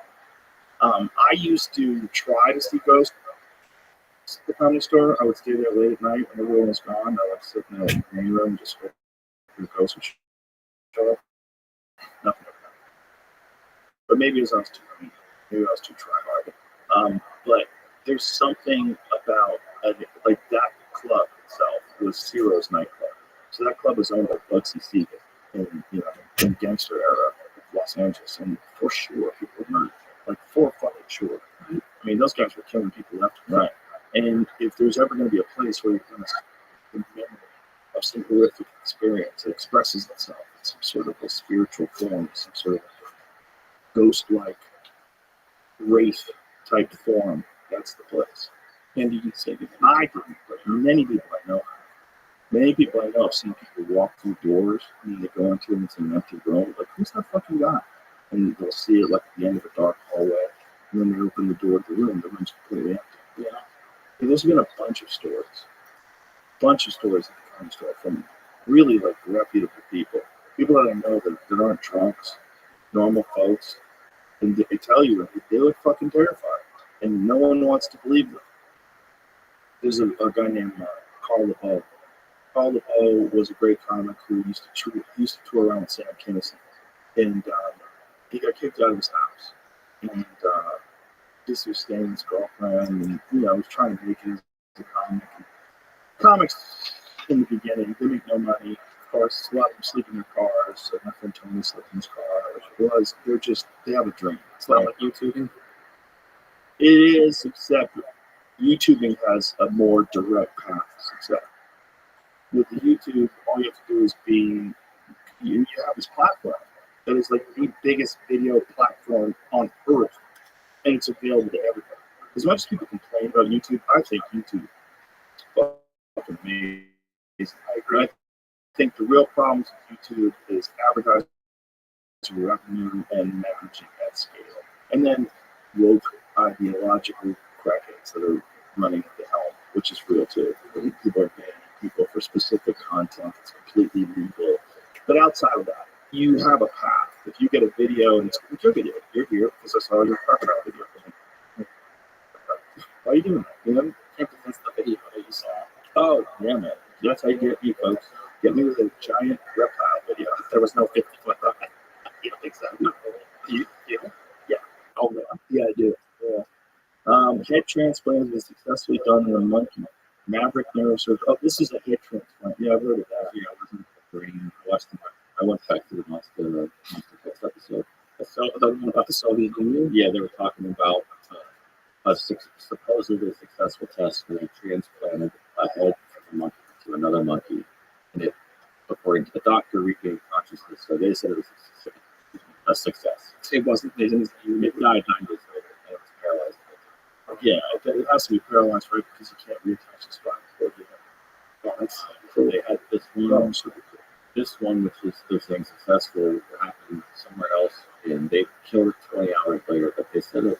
Look at the pictures. This guy also, I found another picture. He put a rat's or a mouse head on the back of a rat. I think it was staying race. He's trying to figure out how to do head transplants. And I was thinking, honestly, you know, Crazy. Jurassic Park comes to mind. yeah. Oh, yeah. Just because we can, actually. I mean, think about like the middle-week black market for like bodybuilders. Like if I was some rich guy, I would pay money to like have my head put onto a nice body. Right. Kidnap a bodybuilder, snatch up his body. I mean, but, you know, right? Say if you're like Bill Gates, Right. tired of being pregnant man, I want to get a body of some super jacked fitness influencer on Instagram. Or what if it was like a closet full of clothes? So it's like, what do I would do today? Right. Well, one day that's probably going to be the reality when we have synthetic bodies. The idea that we can't create a synthetic body to me seems kind of silly because we've already created bladders. They've used stem cells to recreate a woman's bladder. Yeah, they took her own stem cells from her skin and constructed a bladder for her and installed it inside of her body. Okay. I think she had bladder cancer or something like that. They had to remove her bladder, so they built her a bladder. That's nice. Yeah, pretty sweet, right? And it's also your own stem cells, so your body's not going to reject it. And, you know, they're looking at animals that regenerate. Like there's certain reptiles that, you know, amphibians, they chop their legs off, they grow new legs. Lobsters, a lot of animals do that. And so they're trying to figure out like what is that gene and how can we switch that on people. So like people that have had their legs amputated, grow their legs back, which fucking crazy. Yeah, I think that's kind of. They were trying to do it to a guy in Russia, but he backed out after he got married and had a kid. Good for him. They apparently had done it to corpses successfully. They say corpses and everything. This guy was down to do it. Makes sense. He's paralyzed. He has another option. With Neuralink and all these new technologies, they think that they're going to be able to send signals to your limbs and allow your limbs to bypass the severed spinal cord. Sure. That's amazing. Oh, that's crazy. What about Jurassic Park? Are you aware of the Mammoth Project? Yeah. Did they manage to get the DNA? Yes. Okay. They're growing a mammoth. Like it's actually happening. And when it does happen, we're gonna figure out a way to visit it. No, these are American. I believe so. I haven't met the guys yet. I don't know. I'm assuming, but they're out of Dallas, right? I think that thing was in New York. Whatever. Whatever they're doing, they're gonna break back now. That's cool. That's fun. Yeah. I would love to see it. But how far do you go with that? That's bring back a saber-toothed cat. What about an American lion, which is big as a fucking horse? North American lion, a lot of people don't know, is larger than the lions that are in Africa. They're a 2/3 larger. Crazy. Yeah, that was right here. Yeah, right here. I don't know if you know this, but I did a video on the lions of Savo. Oh, yeah, I'm seeing that. And then that's the big video, the first video I ever got traction. That's the Ghost in the Darkness story. Yeah, ghosts and in the darkness. I thought it was ghosts in the darkness, but it's not. But then I did a second video where the lions were so badass that they died and went to hell and were really nasty in hell and got kicked out of hell and were blocked out in dinosaur times. Oh, and then the video was about the lions of Savo fighting back at the Anarchists. Yeah, and the lions lost, but in reality, the lions would be the bunch of Anarchists. Who knows? Yeah, but I mean, that's how the Romans probably were put together when they were doing those Colosseum fights. No. But what this speaks to is what we were talking about earlier, like that. What happened to create human beings, and what would we do if we could do this? We were showing what we would do. We're taking people's heads off, putting them in other bodies. We're taking monkeys' heads off. We're putting a rat's head on the back of a mouse. We're doing all kinds of bizarre experiments. And if they knew how to do it, instead of like we're kind of at the rudimentary stages of this kind of stuff, if they knew how to successfully implant their genetic material and hyper advance a lower primate and make it in a short period of time much smarter than any other primate on Earth, which is what we are. We're so different than everything else. It's remotely related. The idea that somehow or another we exist in this form and our ancient ancestors exist in the same form. Like the really ancient ancestors, we branched off of we're like a cousin of a chimpanzee. Yeah. And we share a lot of their traits. They never found our chimpanzee level ancestors. Right. It's on fucking spaceships, I'm sure. Would that be surprising? No. It would be, sure. Yeah, it'd be crazy. I'd be surprised by that. I wouldn't be like, I can't believe this. I wouldn't say that. I would say, wow. So that's what it was. So that's why I'm so different. Well, I was having a conversation with a woman yesterday, Sarah Lauren Walker, who is a scientist, a physicist. She was talking about this thing called assembly theory. And what she was talking about, did I say her last name? What she was talking about was like, what are the actual steps that are necessary in order for life to be created and evolve. And if you think about human beings, we're the one animal on this planet that seems to have the same sort of impact as invasive species do. Sure. We swarm the whole planet, we're fucking up everything, and there's no answer to us. See, but do you think humanity's something that needs an answer? Well, there's no answer to us naturally, right? Like, there's nothing that keeps our population in check other than disease. There's no normal population control. Like, so while the left is talking about, humanity, population going out of control, our population's crashing. Sure. What is it? Asia crashed, Europe and America are crashing now. India's next to crash, and Africa's the only one left to boom. Right, in terms of like Japan, like the children that are alive today, how many of them will ever have grandchildren? Sure, very small percentage.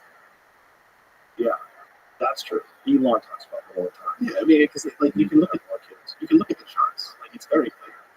Right, but don't you think? So this is nature's balance, right? So it has to. It's not a matter of it's going to.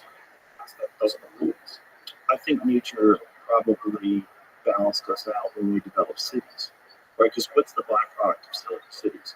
One of the byproducts of cities is it's expensive to live there. So a lot of times women get jobs, and women don't want to give up their career, have a family, so they hold it off until much later.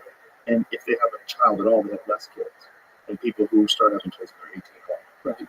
And so this is sort of the function of having these extremely dense environments where people are stacked up with each other, and then competition inside that city-like structure is intense, and financial competition is intense, and women engagement as well.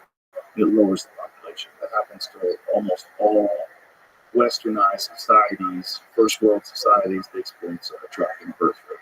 It seems like that would be a natural feature of like high population areas. Because it doesn't even matter what it is. Like for a deer, it's just the availability of grass. Right. You know.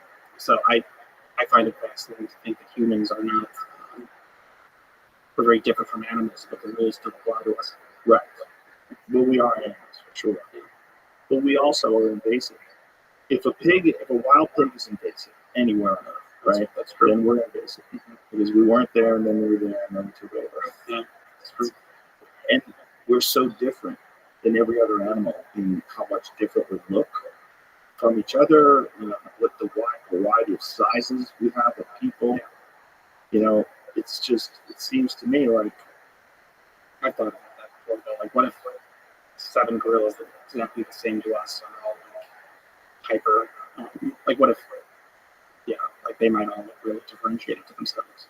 I doubt it. They look like gorillas. I mean, just like look at what we see. But we see a gorilla, but when you look at human beings, we're like dogs. Yeah, we vary like this Carl over there, and then my dog Marshall. Marshall's a golden retriever. Marshall, if Carl was a girl, or if Marshall was a girl, then they could have a baby. Those two, sort of. Like, can you breathe with someone?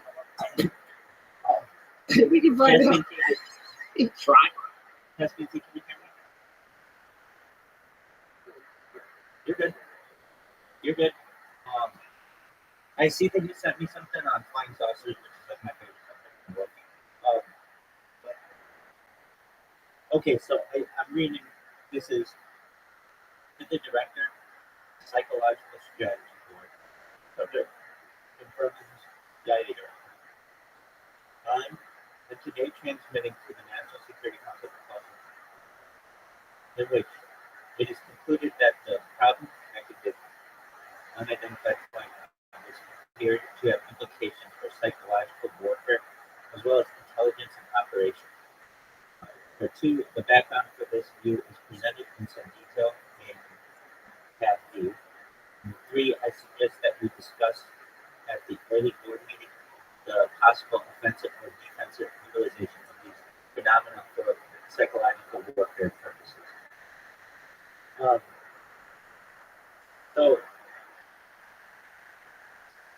let me ask, why did you send me that? Not that I don't like it, I just want to know what prompted you to. What prompted you to send me this? Like, did you find it somewhere?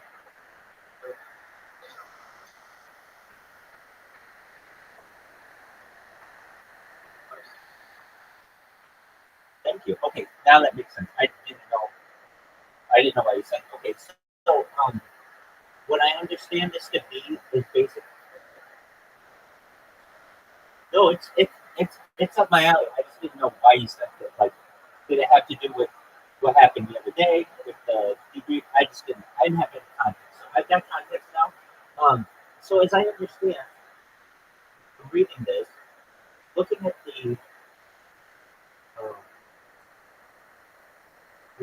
it doesn't have a date on it. It has a date when it was released, but it looks like something from like the 1950s. Do you know when it was from? Oh yeah. This isn't 94. I'm thinking it's 1950. This is spot on for 1950. Oh, we can look at the work of this in the CIA. Okay, so is he basically saying that there's an opportunity to use the UFO subject as a psychological warfare against people?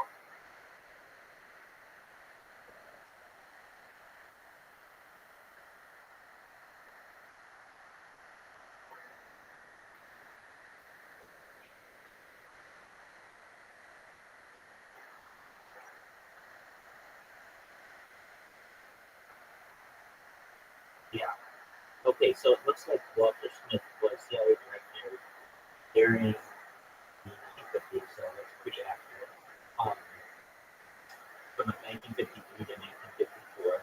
Oh no, apologies, that's Secretary of State. Director of Central Intelligence, 1950 to 53. Okay, and I think this is accurate. The other day, and I completely understand it was late. I was reading to you my recent fascination with a man named Paul Benowitz, and he was essentially the person. He's like the Bob Lazar of Dolce Base, and yeah, and so basically, um, I believe it or not, I read this to you word for word. So don't think like it's not still fresh in my mind, but I know that you were asleep, and I'm not at all. I completely understand. I just want to refresh you what I said. Basically, he was a business owner. He owned a company called like Thunder Industries in New Mexico, which was across the street from Kirkland Air Force Base. And he was noticing some strange lights, and he basically got really interested in them and started documenting them, and then also cattle mutilations that were happening. And basically, the government, in my opinion, this man go like they forced him to go crazy, and that to me, when you sent me that, that's why I was thinking like, did it have to do with what we were talking about? Like, I was talking about with Paul Benowitz, or because it was very similar. Let me see what um, Wikipedia says about this man. Okay, so like just a brief breakdown on him. He was an American businessman and UFO investigator. According to multiple sources, Benowitz was the target of government disinformation campaigns that ultimately led to a psychiatric hospitalization. Doesn't that sound like what you just sent me, like that letter?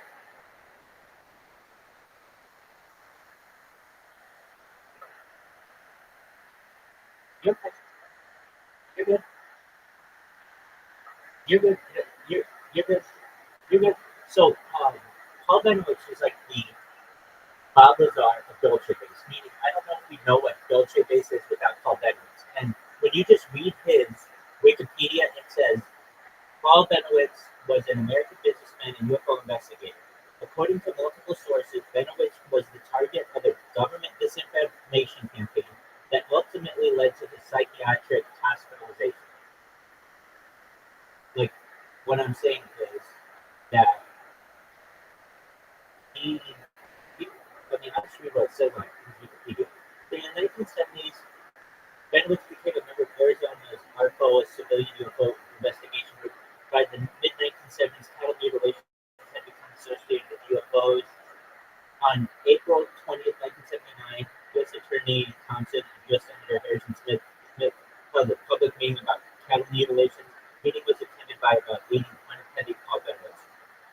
And then it skips right to 2013. The 2013 documentary Mirage includes a suggestion that government agents likely first identified Benowitz at this meeting, or outright targeted him for his participation. At the meeting, Benowitz was introduced to Highway Patrol Officer Gabe Valdez, who was investigating the incident. So, what it seems like happened, it talks all about the Dolce War and all that stuff. The hospitalization and disinformation began. By August 1988, Benowitz was accusing his wife of being in control of the extraterrestrials after further evidence. After attempting to barricade himself in his home using sandbags, his family admitted him to a mental health unit of Presbyterian Annotation Hospital. He remained under observation for 1 month. On July 1st, 1989, William Moore claimed that he tried to push Benowitz into a mental breakdown by feeding him false information about aliens. This was corroborated by the declassified CIA documents that claim Moore and another officer of the Air Force Office of Special Investigations, Richard Doty, are responsible for a disinformation campaign.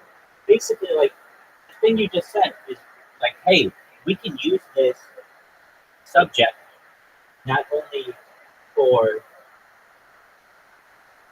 intelligence and operations, but implications for psychological warfare. And it seems like anybody who believed in this stuff, especially back in the day, would be targeted for this. So it just kind of was in line with what we what I had been looking at recently, but I didn't know if it had. Yeah, I didn't know if it had anything to do with it. So it's kind of it was just coincidental. But yeah, this is an interesting document. Thank you.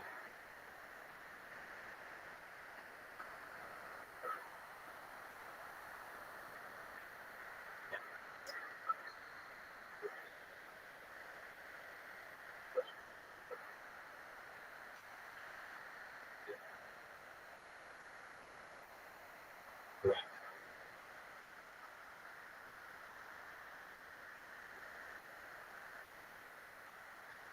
Yeah, I don't remember when. I don't. I think I'm gonna read this going on thinking, but I do remember that Coast to Coast was like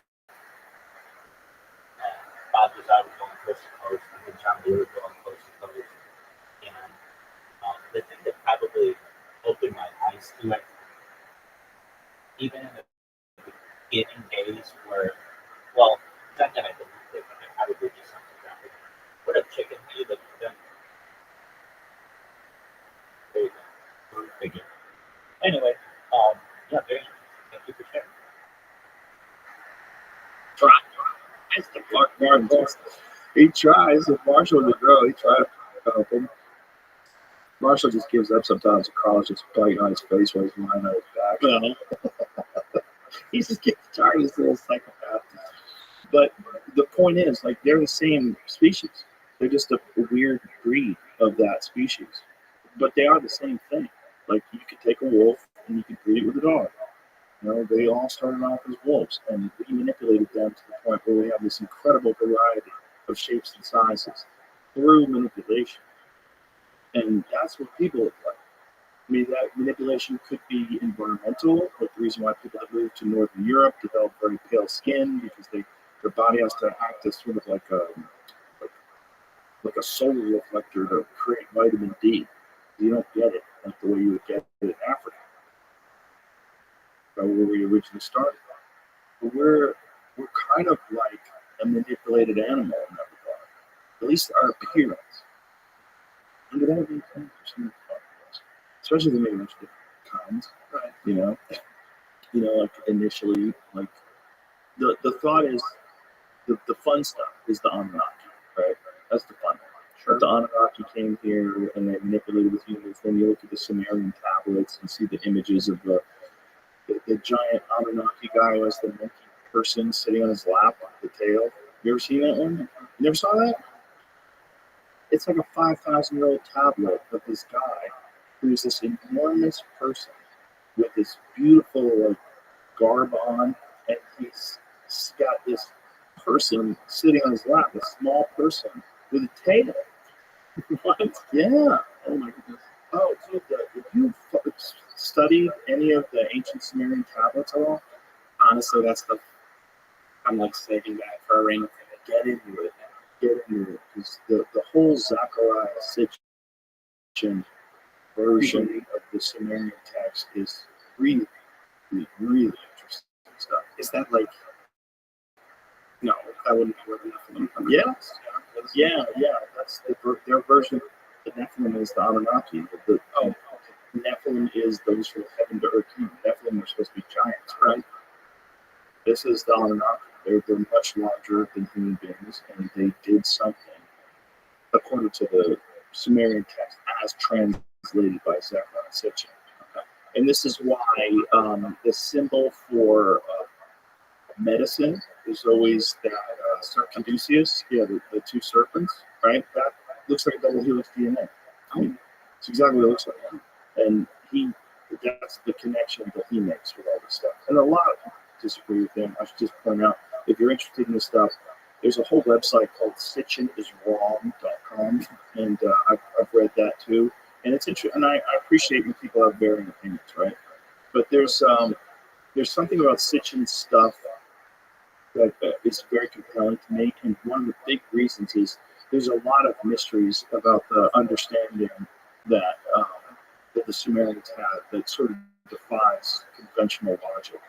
Like they had a detailed map of the solar system in 6,000 years ago. These clay tablets, and they have the sun in the center, and then they have all of our planets in the proper order, in the proper, not exact size, but this one's bigger than that one, that one's bigger than this one, and it's depicted on a clay tablet. And you look at it, and you're like, okay, what the fuck is that? But would you really need? Well, yeah, you would. Oh, you need a telescope. There's no other way.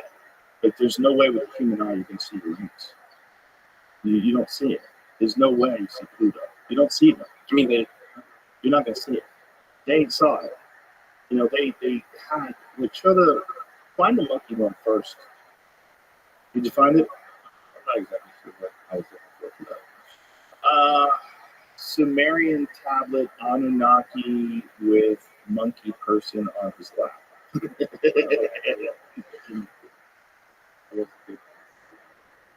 Well, I know you can find the solar system one, so find that one quick. Just so I can show it to them. So this is a giant mystery as to what this meant and how they knew this. So this is like in between two photos of these Anunnaki, or two images of these Anunnakis. So it has the sun, and it has all of our planets. And it has all of our planets, not in the correct size, obviously, because Jupiter is so much larger than Earth, but in this one's bigger than that one's bigger than this one. It's like a visual representation, as much as you can in a small area like that. But some of their tablets were just absolutely fascinating. No, but how cool is that, though? So these people were writing about the story of humanity, and they're writing it down on these clay tablets, and it seems to be some bizarre story of visitors.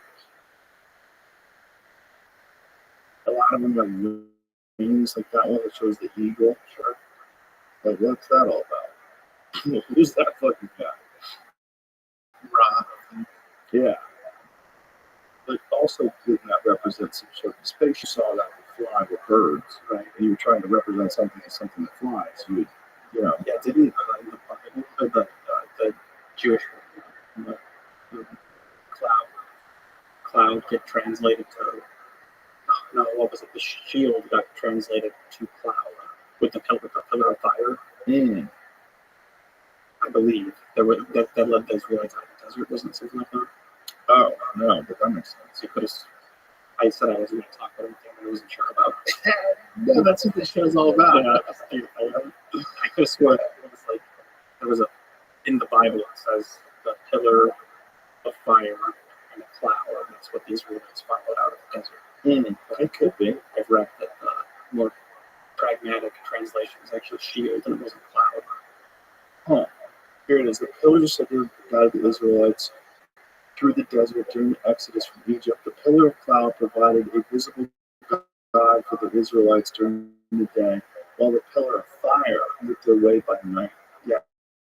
So evidently, it wasn't a cloud but a shield, and what a shield looked like. We would call that sensor. Right. Huh. Well, then there's the Ezekiel story in the Bible, which seems very much like some sort of a UFO encounter. But the way you would describe a UFO encounter, there's nothing that flew. You didn't understand what advanced technology would be if you saw it. But the mantras and the ancient Hindu texts, there's just so much. Yeah, there's so much of that stuff. And again, if life is out there everywhere in the universe, it kind of makes sense that someone would visit us as we're emerging, as life is becoming more and more intelligent over the course of millions and millions of years, and they find this one particular animal that's very similar to what they used to be at that point in time, and they just say, hey, let's feed this one. I think we would do that. I know we would. If we found a planet filled with monkeys, you don't think we'd take a few of them and shoot our stuff into it? Let's see. It'll be fun. It might also be a feature of the universe that's what intelligent life ultimately does, which is why we want to monkey around with these monkeys in the first place and take their heads and put them on their bodies. Yeah, so I think that different planets, in order to meet the requirements of life, would actually be quite similar. That's just a theory I have. It's a common theory. Well, Yeah. yeah, because like some people say, like higher aliens, like carbon life forms. Like, oh, that's what works. Right. Because they can do anything. Not only that, that's ubiquitous, right? Like bursting stars create carbon. This is carbon-based life exists here. Why wouldn't it exist everywhere else where the stars are worlds? Right? It seems to be that like we don't find solar systems that have something completely different than the planet. You know, everything that we found outside of our solar system seems to behave in a similar manner. When we look at galaxies, they seem to behave in a similar manner. They seem to look similar. They're different sizes and the like, but they're pretty similar. They're these circular spiral things. It makes sense that if that exists everywhere, probably carbon-based life exists everywhere too. It's probably a feature of these solar systems. That's what I would say too. Yeah, and it's probably like if you have grown a garden in your backyard, you know when you planted tomatoes. Yeah, like the thing on 7/22 planted tomatoes, you know? Yeah. So then you check on it. And then other tomatoes you planted like a couple of weeks later, like, oh, those won't be doing time. So if you were planting humans on a planet, you go, well, they need a couple million years for to get the shit together, but they'll start nuclear bombs. So that's why they hang out over nuclear bases. Yeah. Or they're foreign governments showing us that they have advanced technology and can cover up our nuclear bases. I think there's some of that going on too. Yeah, but there's somebody like that fellow who can't recall his name. He's like the most popular video on Greer's channel. Richard Greer, Stephen Greer. Yeah. It was like the guy who would discredit you if you saw a UFO. Mm-hmm. He told a story about how Alan Hopkins, are you talking about? I believe so. From Project Blue Book? Yes. Yeah. Well, Alan Hopkins was the guy who was hired to debunk UFO science. No, it's not. He was, and then he later became a believer. So he studied, he worked for Project Blue Book for a couple of decades and was sent out to, like, oh, we saw this, small cats. And then after his career's over, then he came public. So yeah. Saying, I think this would be a really lot of people. Yeah. Well, JL, yeah. What did I say? Oh, the JL, I was not thinking about it. This guy was like a self-admitted deep state stooge. Like he was the type of guy that would go out and discredit you if you saw something. Oh, he would discredit you personally? Yes. So he would turn you into a fool. Right. So if you went to Stephen Greer's channel and looked at the most popular video on it, you would find it. But he talks for like 2 hours about everything he knows. It's really absolutely bonkers. Find out about it. And I believe him. You believe it? You want to believe him, right? His stuff seems so much more likely than the alternative. Oh, there's no life out there? Yeah. I mean, it's not even because we don't even know what they are. I mean, I'm not even saying they're extraterrestrial. Not only that, but so much more likely to be this. I mean, yes. Yeah. So let's get back to the problem. How can you believe? Why would you believe that? I mean, why would 50-foot crocodiles? Sure. They just keep getting bigger. They don't. How big do they get? I don't know crocodiles. Right. So here's the thing. What we know about crocodiles now are crocodiles after guns. Okay? So guns change everything. So that alligator out there, you saw, our lobby, that's 8 years old. Yeah, 8 years old, and a gun killed that alligator. So guns get introduced in the 1800s, and then explorers start going through the Congo in the 1800s, and they start shooting crocodiles. They shoot a lot of crocodiles. In fact, a friend of mine actually got hired to go to the Congo. Was it the Congo? Where? Jim Shockey. What part did he go to? I forget.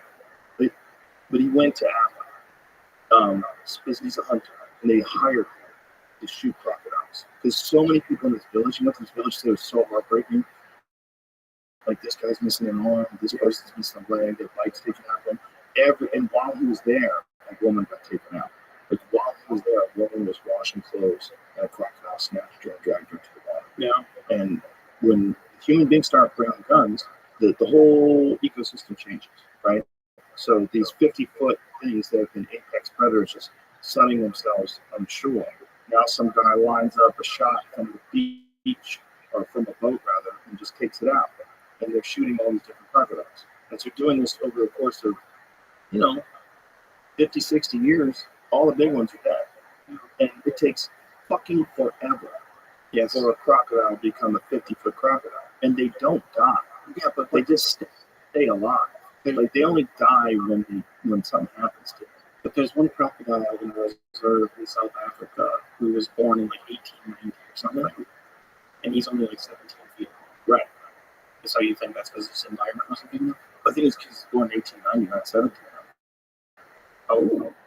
But they don't die. So if a crocodile's living in the Congo, okay, the Congo is rich with life. There's life everywhere. And certain animals have to cross these rivers. And that's just a fucking meal train. You've seen those animals wildebeest try to make it across the river, and then the crocs show up and just start snatching them. I mean, some of them make it through, and some of them die. And that's just how it's always been. And so they've had enormous amounts of food forever. But if they've lived for hundreds and hundreds of years, those things would just continue to grow. It doesn't seem outside of the realm of possibility for something to be twice as big as the biggest one they've spotted. Yeah, but that's long. Because like great white sharks, we're pretty sure that they get to 22 and a half feet and then they get fatter. Right. So 50 feet. Megalodons. Yeah, but that's a different. Right. But it was also a huge shark. Yes. I think it's possible there's certain subspecies of crocodiles. Yeah. Just like there is like caimans, like there's different subspecies of caimans crocodiles rather, even in the Amazon. There's big ones. They get to be like 16 feet long, and there's small ones that get killed by jaguars all the time. Now those are. I think that Bigfoot is more likely to be real than a 50-foot crocodile. So you think these people that have these depictions of it being as big or bigger than their boat, they're just exaggerating? Yeah, I do. But not in the malicious or even a lying way. Probably just freaked out by the size of the goddamn thing. I even freaked out because it was giant. Right. Like, I didn't exaggerate over time. Like, it was probably 30 feet, maybe. But like twice as bigger, more than twice as big as the biggest ever. It's pretty nuts. It is nuts, but occasionally animals do have mutations that makes them much larger. You see that with humans, like the biggest human ever was like 9 feet tall, but not 12. Right, true, right? Not double the size, right? But he also was dealing with gravity. Yes. And like the real problems with being a gigantic human along with that bone problems. What is that? That's the world's oldest crocodile? Yeah. Jesus, how old's Henry? Caught him in 1903. Jesus. Caught him in 1903. How crazy is that? They caught him over 100 years ago. When I was working on the video, I don't know why this occurred to me, but he was born roughly at the same time as Adolf Hitler. He's a man-eating croc? Yeah, he killed a lot of people. So this guy's just hanging out with him? What the fuck is wrong with this dude? He's just assuming that the thing's not hungry? How crazy are people?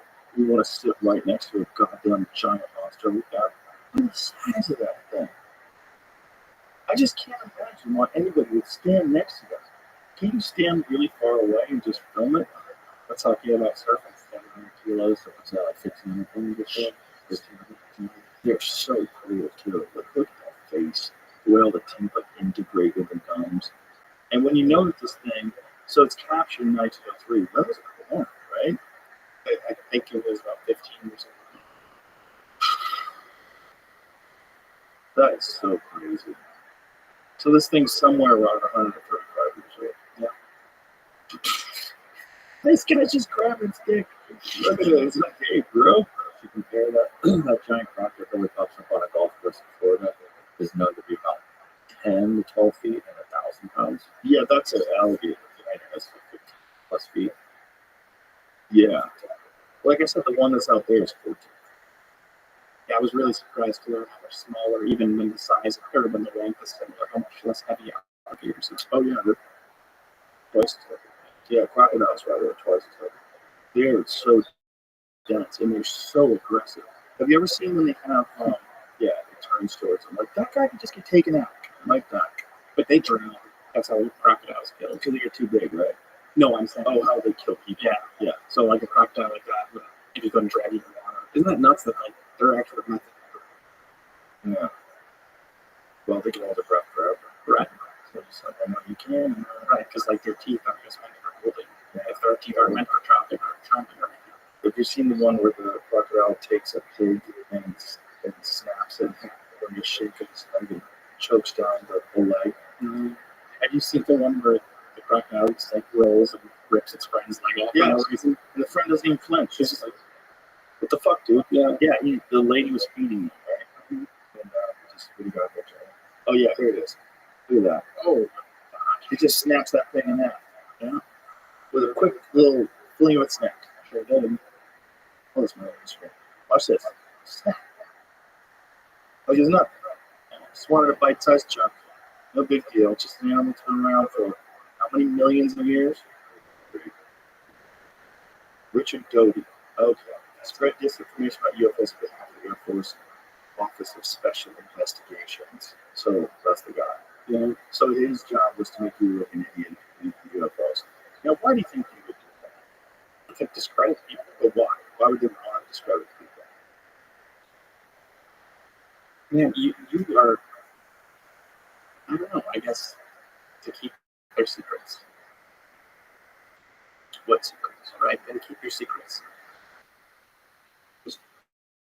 So you think that they know something about UFOs? They don't want people to believe these things. They turn them into fools. This guy's job is to discredit all the stories and make the person into a crazy person, gaslight everybody. And it's because they don't want people to know what they know.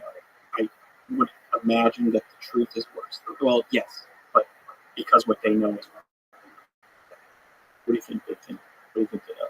Do you subscribe to the Babylon and Vessels of Souls? I'm familiar with that. Oh, you didn't know that one? No, but I know Kathy Turner, Dr. Kathy Turner, who wrote Taken into the Fringe and Masquerade of Angels, and she said the only thing that's consistent throughout all abduction reports is that the aliens are fascinated with the concept of a soul. So I assume that works into whatever you're talking about with Babylon. Babylon said one of the more bizarre things that he found out when he was working at Area S4 was that they had this like very thick sort of document on all that they knew so far about aliens. And one of the things was it went back to religion. See if you can find Babylon talking about it, so I don't butcher this. But I believe what he was saying was that they think of us as containers for souls. Now let's imagine, before we show the Bibles, let's imagine how that. Now let's imagine that human beings, we are biological life, and so therefore we have what we call a soul, and then we create digital life. And maybe this digital life, maybe artificial creations are what we're seeing in these gray areas. Maybe they are some sort of hybrid or some sort of creation that's outside of evolution, outside of natural adaptation. And they look at us as the source, like they can't breed anymore. Maybe for them to exist, maybe they need an actual soul. And to think of us as a farm for souls. I really do think that we're a farm of some kind. Because it's funny, because people always say, like, they hang out over nuke sites so that we don't bomb ourselves. And it's like, sure, but not from a compassion standpoint. It's like if the farmer doesn't protect his cow because he wants it to find some sort of spiritual Right. And that's why I take issue with like Stephen Greer and all those people. Like, just to expand your consciousness. Like, that's a pretty. I feel like that's what they want you for. Mm. Just find Bob Larkin. Yeah, this is talk about this. It's pretty crazy. Yeah, the only hard part is that there's extremely fast about that. Rob Laser on humans and religion. Yeah, the only hard part is that there's extremely fast about that. But why would it be extremely fast about it?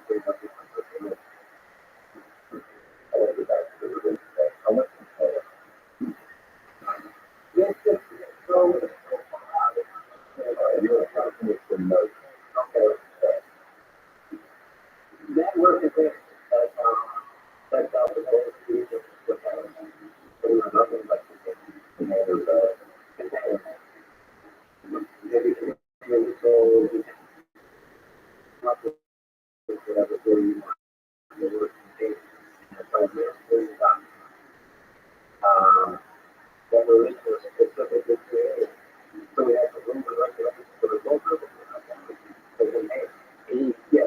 Yikes. At the end, I didn't think of it that way. Yeah. That you can actually damage yourself. Yeah. But it is almost like an holy text says that. Well, it does make sense too, because if what is in religion, right? The idea is like to save your soul. You have to abide by certain rules. You have to be good to each other. You have to live a just life. All these things are laid out so you don't damage the energy that is inside you and turn it evil. See, it could be more pragmatic than that, though. If someone's going to hurt your soul, they don't want to bog down with that.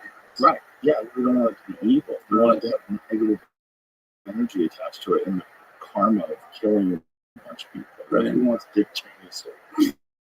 You know? The aliens would have that dude. Remember when he shot someone and then the guy apologized? Yeah. You know how gangster that is? Yeah. You shoot a guy in the face and the dude's like, yeah, look like a bird. Don't worry about it. Yeah. Can you, what is with, is there any way to you that we're not being gaslit, like to hell by Kamala Harris? In what way? Like, wasn't she like a joke even among Democrats? Like 10 seconds ago? Like, literally, Sure. like a day. Yep. And now it's like, the country's really, I know. Yeah. What? I don't know. Yeah, we're so easily manipulated, and they're all doing it in lockstep. Yeah, no doubt about it. There's no doubt about it. She polled as the least popular vice president of all time. She is, I dinner with a friend of mine recently who actually knows her. He says she's very smart, but when she gets in front of the camera, she walks up and she's just not good at communicating, and she tries to go off script. And she, whenever you're talking in front of a large group of people, there's a bizarre stress and pressure that really constricts your ability to communicate. I'm aware. Yeah, as of the last few weeks. Yeah, it's weird.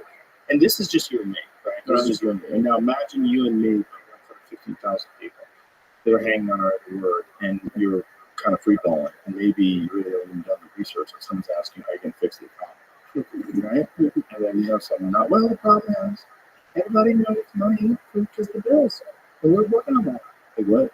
Well, and that's so obvious when, the passage of time is significant, and the significance of the passage of time is significant as the passage of time. Exactly. Yeah. So that's someone who is basically like a kid in the 5th grade who's writing a book report but they haven't written a book. That's every time I see her on camera, it's all I can think is that she's the kid who didn't do her homework. Right. Because it just says that vibe. Did you see the clip of her talking about how dare we wish Merry Christmas to people? Oh, yeah, she does this bizarre about how we should be wishing Merry Christmas to anyone. Is this what she was a senator? I don't know. It's recent. It's recent. Yeah. It's so strange that that was her. Like, that's the only time I've seen her passionate about anything on camera. So I haven't seen that. I've seen the one she's telling people need to be woke. The one needs to be more woke. Oh, just be more woke. Just figure out who's the wokest. Trying to be the wokest, but she's whatever. Everyone's being more woke. This is like laughing. And when we all sing happy tunes and sing Merry Christmas and wish each other Merry Christmas, these children are not going to have a Merry Christmas. How dare we speak Merry Christmas? How dare we? Merry Christmas, everyone. And she invoked Greta Thunberg a little bit there. Oh, that's so nutty. How dare we? How dare. Yeah, no, we're definitely being gaslit. And not only that, here's the big one, right? She wasn't elected, right? She was appointed vice president, and then they didn't do primaries. They had no primaries for Joe Biden, and now all of a sudden she is the nominee because he's stepping away. And so then they bring in this other guy who's radical from Minnesota. That's the vice president, who he believes a lot of wild things. One of them is transgender surgery for people who are under 13. Another one is abortion up until 9 months. Ooh. Yeah. Obviously, there's reasons why people medically would, like, if the woman's life is in danger, if the child has something wrong, it's not going to live. There's reasons why they choose to do things like that. But that stuff scares the fuck out of people. He changed the Minnesota state flag to make it look like a Somali flag. Yeah. You ever seen that? Yeah. Show that video. So the video of him taking down the Minnesota flag and replaced it with the new flag. It looks a lot like the Somali flag. Minnesota's a huge population of Somalis. Well, isn't what's her face? Yes. Omar. Yeah. Oh, But there's a video of him doing it. man. Well, okay, we'll see the video. But they did change the Minnesota state flag, right? Sometimes the false. Yeah, that's the problem with like fact checkers. Some of these fact checkers are completely full of shit. Like you're just trying to debunk something, especially now when there's all this scrutiny being paid attention to what this guy's done. What have you? What's the false stuff, Jeremy? It's not the flag itself. Yeah, I typed in, I was just trying to even get to it. A bunch of stories popping up. How to say this? Like, no, we didn't give them small. My flag, no, it changed. No. It's under Somali, false. But what does it look? Okay, but what does it look like now? Okay, on the left is Somali flag. On the right is the Minnesota state flag. Okay, same color as the Somali flag, a white star, a different white star in there, like the Somali flag. Very different than the original Minnesota flag. And there's the video down below that. That's when he changed it out. So he takes out the Minnesota state flag. Oh, hold on a second. Wait a minute. Turn the volume up, please. You can hear that? All right, wait. Oh, wait. So, go ahead. Picks it up. Moves it out of the way. And replaces it. Look at this. No, that's bad. Yes, why is that better? Why do you care what the flag looks like, first of all? And why do you get to change the flag? How crazy is that the government gets to change the flag? Like, who else is involved in that decision to change the flag? That happened. I don't know. It's the big event to let people pick, you know. Right. Now, we have a bunch of people. That's a high population of Somalis in the state. I would imagine they would want to try to get that flag a little closer to home. You know, the worst incident of fact checking was the quid pro quo Joe clip, where Biden brags about that time that he withheld $1 billion in aid to Ukraine, So they fire a prosecutor. to fire a prosecutor that we now know his son worked for. And if you type that in Snopes or whatever will tell you, just like, oh, that didn't happen. Biden, there was no quid pro quo. Biden didn't want the prosecutor fired because he didn't know that his son worked for Burisma at the time. And it's like how can you just say that's fake? And like, it's scary to me that people will read that and be like, oh, it's fake. It's like, Yeah. no, look at it, like with your eyes. Yeah, fact checkers are fucking dangerous, and it's really. I mean, what you're seeing is kind of treason. Yeah, That's kind of what it is. If you're seeing that kind of fact checking, you're lying. You're lying, and you're intentionally misrepresenting facts, and you're doing so because you want a specific result politically. Right? It should be illegal, especially if people think of you as a fact checker. And what does it mean? What does it mean to be a fact checker? problem with facts is a lot of them are very subjective. You can find one small inconsistency or one, you could phrase a question a certain way and have your answer false in a different way because you're just finding some nitpicky way to look at this. I've seen a lot of it. To the point where you're like, that's not fact checked at all. You guys just fucking, you're gaslighting. It's right. You're gaslighting. This is what it says. We picked the new flag. State Emblems Redesign Commission tasked with choosing a new flag and seal made its final selection this week, and the new design will debut next year. It follows 4 months of meetings, many spirited debates, and 2,500 submissions from the public sharing their ideas for the new symbols. Changed it. He says problematic. Problematic. Oh, I love that term. Our current flag is problematic. I think we all know that. We've evolved from a more diverse state, into a more diverse state. I think it's more reflective of that. Okay, what was the original flag? There was concern with the scene depicted on the old flag, which many found offensive. First adopted in 1957, the flag showed a white settler tilling land as an indigenous man rides horseback. Indigenous members of the State Emblem Redesign Commission said it was harmful to their communities and promoted the erasure of their people from the land. Right? Well, can I see what it looks like?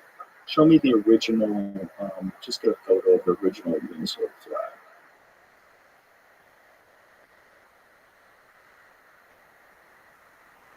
Okay, click on it. Let's see what it looks like. Okay. So there's a Native American on horseback. I see it though. And then there's a farmer tilling the land, a Native American on horseback. Is that problematic because Native Americans didn't really ride horses? And people didn't really till the land? Like, I understand what.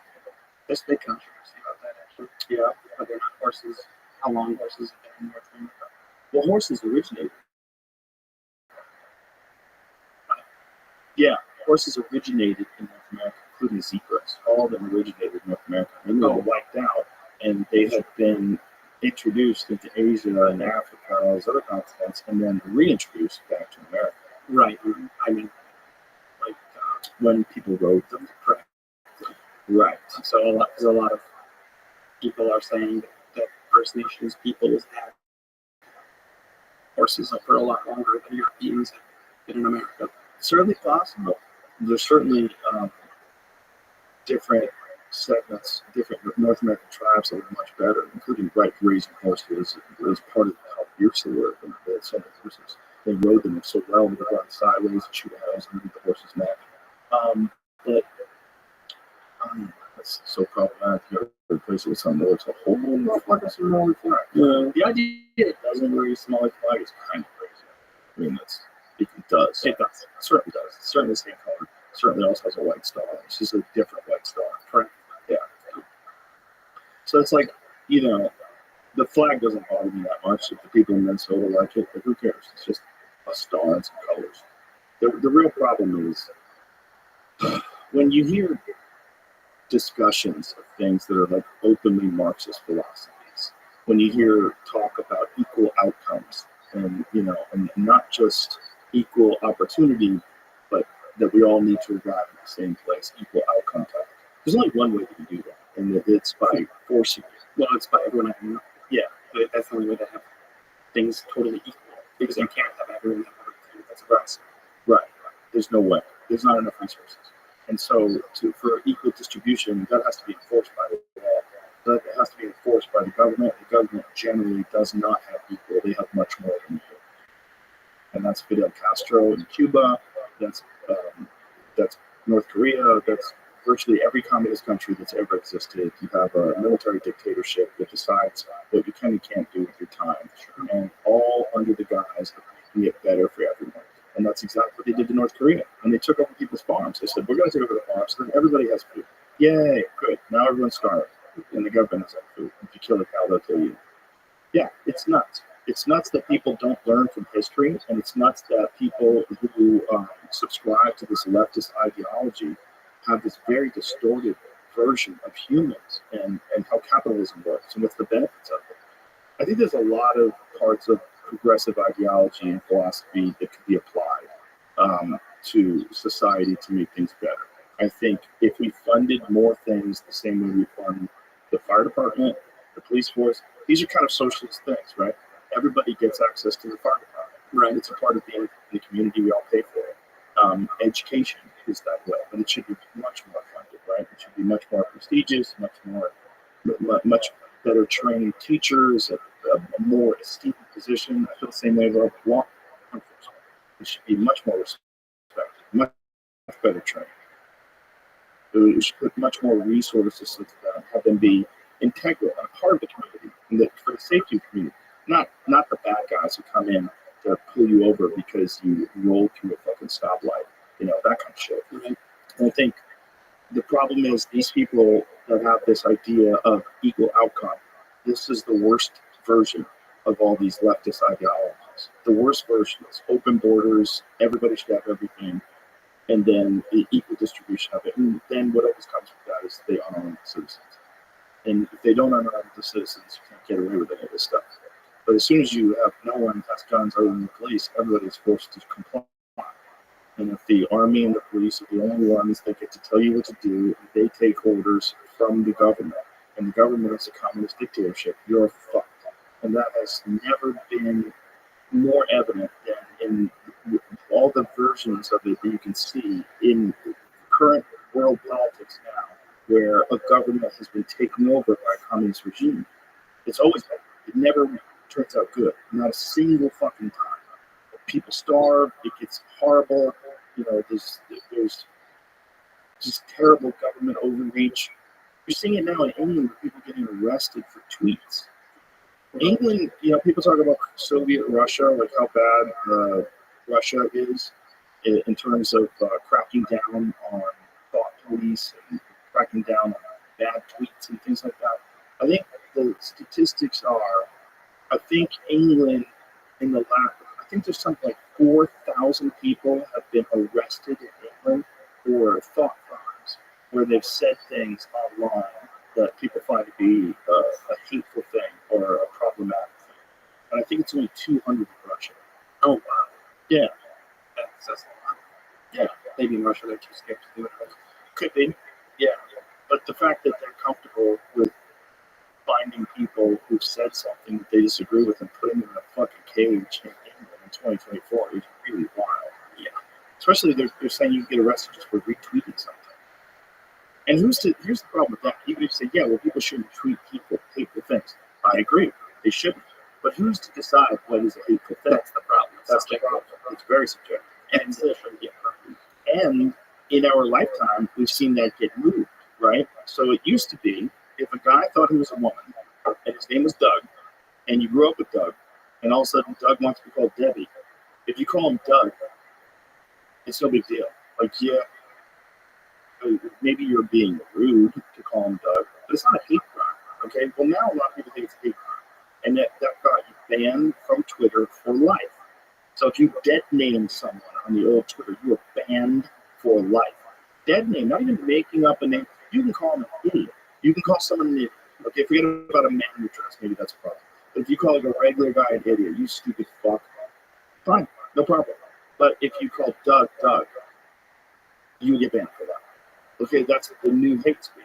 That's crazy. Now, if that keeps going, that didn't exist before. If that keeps going, maybe you can go to jail for calling Doug.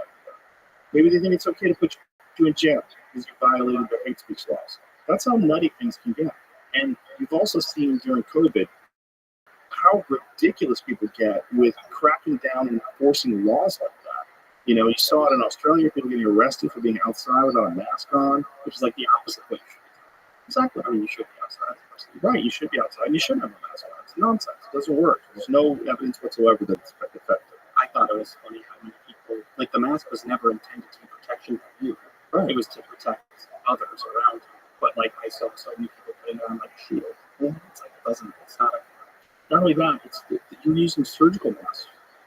Those are designed to keep people from spitting into open wounds.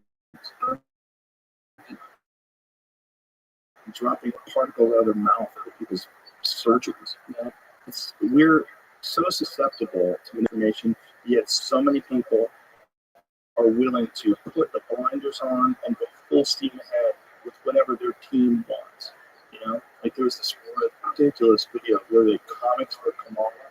Oh, did you see that? You know, white man for Kamala. There's a dude, white dude for Kamala. It's so organized, by the way. And there's a Twitch streamer, like one of the big time Twitch streamers, one of the big guys, who read out what they were offering. They were offering him money to advocate for Kamala Harris online. It's like, I'm not fucking doing this. And so he's like reading this thing where they're offering money. They're literally paying for AstroTurf. The most egregious thing I've seen recently, you know, after everything the past 8 years, 9 years, it's hard to not piss off generally anymore. But is now all the left people saying that Trump is afraid to debate Trump, or that Trump is afraid to write. And I saw this meme of Trump is like the cowardly. Everyone's like, he's never going to show up. It's like you said the exact same thing about the exact same thing. And Trump went in there and just like, yeah, like it was. Oh, the guy who got shot in the face like 2 days ago said, fight, scared to debate Kamala. Yeah, it seems ridiculous, but, you know, that's just what they do. That's politics. They do it on the left, they do it on the right. They gaslight you, they manipulate you, they promote narratives. And the only one who's not doing that is Robert Kennedy. You a fan? Yeah, I am a fan. Yeah, he's the only one that makes sense to me. He's the only one that doesn't attack people. He attacks actions and ideas. But he's much more reasonable and intelligent. The guy was an environmental attorney and cleaned up the East River. He's a legitimate guy. You know, before anybody started calling him an anti-vaxxer, which I thought he was. I thought he was just nut, this like conspiracy theorist nut. Until I read this book, I read The Real Anthony Fauci. I'm like, what is? How much of this is real?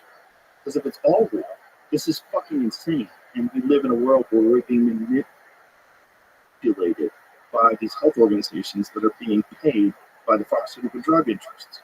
And these pharmaceutical drug companies are pumping these products out into the population and telling us that we need them and then making insane amounts of money.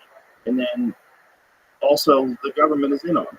And also they share a patent with Moderna. And also they share profits. And there's $700 million, however much money was made, whatever the number is that these guys made off of these products. Like this is all of it is fucking crazy. There's the revolving door between the CDC and the FDA and then these pharmaceutical drug companies. The people that make the regulations then go on to have these cushy jobs with the pharmaceutical drug corporation. It's like, oh, nothing to see here. It's like it's open. It's right out in the open. And when he talks about all that stuff in his book, you're just like, what the fuck, man? If this wasn't true, he would be sued. So it seems to be true. You know? And it's a scary thing. People don't want to talk about it. They don't want to be attacked. They don't want to be called an anti-vaxxer. That's a big one. Right? Yeah. It cracked me up how a lot of the people on the right started to despise the vaccine. And then Trump at the same time was like, it's my vaccine, you guys. Yeah. And then he got kind of confused. It's one of the rare times in politics that Trump didn't seem sure of his course. Well, I think he was proud of getting it out there. Yeah, and he was proud that they did it. The vaccine, it was a good vaccine. I don't even know. I think he took it, which is crazy too, because the guy survived COVID. He got COVID before the vaccine was developed. And he still took the vaccine, which is literally really hard.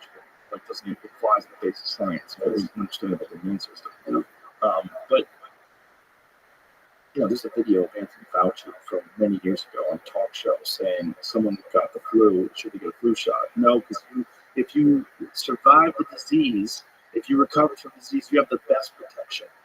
Because they're literally saying that. And then, of course, that was thrown out the window when they wanted a vaccine. Well, plus, it's not a vaccine.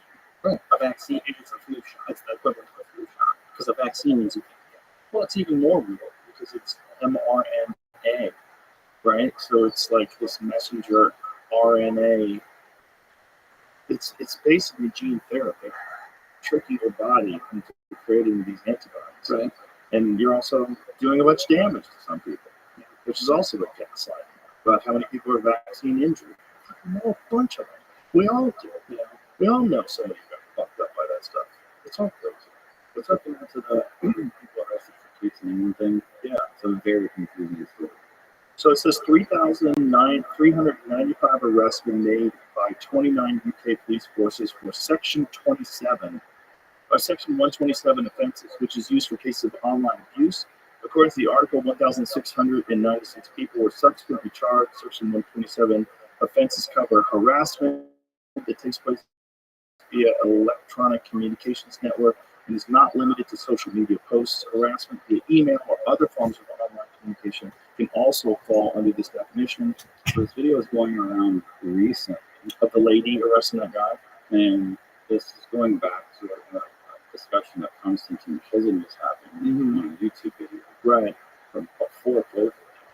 This was all from like 2017. Yeah, they've been doing it for a while, yeah. That's I'm looking up and trying to find, like, I can't find any updated information that says that this is still continuing to happen, except for 3 guys were recently arrested for like the Leeds riots because they were posting violent stuff on Twitter or something. I know there was one guy who was posting stickers. He got arrested for posting stickers that they said were offensive. It's just, we take for granted the what we have with the First Amendment, freedom of speech. Yeah, freedom of speech is the job. There's only one way to find out what's right. You gotta let people talk, and you gotta let people, even like on X, say the wrong things or say offensive things. You find those people, you don't like them, block them. You don't like it, don't listen. Don't read it. Don't read what they're saying. You know, it's disturbing. It's very, to me, what I really became like hyper aware of it was post October 7th, when you see so much anti-Semitism, just like blatant, out in the open, and often incorrect and ignorant anti-Semitism. Not just like, wow, look at all these Jewish people that are the head of these banks. Look at all these Jewish people that are running show business. They just ruthless, nasty anti-Semitism out in the open, and people agreeing with it out in the open. Like, this is crazy. Well, it's almost like because it's coming from one protected class to another, is how I see that. Because I mean, like, you're right. Obviously, if that was a stance of the right, it would be immediately called out as evil as it is.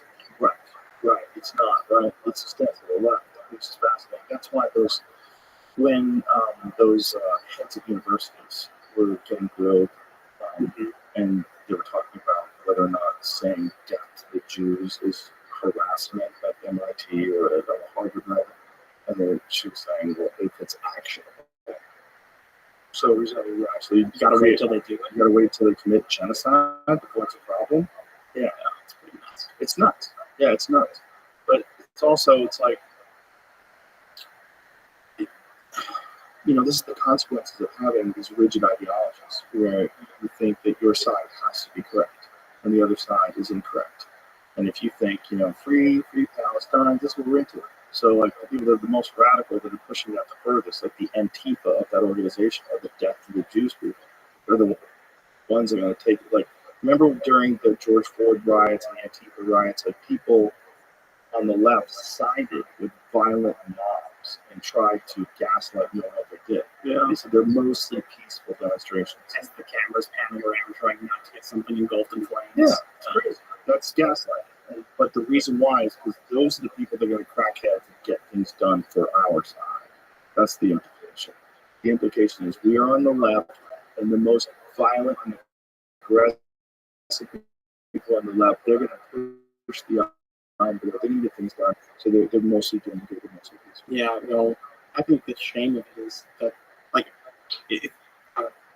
BLM, like, now it's pretty well understood that they were a legit scam.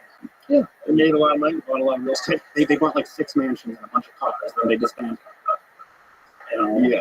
And said, like, exterminator, there was this exterminator who, like, literally got handcuffed and shot by the police on camera in a hotel. For what? So he. Oh, you mean the guy that's in Phoenix? I don't know. In Arizona, where he's crawling around the hallway, and the guy tells his pants are dropping down, and the cop shoots him. No, I don't think so. This is a guy who he was an exterminator. He had a pellet gun, and he was putting it in. Yeah, it's in a hotel. Yeah, it's in a hotel. I just remember that. And, like, that's one of the most disturbing. What I'm trying to say is that if you're trying to solve the problem of police overstep, looking at it through a racial lens isn't to solve it. That's not the problem. Right. Because it happens to white people. It happens to white people. Right. Yeah. So you can't just blanket statement with it saying that's about one particular group. Well, I think it was one of those moments in history where one thing sets off and there's a bunch of tension that's like at the surface, racial tension. And then one thing sets it off, and then there's this narrative. And then there's through social media, you get all these examples that you see over and over and over again of white cops shooting black people. Yeah. And so people have it in their mind that black people are unjustly harassed and are attacked more than anyone else. And that's why that professor at Harvard released that study showing that there is not a difference. There's not a disparity, racial disparity, in the way black people are assaulted or shot by cops versus white people. And people attack too, right? Because they don't want their narratives destroyed. The problem is bad cops, right? Of course, that's the problem. And the problem is sociopaths that become police officers. This problem is cops with PTSD. The problem is just like you can have bad anything, any walk of life. You can have a bad doctor, you can have a bad football coach, you can have a bad cop. And bad cops are a real fucking problem. They wind up shooting people that should be shot. They're fucking crazy. They've lost their soul. You know? The aliens wouldn't want them as a container. No, they wouldn't. No. The alien thing is crazy if what we're talking about when we talk about like save our souls, like that we think about having like your essence is negative and evil, and that negative evil essence, we've been trying to minimize the amount of those. Like if your crop has like a disease or like some sort of a thing, some fungus is growing on your crop, you're gonna destroy most of the crop. Like what do we have to do to protect the crop? We have to keep the crop religion. Let's keep these mind viruses from destroying us. Let's keep war at a minimum. Let's keep these people from doing things that are unethical and immoral because they actually do damage the thing that we need the most that's inside of it. Right. Have you ever had any sort of an alien experience? Yeah, actually. My roommate, this was at my college, Rick College. We were on this place, basically just a balcony, and we just saw, it was like 3 a.m. Drink a lot that night. We're having the last cigarette of the night, and we just saw one triangle with red dots appear way in the distance, and it was by a radio tower, which I only mention because it's easy to say that we saw the radio tower. It's like no, the radio tower was clear. And then we watched it for like 2 minutes, and then another one appeared right next to it, and then they both disappeared. And it wasn't really a big deal at the time, like, and it still isn't, but it was something. It was really something. I wouldn't say it wasn't a big deal anymore. Like we weren't like agitated, like it wasn't like it was more just afterthoughts. Like it wasn't. Well, you probably were drunk still too, right? Yeah. Oh, yeah. But you also had the same thing. Oh yeah, just 2 of us, and it was very fun. Did anybody else see it? Was there any other reports? I never looked into it. And so it was very far away. And how did it move? Didn't move. It just hovered. I don't know if the first one appeared or not. Or if it was always there, but like I think he saw it first, and I looked. I was like, "What is that?" Because it was dark. Like, you couldn't see stars behind it. So like, there was obviously something in between the 3 of us. And then the second one appeared overlapping it, so like in front of it, and then they both just disappeared. Yeah, Just blanked out for existence. we didn't see it. So it's just you were staring at it, and all of a sudden it was gone. Correct. And did you both say, "Oh shit, it's gone"? I don't remember. It was something.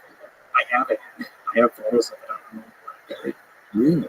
But How blurry is it? very blurry. They just looked at that. They looked at it. What's the best photo of a UFO that's ever been taken? I mean, there's a bunch of old ones from like the 1960s. I think you think it's straight horseshit. Yeah, there's this one guy talking camera on him, and looks like hubcaps and stuff that he's throwing in the sky. Well, but then I don't know specifics of photos. Did you ever see the Mexico City footage? The footage, I don't even know why. They made me think of signs. Mm. Yeah, it's my favorite movie of all time. It's a good movie. Mexico City UFO footage is interesting because it's in Mexico City and you see this thing flying. You see it like in the distance as it's going past these buildings. I'm like, what the fuck is that? And it's seen by thousands and thousands of people. I would imagine that the best one is the Phoenix Lights. Mm-hmm. That's kind of Yeah. Clearest UFO photo ever taken was hidden from the public for 3 decades. The Calvin photograph taken by 2 hikers in the Scottish Highlands, pictures handed over to the Ministry of Defense, and was hidden from the public for more than 3 decades. The unbelievable images show a diamond-shaped object hovering in the sky. It looks like a saucer. It looks like it's just pointing at the top. But doesn't it look like you have to circle it? Why do you think it's diamond shaped? Oh, okay, that's diamond shaped. Is that's the photo? Mm-hmm. Holy crap. Yeah. Huh? That is, Yeah. it doesn't look like it is circular. I mean, it's hard to say what the fuck that is. Go back to the other day. I think that the top one is like pronounced. If it's about it, I witnesses it's all to it. Even if it's right, it's just something fishy here. Dude, it's all enough. So, right. Over 15 minutes, shot upwards. Before disappearing. Negatives of the fish doubled. Dubbed the Calvin photographer originally handed over Scotland's daily record newspaper and returned past them to the Ministry of Defense. However, they were never shown to the public. After decades of research, photos uncovered by academic and journalist Dr. Clark out to Clark is from 2 different websites. Being studied E in the first one, and afterwards no E. As the story goes, the Dr. Clark reached out to Craig Lindsay, former Royal Air Force press officer, who had kept a copy of the photo after the story was looked into back in the 90s. Lindsay even kept the original envelope containing the copy of photos in his possession. That's the dude. That dude looks like a nutsack. For instance, astronomers left amazed by a UFO caught flying across the moon. What the fuck's that?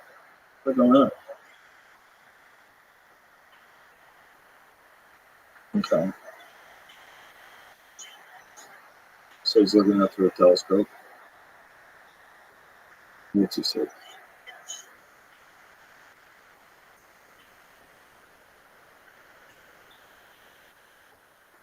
Yeah.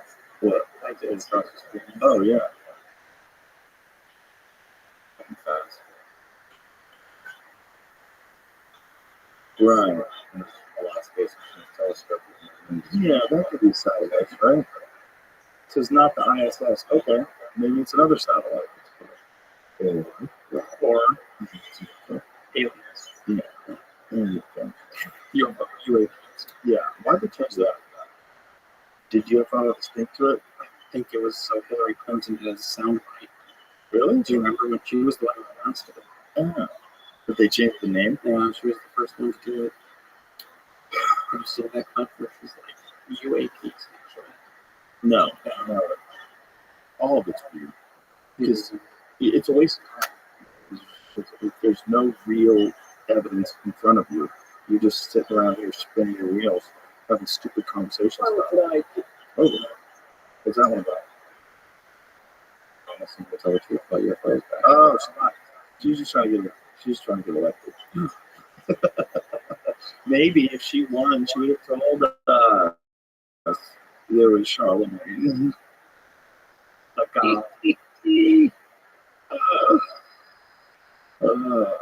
She smells like soda. I do. No. Have you seen the remake? Yeah, it's Jones remake of that song. Yes. Yeah. That was amazing. Yeah, it's amazing. When he goes on that rant and it turns into a song. Yeah. Yeah, it's easy to get chemical bottle world now. It is. I think that's also a feature of this whole thing. People want UFOs to come and save us because they think we're fucked. I think that extraterrestrials, if they exist, are evil. Yeah. They do. Real. Well, I mean, if you look at the Lions Sheriff abduction reports, they're all really nasty. Yeah. there's always an ego, weird being paralyzed on the operating table, and yeah. But also, it's like you got to manage the fear the person would have. It's not evil in terms of like they don't get killed, right? So they get released, they get returned, but they have this terrifying and frightening experience. So you got to imagine that just being taken toward a UFO, even if they're being kind to you, is fucking horrific. You'd be so scared that you would kind of assume that they're negative. Well, according to Dr. So she is 3 years or 10 years abductions. The first ones that we mentioned are some aliens or extraterrestrial, or carbon or terrestrial aliens, interdimensional, or something else entirely. And the second rule is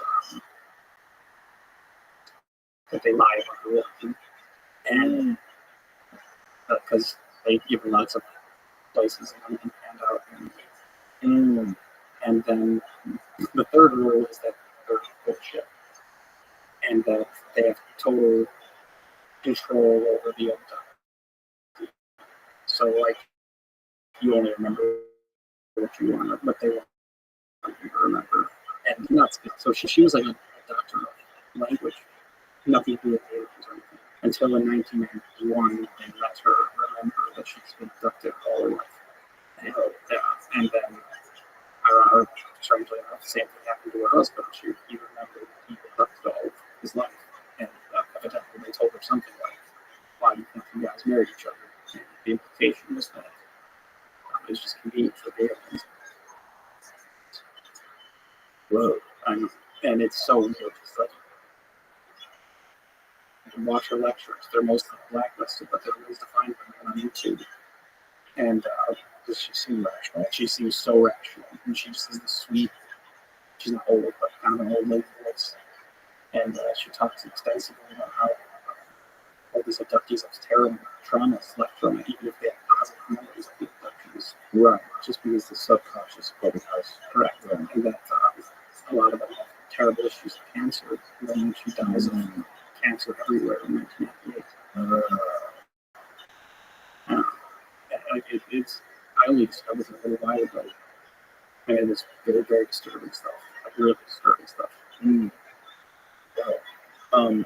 Tucker Carlson seems to be they've always been. He doesn't think they're coming from another planet. I think that might be more likely. Thinks that they're viable. This is something that's a feature of human history that people have always discussed. Like these beings, these things that are with us. And somehow they're really our protection. Right. Very good basis. But he thinks they're like angels and devils. Well, I'm sure that's the words we use for them. Yeah. If you read the angel description, so a wheel with 16 eyes or something, that's yeah. That's a bizarre way to describe it. Yeah. I don't know what he's describing. I think he's describing cracked by eyes and sensors or something. Like the translation got wonky. That's the problem, right? The problem is the translations. First of all, you have to think that a lot of those stories were told for hundreds, if not thousands of years before they were ever written down. Sure. And then they're told and written down in Aramaic, they're written down in ancient Hebrew, and then they're translated. Translated to Greek, Roman, or Latin rather, translated to English, French, German. A lot is lost. And a lot is lost in translated Russian English today. Right. You know, if you see a Russian, I see a Russian post sometimes on Twitter and I hit translate. I'm like, oh, you know, kind of puts together in a wacky way. And that's common. But that's a language that we're well aware of. And millions of people speak Russian. Millions of people speak English. This is the best we could do. Right? It's still a telephone game. Yeah, still. So now imagine a time with no science, no real understanding of what the forces that are at work in terms of like natural selection, all the different things, space, and all the things that we're aware of today, things that we can know. And imagine these people writing down these stories about the origins of humanity at the same time. And I think there's some truth to what they're writing. There's something to it. I've always said that about the Big Bang, like the beginning of the Bible was the beginning of his life. Boy, that sounds a lot like a Big Bang. Sure does. Like, what is that? If I was going to tell you the story of the Big Bang, and then you told other people for like 1,000 years, and finally somebody writes it down, what do you think that would look like? Probably in the beginning there was life.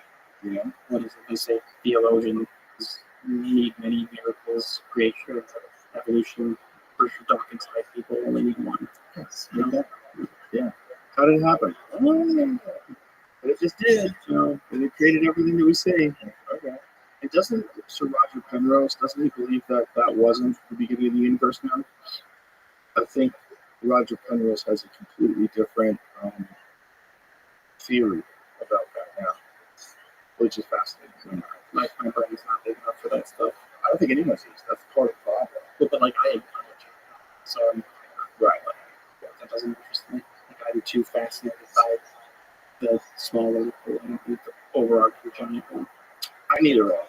I need them all. I mean, it's all interesting to think about. Like, occasionally I wonder, how does this thing just expand to some insane point and then come back? What was before the Big Bang? The theory of Roger Penrose. Attempt to answer the question, what was before the Big Bang, read last year's Nobel Prize winner Roger Penrose to an interesting cosmological concept in which our universe is just one link in an endless chain of predecessors and descendants. I mean, why not? Why not?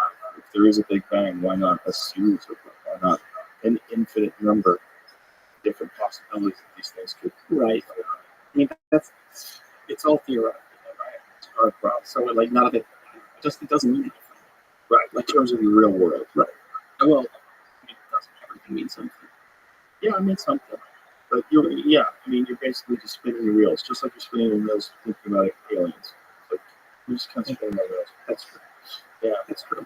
Until we're not. Yeah. That's the other theory, is that they're giving us a slow trickle of disclosure. Yeah, but why was So that we get accustomed to it. So civilization doesn't collapse. The stock market doesn't crash. So that we don't, start pick off World War III. Did you mean humans are giving us slow Yes, tricks? that's that's right. Yeah. Have you ever read any of Diana Pasolka's work? Very interesting. She's a religious scholar, and her take on this is very similar to like what Tucker Carlson said.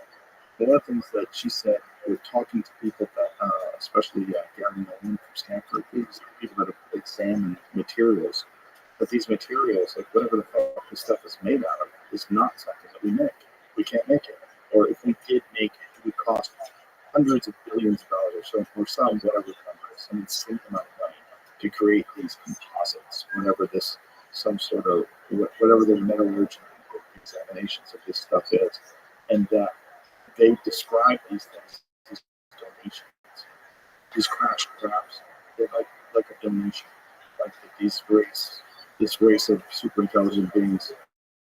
They figure this out. Like, you leave a 57 Camaro or a 57 Chevy in a parking lot somewhere, and people stumble upon it. What is this? What is it? How's it? What's that? Is it a tire? Oh, wheels and tires. Oh, I can't get it to roll. Right. Oh, the engine fires. It spins this thing. It's the transmission. It causes the wheels to move. And that's what they do. This is the Bob Lazar thing. Like Bob Lazar said that one of all these classified documents that related to these UFOs, he said one of them, they said, was from an archaeological group. That's the problem, right? It's all nonsense. Sitting here just wasting time and being very productive with our lives. Instead of talking about UFOs. Yeah. I mean, you're doing really good, I think. What else are you making videos about? Anything interesting coming out? I'm doing sharks. The sharks are cool. Who doesn't know sharks? I'm doing a dream. A dream one? A dream. Lanky Gray aliens. I finished that. Yeah, I saw that one tonight. Yeah. Did you watch it? Yeah. Is that your dream? Yeah. So you've got this recurring dream of Lanky Gray aliens? No, Lanky Gray aliens are just like a figment my imagination and my like boogeyman that kids have. That's interesting. Is that the word? No, a liminal space. Okay. Like, if there's did you have a basement when you were a kid? Yes. Okay. Did you ever have to like turn the switch off somewhere and then go up the stairs? No. Okay. Well, I have that, and then like when it's the fear of where you can't see. Right. And I think everyone has a distinct thing that their brain imagines. That's pretty terrifying. Mine were always like gray aliens. But it was always this one thing. Yeah, I remember if you wonder if these people are saying their memories are erased, and then you do have an encounter or you do have a sighting or thing, so I never gave that any thought whatsoever until I saw Gary Nolan's, that's speak or his talk on the new Channel 7 News or something, and he described this electric feeling that he experienced after something. Yeah, this is how you connect, is what he said. And that's literally the only thing that entire video that made me like, oh, because I remember I had this weird ass dream about Ray. And then after that dream, I was just like, I remember feeling very electric. I did not sound right. I'm truly not. But that did give me thoughts. Excuse me. It's pretty embarrassing. But it's interesting to me that these things always happen while people are sleeping. They always happen at night. And this is just when the dream state happens. You're like, so what is the dream state? Dreams are bizarre. Like, we have this very realistic thing that we're experiencing that we don't really understand. And we sort of just accept that we have this wild imaginary experience that seems realistic. You wake up and like, oh my God, we're just dreaming. So nutty. Like, what is that? What is this thing that's different than any other sort of imaginary thing that you experience in your life? All the imaginary things that you experience in your life are like, they're easily written off for the most part. But dreams seem hyper realistic sometimes. They sure do. And you have to remember, oh, this is a dream. I had it last night. I woke up and it's like, oh, it's a dream. What the fuck is that about? How weird. They seem like real experiences while they're happening, right? And if you're having dreams that seem like real experiences and they're recurring and they're involving extraterrestrials, and you have this sighting, and there is this understanding that they can manipulate what you remember and don't remember, you can kind of fuck yourself into thinking you get abducted. That's why I don't think I was. Because to think that you were, to think that you have been abducted is, I feel like, it's funny, like, because I don't feel like a weirdo. I feel like you don't. Do you? Just trying to say it is. It is. But yeah, I don't know. That wasn't it. So, if there are people who are suggestible and they've been abducted, right? Then what I am describing is a good case study in that. I think that's a factor for sure. Yeah. Well, that's a factor too with memories.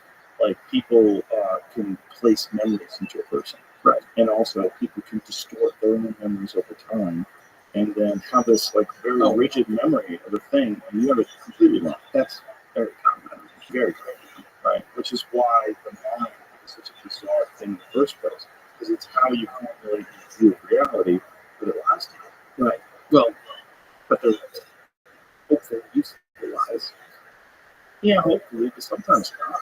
You know, sometimes people have a very bad version of themselves from memories. Like, maybe they have a lot of self-hate or a lot of self-doubt, and then they connect these memories to themselves and they distort themselves and make themselves even worse, right? Yes, hopefully it's beneficial, but sometimes it's not. Well, it has to exist from an evolutionary perspective, I think. That serves a purpose. That's not random. Probably, right? If you're remembering yourself as doing something obnoxious or stupid, that's because the essence of you doing that is true, and now you're ideally supposed to overcorrect. You're supposed to correct. Right. So less. Yeah. But it cripples you emotionally. It doesn't do any good.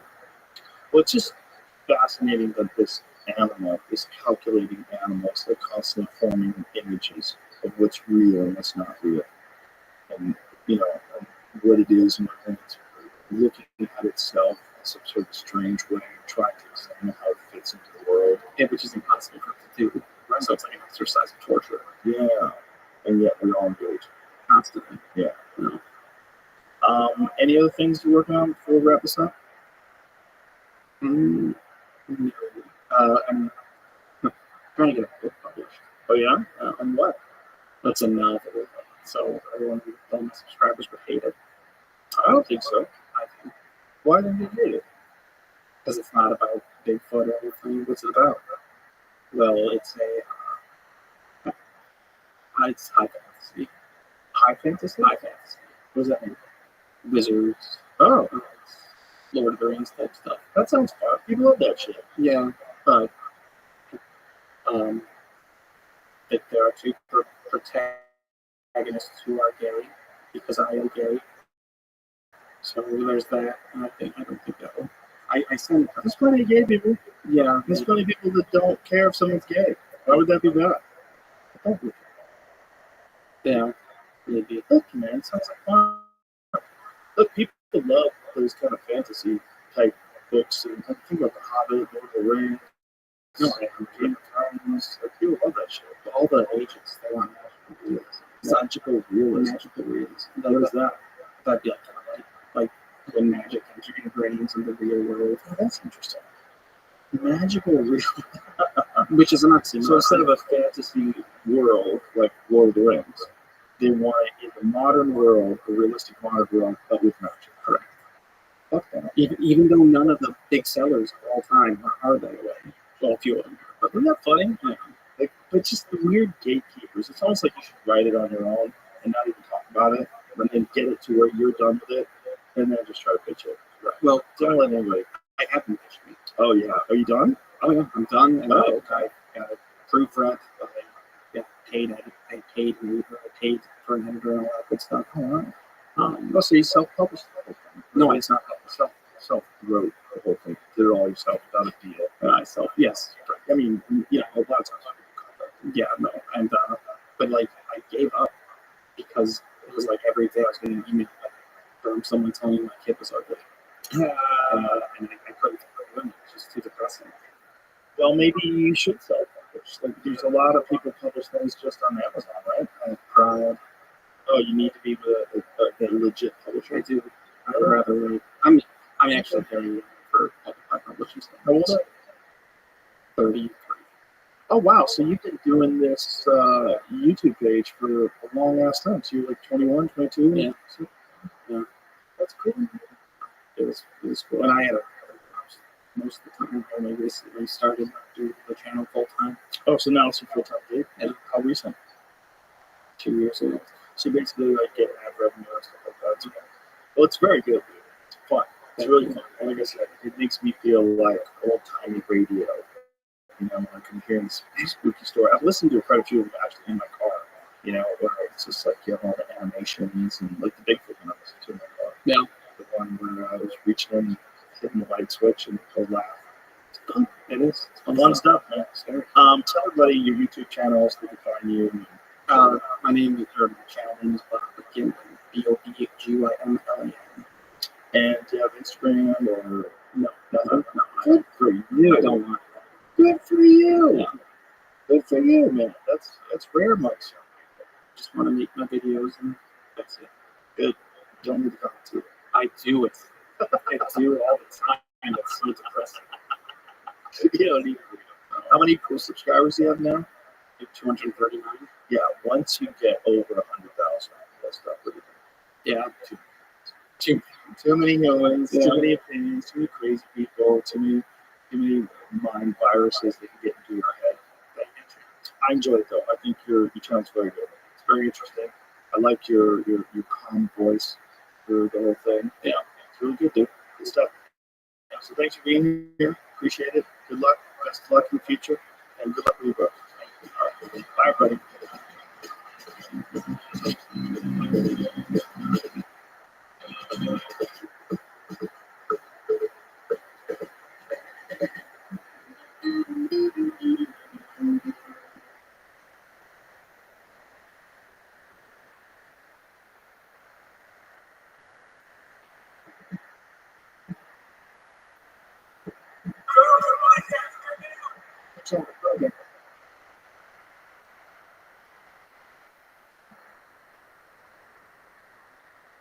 experience. Train my name, Joe Rogan podcast my name. All day. So, your subject matter is so fascinating to me. So first, please explain what this idea of assembly. Yeah. Assembly theory is born out of an interest in solving the origin of life and finding aliens. So that's sort of the motivation. I think it's really important to be clear about that to start, because it introduces some kind of radical reconceptions of the way we think about fundamental physics, at least I think so. But the key idea of the theory is that the universe cannot generate complexity outside of living processes. And so we have a way of formalizing what seems kind of intuitively obvious, that the universe doesn't generate complex objects for free. And we do this with this idea of assembly theory. I'm thinking about the assembly space, which is like the space of all constructible objects. And you can talk about the complexity in that space as a minimal number of steps for making an object. And if you see objects that require a lot of steps to make them and they're in high abundance, life is the only thing that can make them. So this includes plant life. This includes Everything, technology, everything on your table. You know, it requires billions of years of evolution of intelligence, and technology to generate. So when you say life to generate, what about like crystals? What about, have you ever seen that enormous cave in Mexico where they have these insane crystal structures? is it the one that's like hot inside? And like, Yes. yes, I have seen that. It's gorgeous. I've never been there. But Amazing. yeah, But totally. it kind of looks like somebody made it, but it's just natural processes. Yes. So I'm actually really interested in understanding to what degree we can consider minerals on the planet live or artifacts of life. But we haven't formalized the theory entirely for minerals yet. So I think that one of the sort of key results we have so far is actually quantifying in molecules a complexity boundary above which a molecule is so complex that we can say it's definitively life, and we've experimentally verified measuring this property of assembly of molecules to say these are derived from life, these are, and that there's a clear boundary. For minerals, we haven't done that yet because we're still formalizing the theory and the kind of measurements we need to take. But I expect there to be a boundary that planets can make some kinds of crystal complexity, but not all of it that we see on this planet. So what's the conventional definition of life? Yeah, so there's a lot of debate about what definitions of life should hold, but the one that is usually cited by astrobiologists is life is a self-sustaining chemical system capable of Darwinian evolution. And I've memorized it because I find it so annoying. So I'm like, I gotta know what I'm annoyed with. What annoys you about it? Everything. It's like, actually, it was very funny writing the book because I wanted to get into the new ideas, and my editor was like, you gotta explain how people think about life now. And I was like, okay, well, this definition is the most annoying one. I'll just pick it apart. And it's actually like all the words in it are annoying in some sense. So the first one is that life is chemical. I've never really thought about chemistry being the defining feature of life. I think you have to separate out that life emerges, at least as we understand it, from a chemical soup on the planet, right? So it emerges in chemistry, but it doesn't mean it's a chemical phenomenon. And the sort of analogy from the physicist conception of nature I could draw there is we don't think that gravity is a phenomenon of rocks. Gravity represents some universal physics in our universe. And so when we're thinking about planets and things, we don't think that they obey the laws of gravity because they're made of rocks. We understand that there's some property called mass that's much more abstract and applies to everything. I think life's kind of the same. It emerges in chemistry, but there's some informational properties, these things about how life generates complex structures and how it does that so uniquely. That is universal physics that happens so much in chemistry. So chemistry has to go out. It's not just a chemical phenomenon. And I think you need to recognize that if we're going to talk about like technology and artificial intelligence and like are they alive or not. Mm-hmm. So very different than like what's happening inside a cell. Right, non-biological. Yeah. But still, seemingly alive. Yes, maybe. Perhaps. Yeah, open to debate. I've said that about technology, that technology does seem to be a life form that requires us to give birth to it. Yes. Didn't Marshall McLuhan? I like that way of thinking about it, yeah. Yeah. Marshall McLuhan had a great quote, and I believe this was in the 1960s. He said that we are the sex organs of the machine world. Oh. Isn't that incredible? Yeah, I like that a lot, actually. I don't disagree with that. Yeah. Especially if it does become some sort of digital life, that's essentially what we are. We're just by proxy moms. We are. So the way that I think about it is to think about life not in terms of individuals, but lineages. So, there's a lineage of how information has been structuring the material world, what we would talk about in assembly theory in terms of all of the configurations of objects created on our planet over 4 billion years. And that's a process that's continuous, with objects making other objects.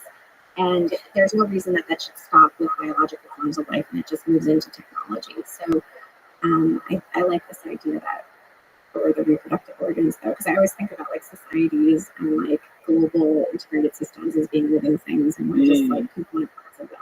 Well, they certainly look like it when you look at traffic from overhead and you compare it to blood moving through arteries. It's really kind of extraordinary. Yeah. Because you see the ebb and flow of the white lights and the red tail lights back and forth, and then you see blood cells moving through a person's body. It's kind of similar. Yeah.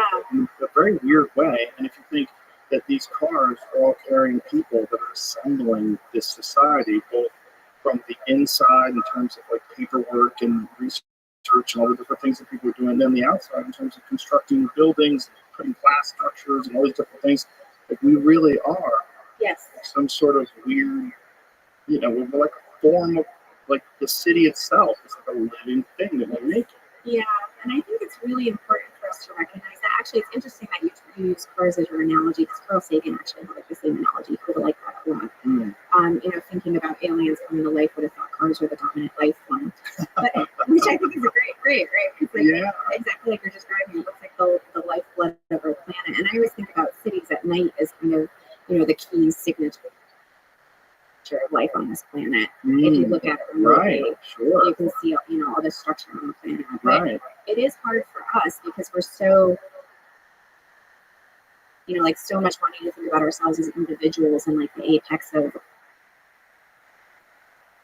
all of the evolutionary processes, not to think about ourselves as part of systems that are much larger than us. And I think it's critically important that we kind of change our reference frame on that, because we're also seeing right now with like social networks and the influence of like having all these societal level dialogues like brought to every individual, and like we don't know how to process that information. But we are part of these collective systems that are much larger than us, and they are constructing a lot of the world around us without individuals having as much agency in that process as we think we do. Yet that process is also what gives us our agency, so it's kind of paradoxical. Right. I've often said that if an alien race that was completely outside of our understanding of life and our understanding of biology, if they observed us and they'd said, well, what is this dominant species doing? Well, it makes better things. That's all it does. Yes. We do a lot of things, but ultimately those things, even war, which is essentially about acquiring money and resources, we use those resources and that money to make better things. And in engaging in war, you're constantly advancing technology to have an advantage over the enemy, so you're making better things. Like everything is making better things, which when you scale it up, ultimately will lead to another life form. It will lead to some new thing. Well, we don't kill ourselves. Well, if we don't get the volcano, asteroid. I'm not a pessimist. I think we'll be around for a while. You think so? Yeah, but I have a pathology that I'm like really optimistic as a person, so I have a hard time. That's good.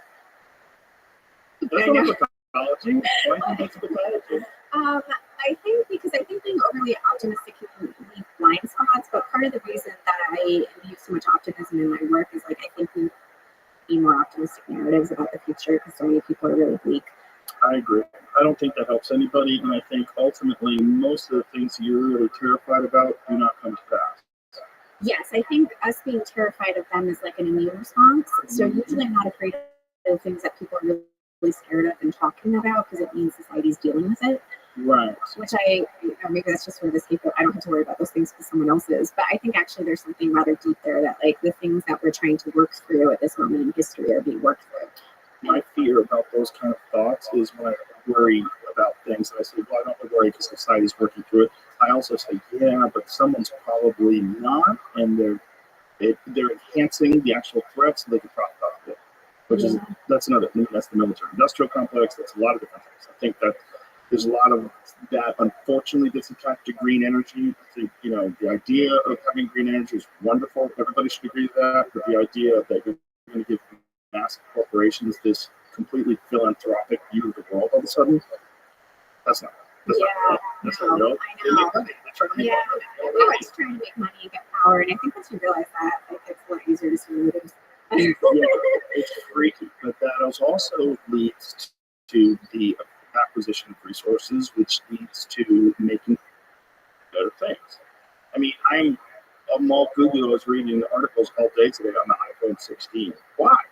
Why do I care about the iPhone 16? My iPhone 15 is perfect. It works great. What's wrong with me? I don't know. But I think that's also built into materialism. I think materialism sort of facilitates the creation of newer and better things consistently, constantly. Because everybody's like, you got an iPhone 14? What are you, poor, Sarah? People get crazy. Slumming it. But you know what I'm saying? You know how people get weird? Like, where's your car? You have a 2018 car? Don't you want a new one? Look at it, the new one has this and that. It's better, faster service, and it never ends. It never ends until we create sentient life, I think. Yeah, so part of your argument is sort of our materialistic culture is about building newer and better things, and eventually this is like sort of just more fundamental to the process. I think this pathology of materialism, this thing that has possessed so many people where they live their entire lives to acquire things to impress other people, which is a huge number of people that are involved specifically in finance, like all the amphetamine people, all the people that like to kind of that's what they're doing. They're just constantly getting better and better things. It does sound boring to you because you're really a woman, but it's not necessarily more boring than their normal life, right? Yeah. There's some sort of reward to showing up with a $500,000 watch on, with diamonds and this. This is some crazy thing where people go, "Ooh, he's got that thing." Yeah. Oh, look at the shoes she's got. Oh, look at this car. Look at the house they live in. Ooh. Yeah. It's weird. It's weird. Well, I sympathize. I am seduced by good fashion aesthetics. Who is it? Well, a lot of men are. A lot of women are. I think it's great. Yeah, sure. It's beautiful. It's an expression of art. Yeah. I mean, that's what it is. Exactly. It makes things look cooler, and like the way my wife looks at dresses and stuff, it's like she's looking at the way I look at other forms of art, things that I like. That's right. It's just a different aesthetic, a different mindset, but it's art. It's art. Yes. And we are attracted to that too. Yeah. We're attracted to creation. We love when people make things. Yeah, and I think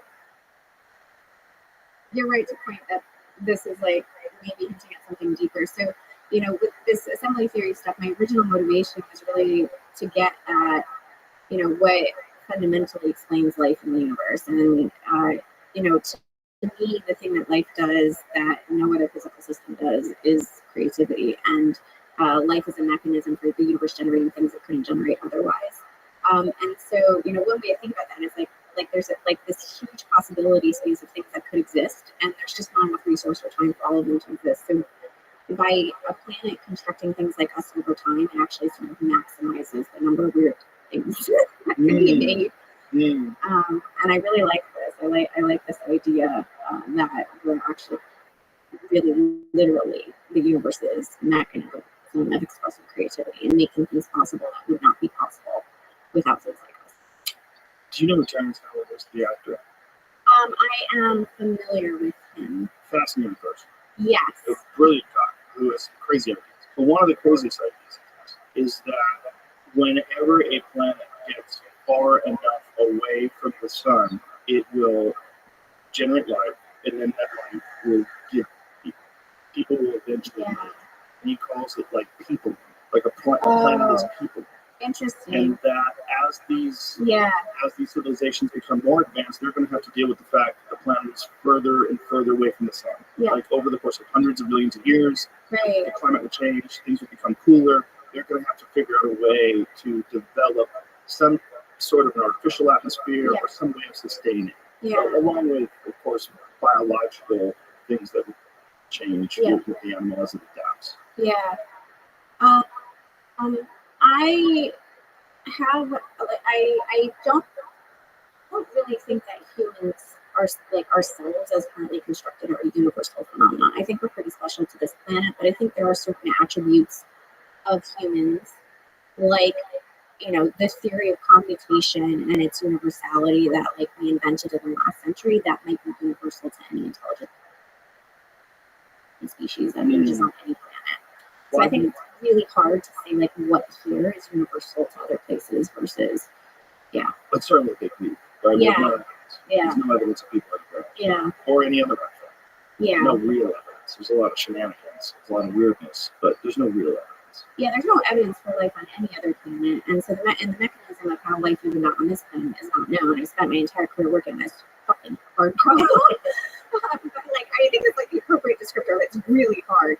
So I think it's easy to speculate on like what we think life on other worlds will be like, and we tend to do it from a very anthropocentric lens, where we say it will be like us. And you know, even professional astrobiologists will do the same kind of thought experiments, and they'll say, oh, well, the geochemistry on the planet should give rise to things like DNA and proteins, and so we should look for those in the universe. And I think that's really underestimating how large the space possibilities actually is. So when you're thinking about the emergence of life, is the only way to do it, I mean, it can't be the only way. It has to emerge with certain temperatures the way ours has in water. It seems like there could be a wide variety of possibilities that things could adapt to whatever particularly unique environment this planet provides, given a sustainable temperature and given enough resources that it can survive, that we could have, like we have jellyfish. Right? Yes, we have lots of weird stuff on this planet. They've been around as long as us. Yeah. Right? Like Octopi are really weird. Crazy. Totally batshit crazy. When my friend Rabbi Warren used to host a show called Apex Predator, and what essentially the show was about was like examining apex predators and the particular adaptation they have for their environment and seeing like what a human can imitate. Like, what are these things that they do? And he said octopus by far was the most bizarre thing to dive into. Yeah. He said they're aliens. They are. I mean, not literally, but No, I totally agree. I mean, they independently evolved the nervous system. So, and you know, like, they're crazy. I think they're the most alien thing on this planet from us as far as like trying to look at comparable intelligence and really understanding a different evolutionary trajectory. Also, like, how they can take their body and completely morph into it like horror.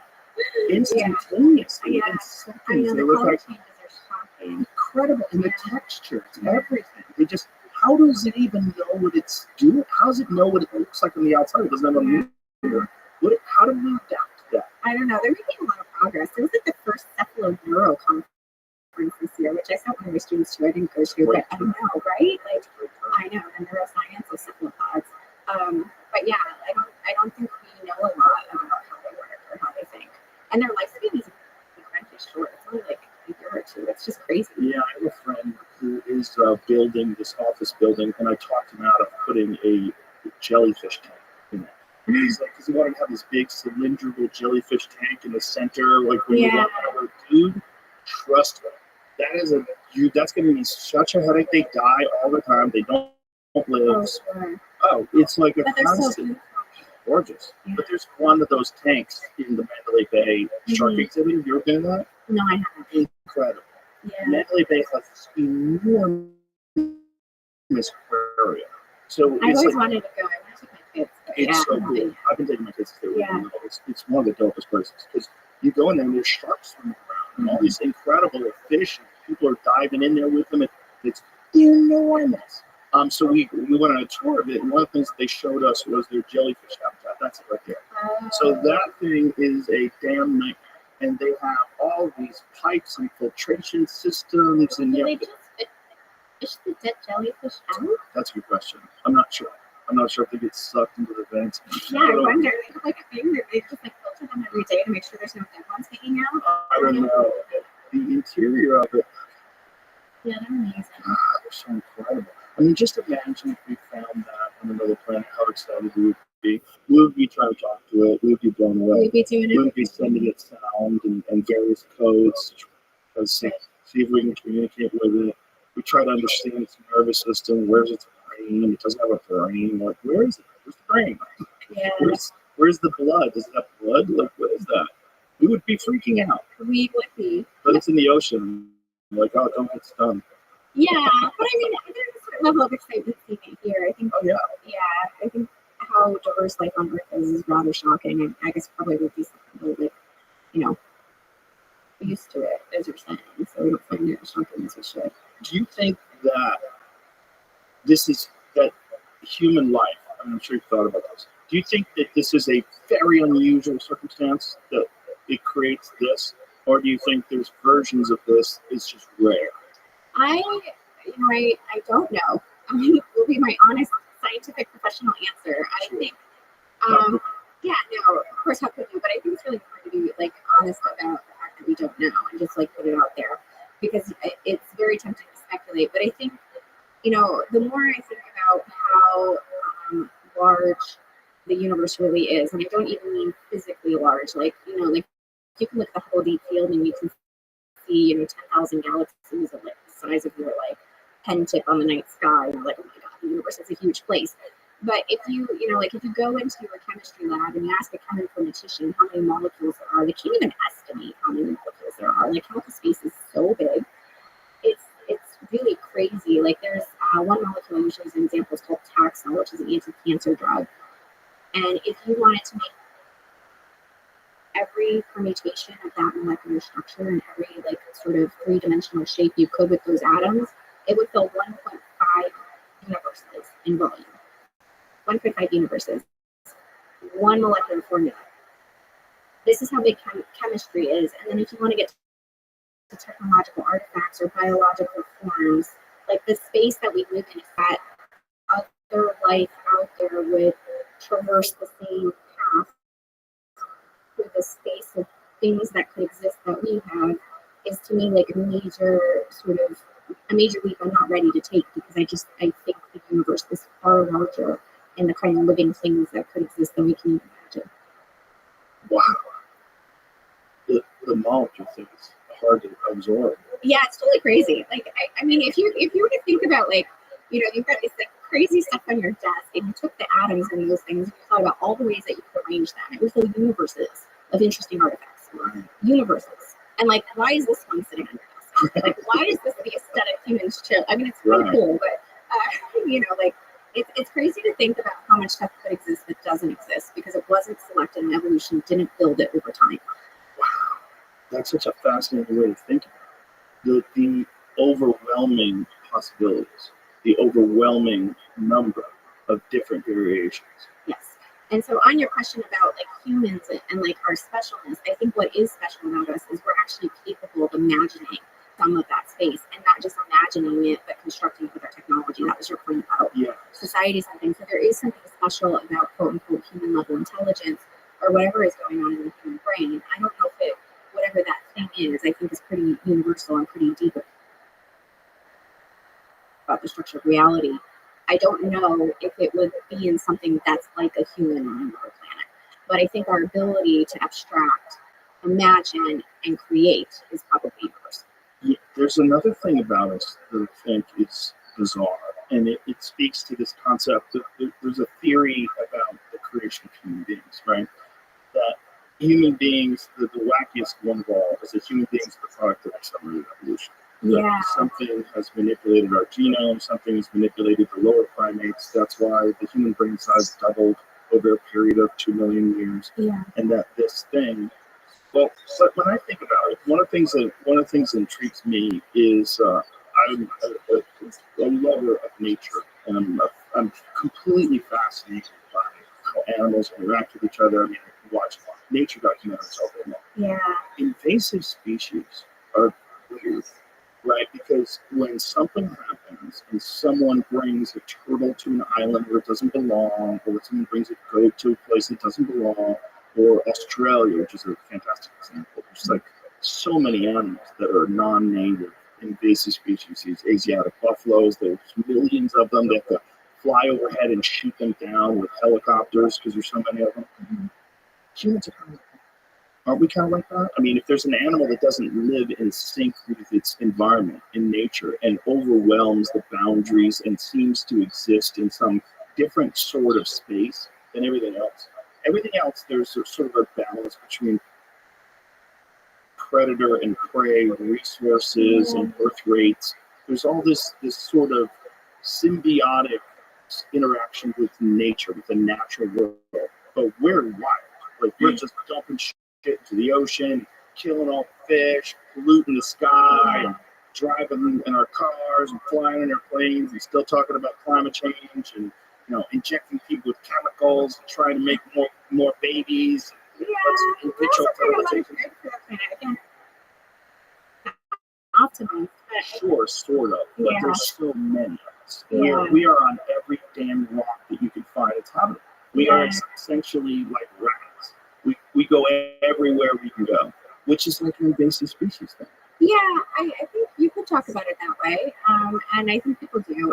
I don't really think that's a useful narrative. I love us. I'm not an anti-person, but I'm just objectively analyzing our behavior and our impact on the environment. And it's very similar to like wild pigs getting introduced into an area where they don't have Yeah. I think part of the challenge is actually thinking about like the levels of organization that biology has. So what I mean is like, individuals are not actually the problem. What you're describing would be like human societies are the problem. Humans have, because we have societies and, organization that enable us to do these things, like we're able to, take over all these environments and things. But the way I think about life is much more at the planetary scale. So for me, going all the way back to the origin of life, life doesn't happen just in one environment, it happens in all environments, and it's really like a planetary scale transition. Like something happened on our planet with enough geochemical environments mixing to mediate this global transition.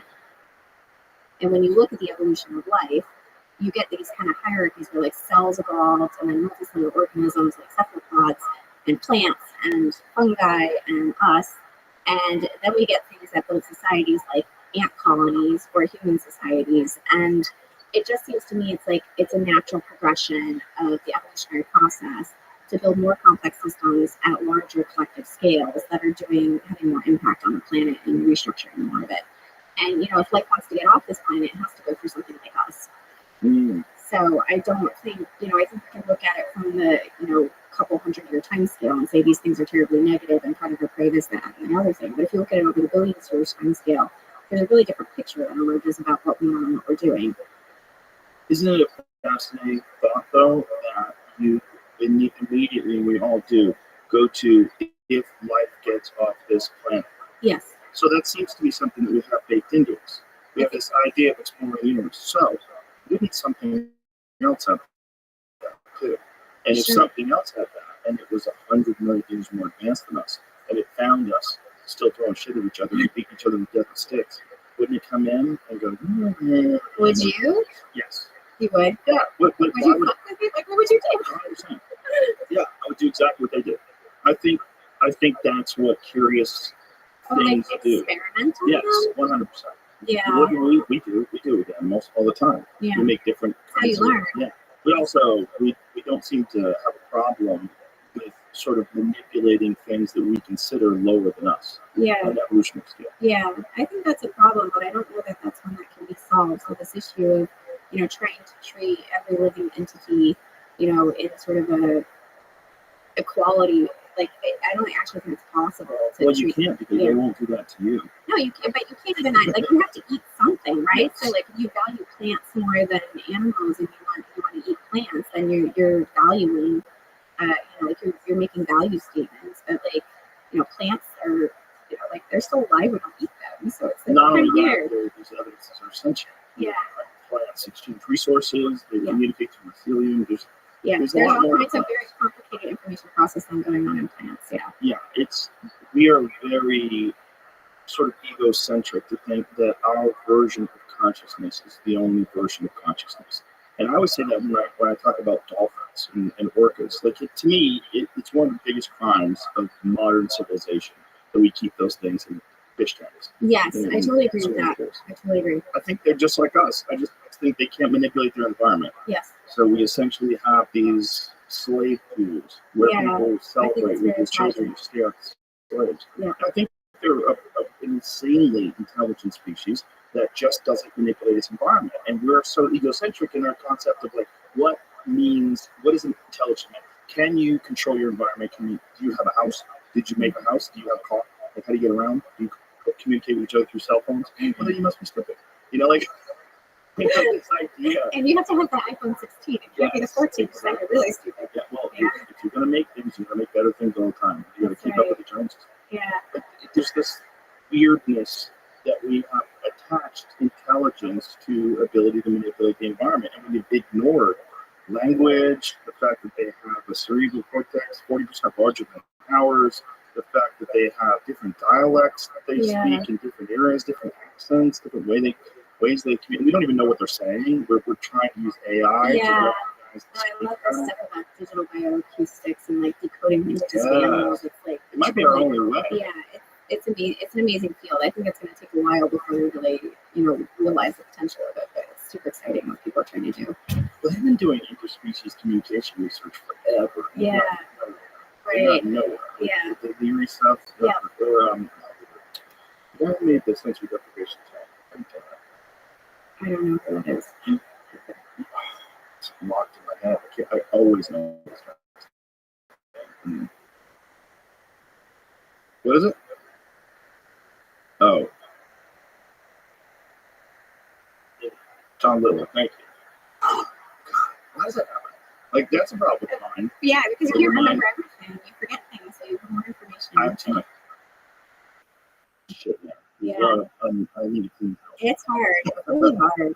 But Lily, he invented sensory deprivation tank, and one of the things he would do with the sensory deprivation tank, he was trying to create an environment where your body and the physical senses of the body don't influence the mind at all, so there's more resources for the mind. And he was setting up these tanks, not just dolphin tanks. He taking LSD and trying to communicate with dolphins. He did a lot of really wild things with dolphins. But there was a whole generation that had a lot of things with dolphins. But I think there's a lot of progress in animal communication, but I think we're very far from understanding whether animals are communicating at all like us and in what ways. Right. It might be very limited in thinking that this is the only way. Well, it's like your point about anthropocentrizing. Like we just like we have our bubble, we think about the world this way, and like the human way is the only way and the right way. And we put our notions of intelligence on other species, and if they don't match, we think they're not intelligent. And that's just not right. Also, we're thinking about this animal like an orca or a dolphin with a 40% larger cerebral cortex. And why are we discounting the possibility of some sort of telepathic communication? Like that sounds and frequencies are attached to feelings, and that there's something going on that's not like "I love you," like in words, but some sort of expression that's different than our concept of language. Yeah, I would say it's certainly possible that they're communicating things that are emotional or much more intelligent than we give them credit for, just like with their patterns of speech, because they're pretty complex. Yeah. So, and then if you think about alien life, you always think about alien life like us. You think about an alien life that, well, we kind of physically needed to do that in order to conquer the surrounding predators.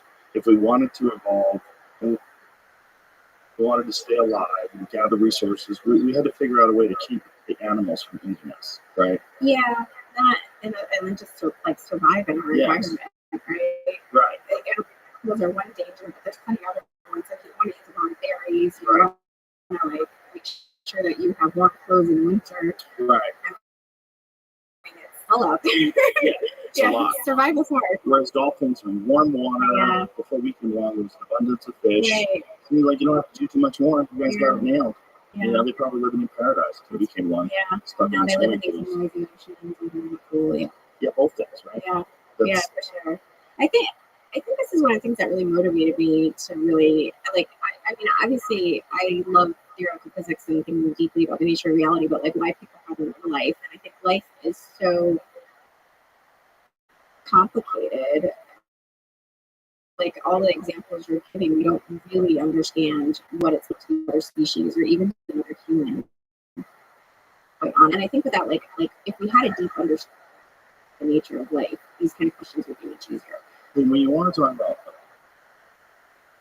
a psychedelic experience, imagine if VR could put you, I mean, if there was some sort of an integrated VR that gets to like a real like matrix sort of state where it allows you to have the thought processes of a being for a short amount of time. Like if they could record this thought process. In your brain. Yes. And give you the feeling of You what would be it human means for for a little while. Yeah. You imagine the feeling of what it is to be an octopus. Not just like, well, I can see the ocean in my language, but instead think like an octopus for a brief period of time. Yeah, I think that would be amazing. Amazing. I've thought about like what must it be like to be a plant? I mean, like, you know, most places have like a plant in every room. It's like the plant's experiencing the room right now. Like, what is it doing? It's like just weird if you actually try to think about it. Like, what does it feel like to be a plant? It grows better because classical music. Yeah. I mean, their way of expressing their personality, so to speak, or like their morphology is like, you know, like their shape is like their behavior, right? Mm-hmm. Like animals can move around in an environment, but a plant just grows. Right. So its shape is its behavior, which is kind of crazy. It is kind of crazy. The whole interaction that they have with each other, the fact that we've only figured that out over the last few decades. Yeah. It's and if you ever seen like time-lapsed photos of plants interact with each other, Yeah, it's amazing. Yeah. wrap around each other and hug each other. Yeah. It's crazy. But we have a hard time even with plants not anthropocentrizing with the kind of experiments we want to do to learn how they're intelligent, because they're using a lot of animal-based experimental programs to try to test plant intelligence, and they probably don't fit plant intelligence because their intelligence is so different. Right. So it's really hard to say like what kinds of properties they actually have. And so, if we think about the wide potential for variability in terms of planets out there in the universe, you would imagine that there'd probably be a lot of intelligent animals that would find some sort of Goldilocks thing like dolphins have. Yeah. Where they don't really need to manipulate their environment. They're kind of dominant over sharks. You know, they're not really worried about getting eaten by other things. These are the aliens we'll never meet because they have no reason to go out and explore and conquer. Sort of like the Na'vi and Avatar. Yeah. The aliens with the kind of like, you know, sleeked up, Right. which is really fascinating too, because like that movie caused people to be depressed if they don't live like the Na'vi. You know that was like a real I know, that was a real thing. Yeah, That's crazy. Avatar depression. Really? Yeah, and people would go to see that movie, and those people lived in such spiritual harmony with their mother planet, and just they rode around on these flying dragons, and they were honest and noble, and like we were like, God, I want to be them. And some people would like go back to the beep, you know, apartment, and people beeping their horns, and pollution, garbage on the street, crazy homeless people. You're like, fuck, I want to be a Na'vi, I want to live in Pandora. I want to live like them. So people get depressed. Weird. Yeah, Avatar depression is a real thing. That's so crazy. Psychologists were dealing with it. I don't, but the idea of utopia is like so oversold. I mean, I think there's something like it's. I don't know. Like, I don't think such things exist. I don't think utopia exists, but I think harmony exists. Harmony for sure. And I think that. But you have to work hard for it.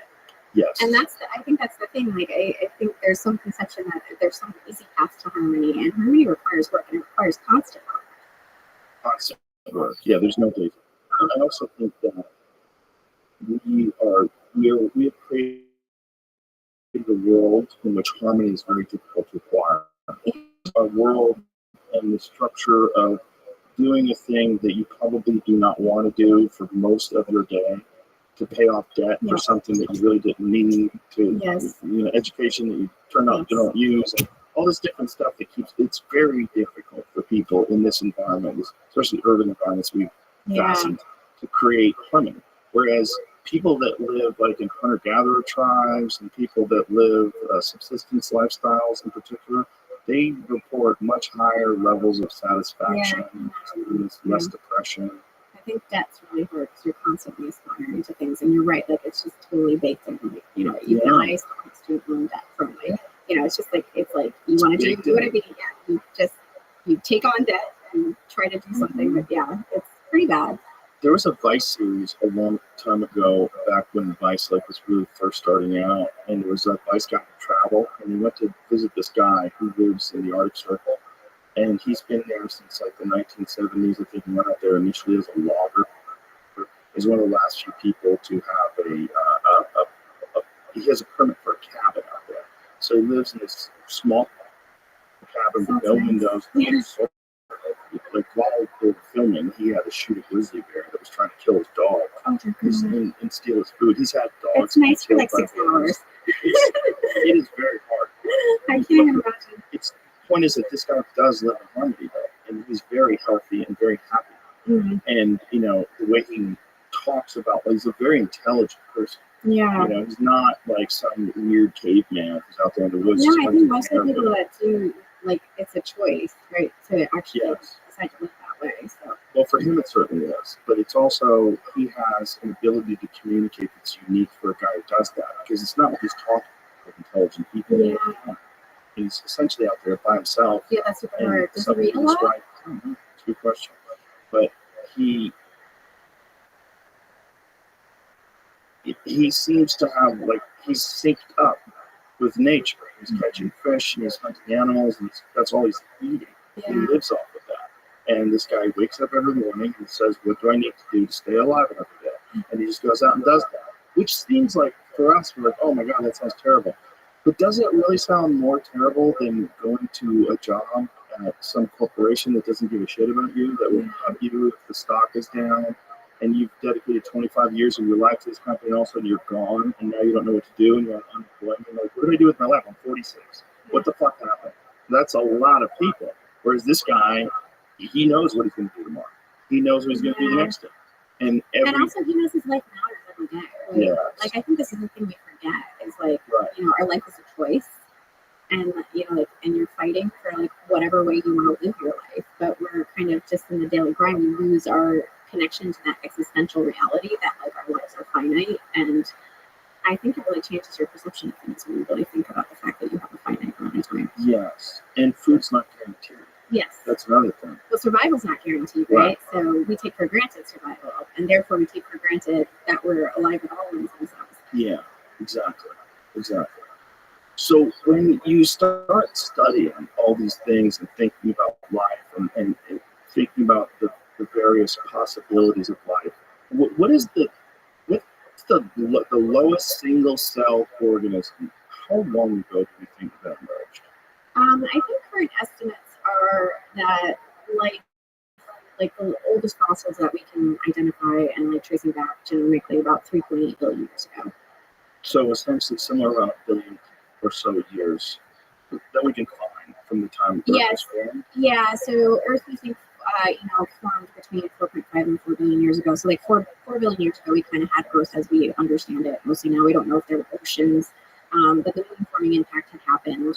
That's Earth 1 and Earth 2, the impact. I think it was called. Yeah. Just smacked in Earth and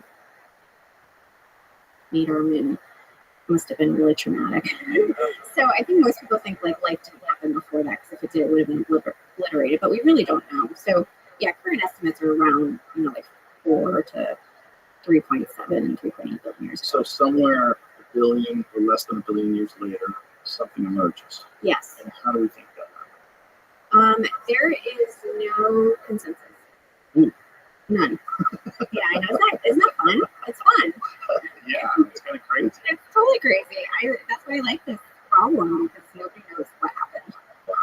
And so there's a lot of speculation. The sort of canonical ones that you'll hear about are usually like the RNA world, that like started with an RNA molecule, which like RNA is still in our bodies today.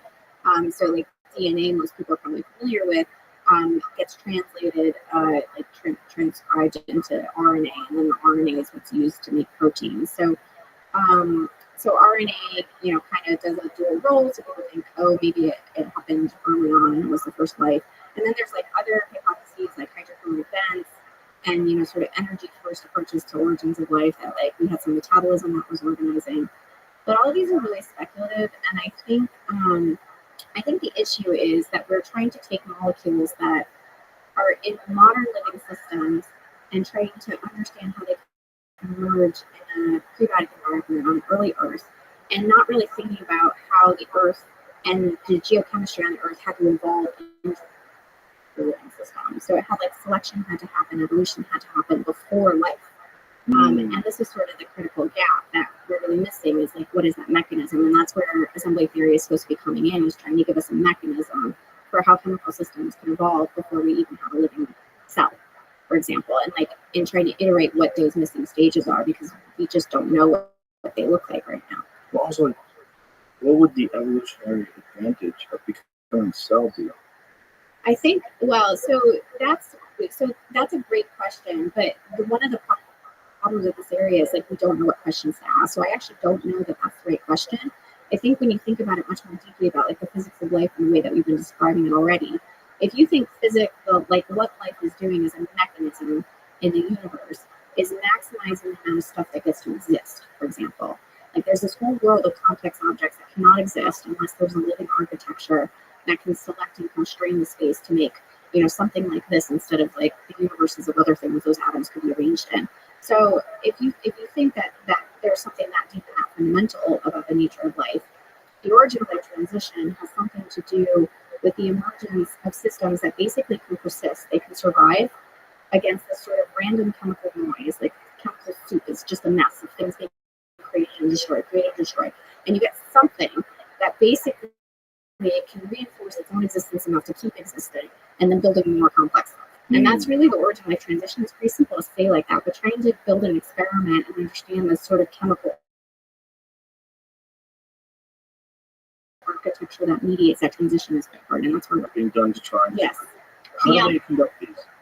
So that's my collaborator, Lee Cronin, is a chemist, and he's brilliant. And actually, him and I are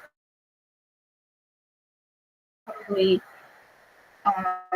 crazy to solve the origin of life, but he's doing the experimental stuff. But like the idea we had in mind is like, I'll write a book, try to get the guy excited about thinking about this space, and he'll start a company, guys chemistry, and try to raise the funds to actually do the experiment. So he's trying to build the technology and experiments. It's built on this platform he has for building robots that basically do the chemistry for you. And the idea being, if you could build a large enough experiment, we could search that huge space of chemistry, a little bit like a circuit algorithm for chemistry, and then be able to look in chemical space and try to discover aliens in an original life experiment on us. And so that's what we're trying to do. I'm really excited. I hope it happens. Imagine if someone does something like this, maybe to you, maybe someone else, someone does something like this and creates an artificial life form, and then starts manipulating that life form and evolving that life form. Yes. Through some extraneous processes. Yeah. So I mean, there are benefits to that, right? So Lee's company, Chemify, is a digital chemistry company, and their stated aim is to be able to 3D print any molecule on demand, right? So this has huge impact in the pharmaceutical industry, but like the real goal is to make an artificial life form in the lab. But that also has huge impact for humanity, because you imagine that now you have the ability to study other kinds of chemistries, like what can you do for like antibiotic discovery or drug discovery, even psychedelic drug discovery, with people like that. But like there's a crazy amount of new insights fundamentally to come out of that. I don't think that we're really going to understand these other kind of technologies that we're building, like when we're thinking about artificial intelligence and like, is that alive or not, unless we solve this chemical problem of what life is, because I think the chemical problem is much more direct as far as like understanding the fundamental nature of life when you solve it. in an experimental program. Biological. Chemical life. It won't be biology, right? That's the whole point. It'll be alien biology that we evolve in the lab. Contact alien life, because I think we won't recognize it unless we understand what it is. Wow. You know, what ethical concerns would arise when you take a thing, like, let's say, let's advance this process a few hundred years from now, and you've created artificial life, you've created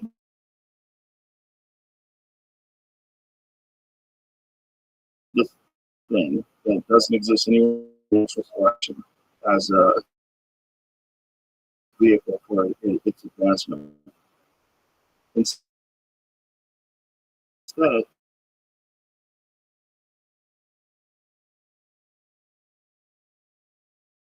we just start fucking with it.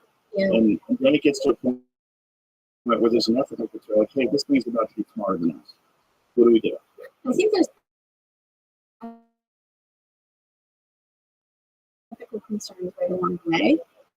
Answers to those. So, it's a fun.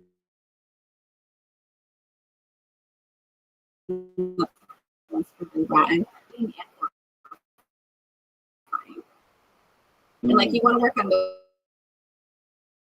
those ideas because you don't know what its like future is going to be. An existential crisis in some sense that humanity is facing and what our long-term future holds. We don't even understand all the life around us on this planet, but we solve that problem through which we can look at the kind of imagine if, like, instead of just wondering about cephalopods and plants to be other life forms and life as a as part of the fundamental structure of reality and like participate, have that kind of understanding.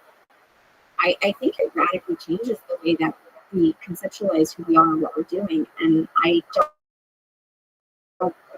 don't know what that looks like. And that if we continue, especially down the path of AI and quantum computing, they are probably going to solve a lot of these problems.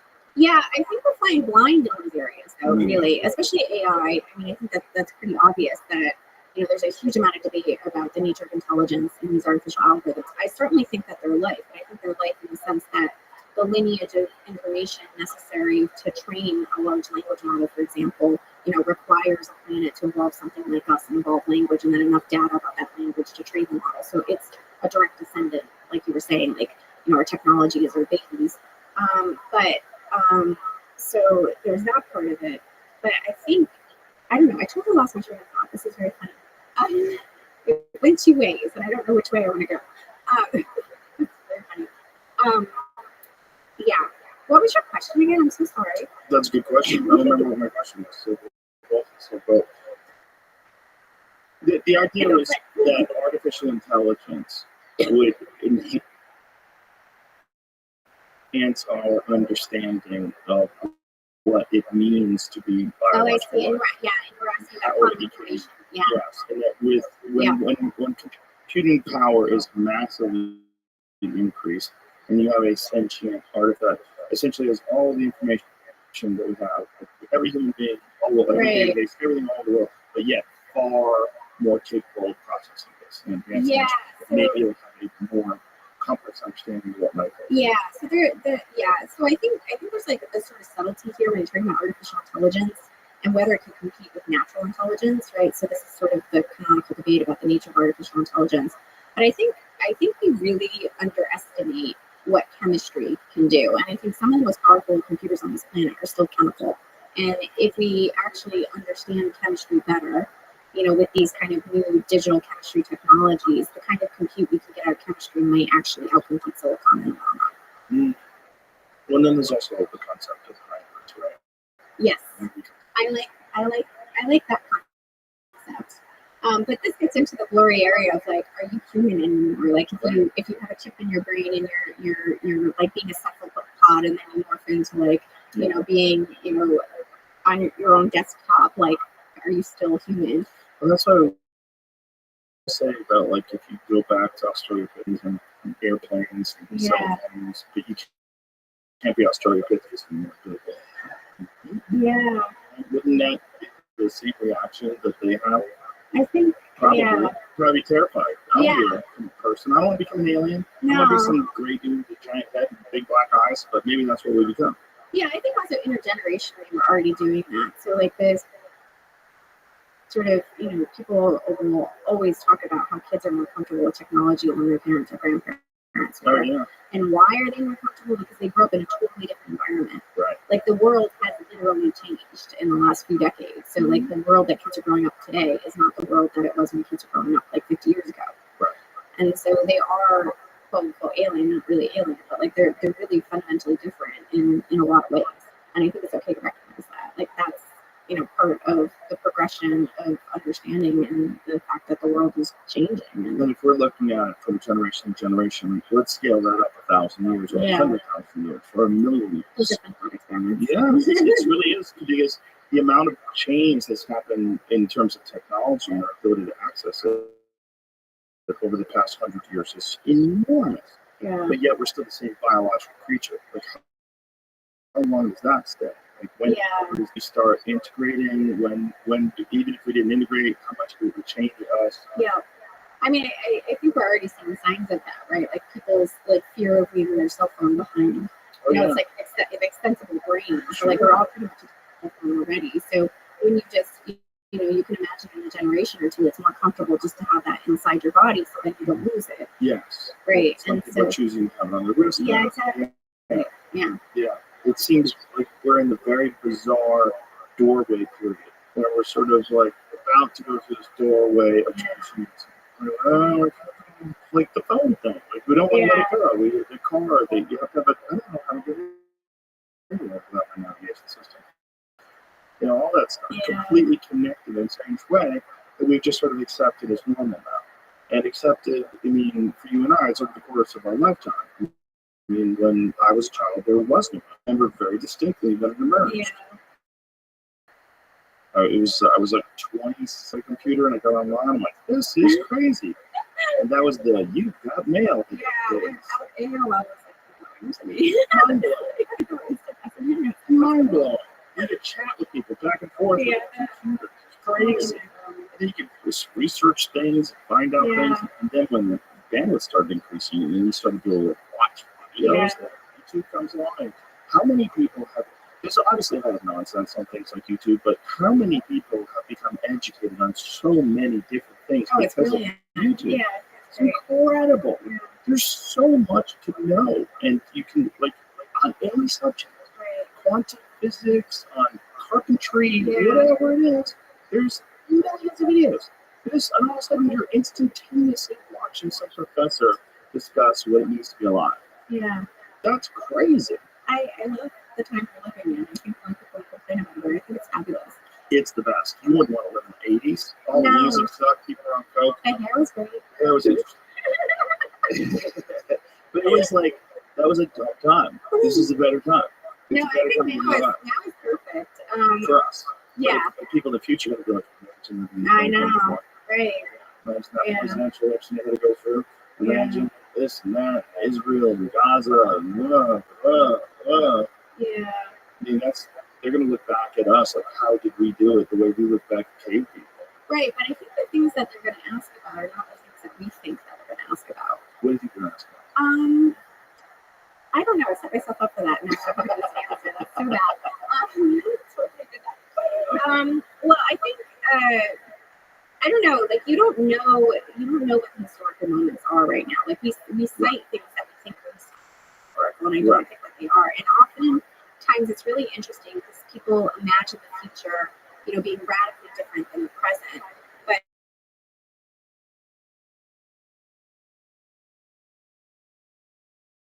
Ken Liu is an ancient decade. And those things are likely still to persist and be the same. And so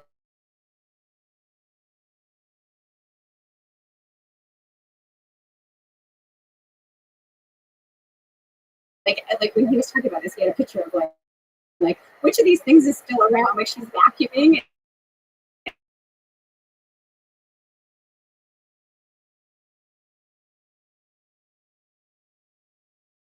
And it's like it's 100 years ago, right? So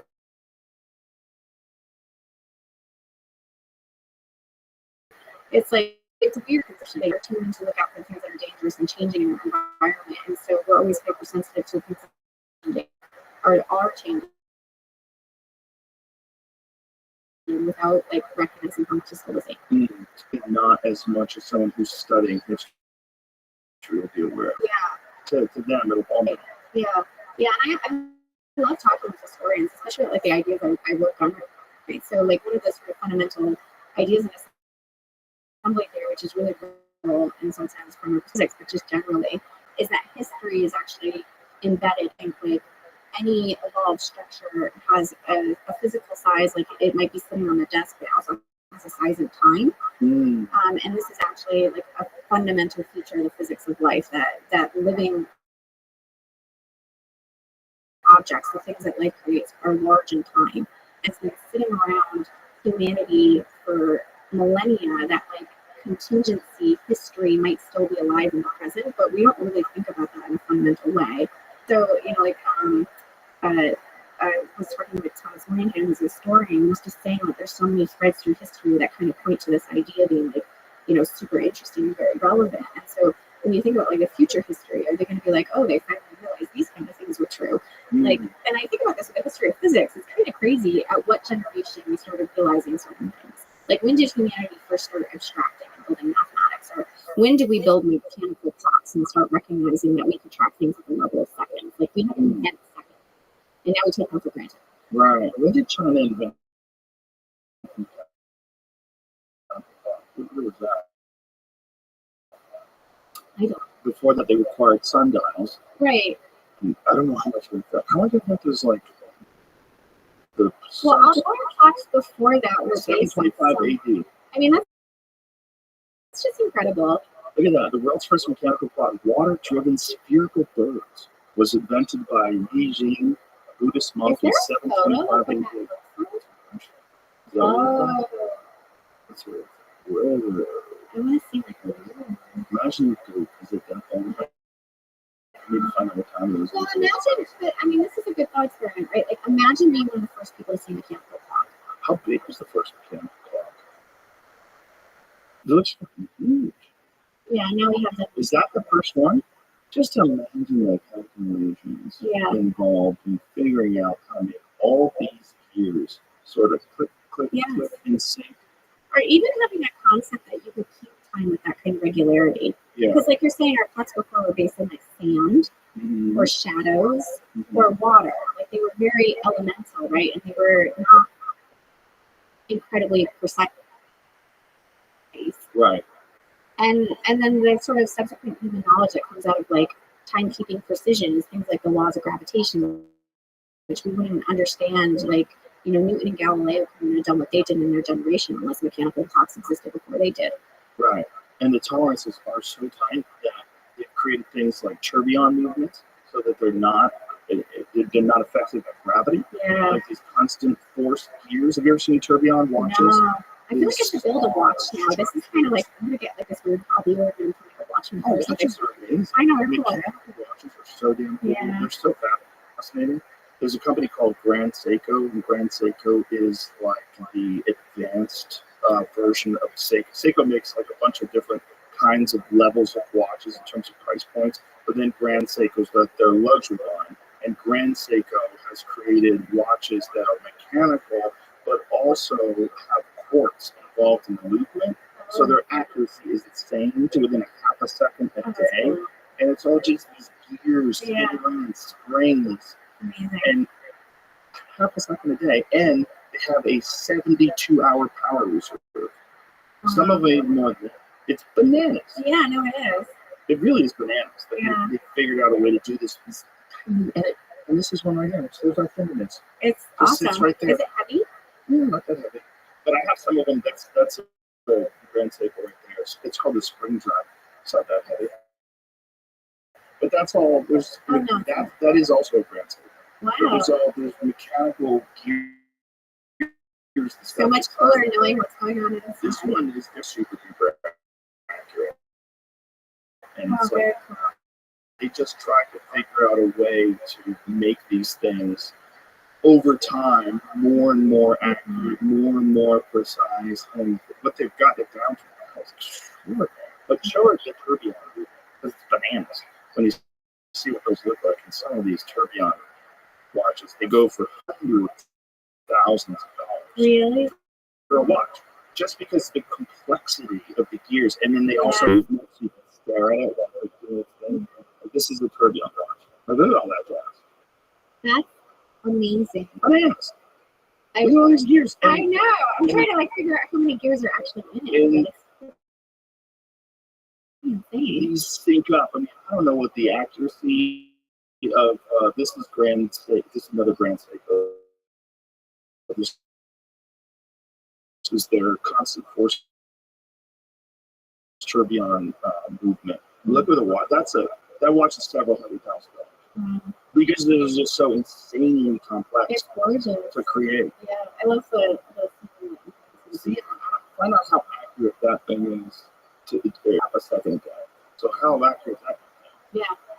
Seconds. I mean, the precision involved in making sure that every gear and every spring represents a second so perfectly with no deviation. It's a half a second over 24 hours. It's bananas. Okay, plus or minus 12 seconds a day. But is that a different tourbillon? That's a different tourbillon. That's the Seagull tourbillon. Yeah, that's a different one. It doesn't improve accuracy. Okay. So the idea is that it's not affected by gravity, but it doesn't improve accuracy. This is the same gravity fighting effect as tourbillon mechanism effects, but proving that tourbillons offer no more accuracy than traditional escapement of a wristwatch. In some cases, even less. But it's kind of a nerd thing. Yeah, no, I can see that. Yeah. That's good. It's so I could nerd out on this. Oh, for sure.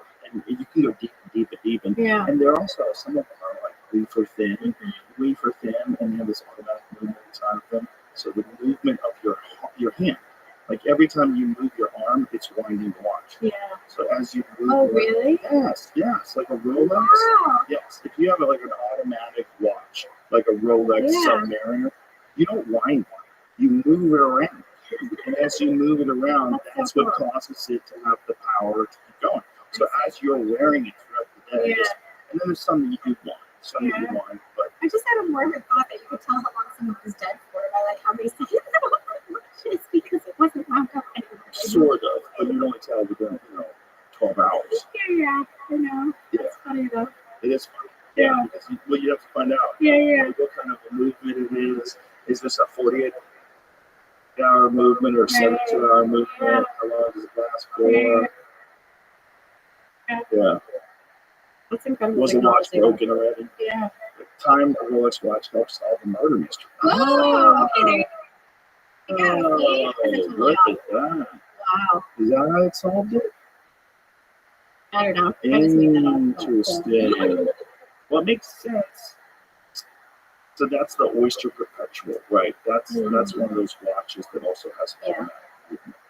I just love the idea of recovering information and All right, the Rolex is going to be 48 hours, the power reserve.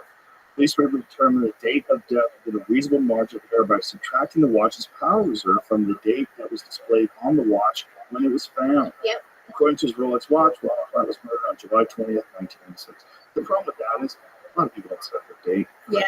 So that wouldn't be important. It seems like, how do you know the guy was accurate? It was dead. Oh. How do you know he had shitty vision? Like, you can't really see. It's like good lighting. Yeah. I can't read that. You know, there's sense of every day. mine probably is. Where's Betty? Oh, this one. Oh, there you go. That's not going to hold up in court. This one. You're safe. But some of them do, and that's a different. There's like a different mechanism inside of there. It's called they call them complications. But these different ones, like they'll have one. I have one that I gave to Lex. That's an Omega, and it has a moon on it, and so it is a moon-faced thing where there's a high-resolution photograph of the moon, and as the moon rises and moves through the sky, comes a full moon and a half moon, it shows it on the watch. So it's accurate. So you have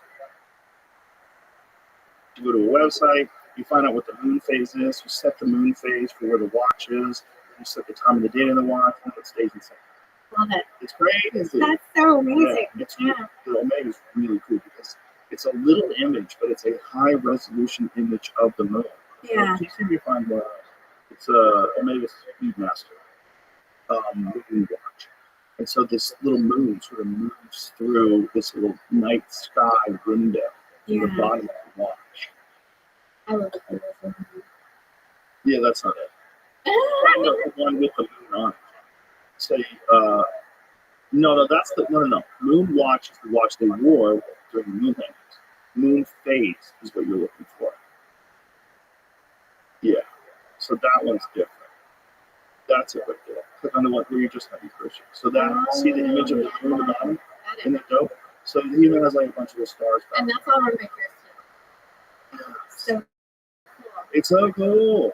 And then the one on the above it, that's the calendar. The window to the upper left of it, that's its calendar. It's amazing that they can sync all those different sort of scales of time within one device with just a bunch of years. And incredibly accurate too. Yeah. Amazing. That's my favorite. I love it. That's great. So cool. It's a great gift. Yeah, but it's just an amazing piece of human ingenuity. Someone's figured out how to do that. Yeah. And again, that's fully mechanical. That's just you move your hand around and it does all the winding. Yeah. Keeps it accurate. Yeah.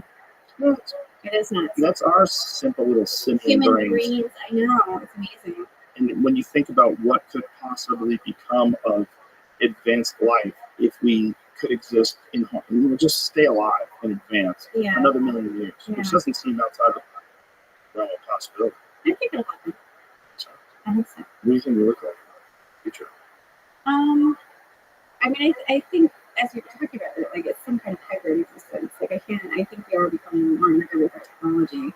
I don't feel like existentially traumatized by that. No? And I also don't think that there's like all these tropes about like machines completely replacing biological life, and I just don't think that's a realistic possibility either. And again, it goes back to like looking at the history of life on Earth. Like there's no technology that life invented that was completely replaced. If other subsequent architecture was built on it. So I always think about like the ribosome, which mediates the translation into size of a cell. It's one of the most oldest technologies on the planet. We don't think about molecules as technologies, but life had to invent that thing, and it's still here. And there's billions of ribosomes on this planet, and like they're like kind of the engines of existence in some sense because cells require them to function. And so I think a lot of the stuff that we're building now, like it's an interesting question what's going to be around billions of years from now. I don't think that we as humans have invented any technology that will last that long. But I do think the idea that we're not going to be replaced because we are like sort of the key part of the infrastructure of what comes next is compelling to me based on looking at the history of life on Earth. Yeah, we may not be replaced, but we probably won't remain the same. So no, we won't. Yeah. What do we when we do integrate, if we do have some sort of a technological cyborg existence, what does that look like? Well, the question of like, what does it mean to integrate though? So like already in this discussion we've been talking about like being in a society or not in a society, and the lifestyle of a human and what a human is fundamentally different. If you're an individual, a hunter-gatherer lifestyle on your own, versus if you're living in a modern society and you have all this technological aid and this like social constraints imposed on you that you have to have a 9-to-5 job and you have to have an income and all these other things. Like you're a fundamentally different kind of entity than you would be as someone living in the wild on your own. And so we're already part of a technological infrastructure. We just don't really recognize societies as that. But it's being built more and more into us that we're kind of stuck in that. Like most of us couldn't survive on our own, and then we're going to become more integrated with that system. So I think of analogies with other kinds of life, like molecules inside a cell can't exist on their own either, but they're alive as part of a cell. Or ants in a society can't exist on their own, like they need to be in the colony. And I think humans are already the same. I think so too, and I think the way we make distinctions with animals, like feral pigs versus domesticated pigs, and things along those lines, like, we think of them as different things. Yeah. I think they are different, and you could say there's like superficial physical resemblances, but I think those are kind of superficial. I think like it's fundamentally different to be a wild species versus a domesticated one, Right, or a wild human, so to speak, versus a domesticated. Right. And I think when you look at that guy who lives in Antarctica Yeah. or in the Arctic Circle, and you compare him to like the saddest overweight gamer who's drinking Mountain Dew all day. Oh, Mountain Dew, that sounds painful. Oh, But if someone's just like pale, yeah. no sunlight at all, just is Yeah. eating garbage and playing Call of Yeah. Duty all day long. I mean, that is like, they're two completely different animals. They are. One of them is like walking through the mountains with a rifle for Yeah. caribou, and the other one is just like calling Uber Eats. And I suspect that, like, even the way they feel about the world is totally different, right? So it's not just like the physical, like obviously the physiological differences manifest in like mental differences about like the acuity of their mental architecture, how they feel about their environment, like what's happening to them. It's just totally different. How much, if any, do you pay attention to the UFO UAP world? I have a very, I don't pay too much attention to it, to be quite honest. I think for me, it's not very exciting, to be honest. I'm much more interested in understanding fundamentally what life is, and I think the UFO discussion really hasn't afforded me a deeper understanding of the problems I'm interested in solving. So I don't pay too much attention to it. I think it's much more interesting as a cultural discussion, and like some of these things that we've also been talking about like augmented humans and all these other things. It's like there's a lot of discussions happening culturally that I think are preparing us for the next phase. And so I kind of see the UFO discussion as being one like, you know, we culturally need to understand how we want to think about alien life, what it is, how we intersect with it.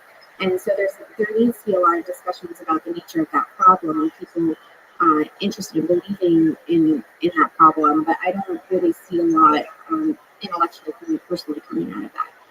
Yeah, there's no meat. No. It's just a lot of talk and a Yeah. lot of stories that some of them from very respected people that I believe them, and their encounters are fascinating. But you could waste your whole life thinking about what that means and what's true, what's not. There's not enough data. There's very, very, very Yeah, little. that's the problem. So I find it interesting. Like it's certainly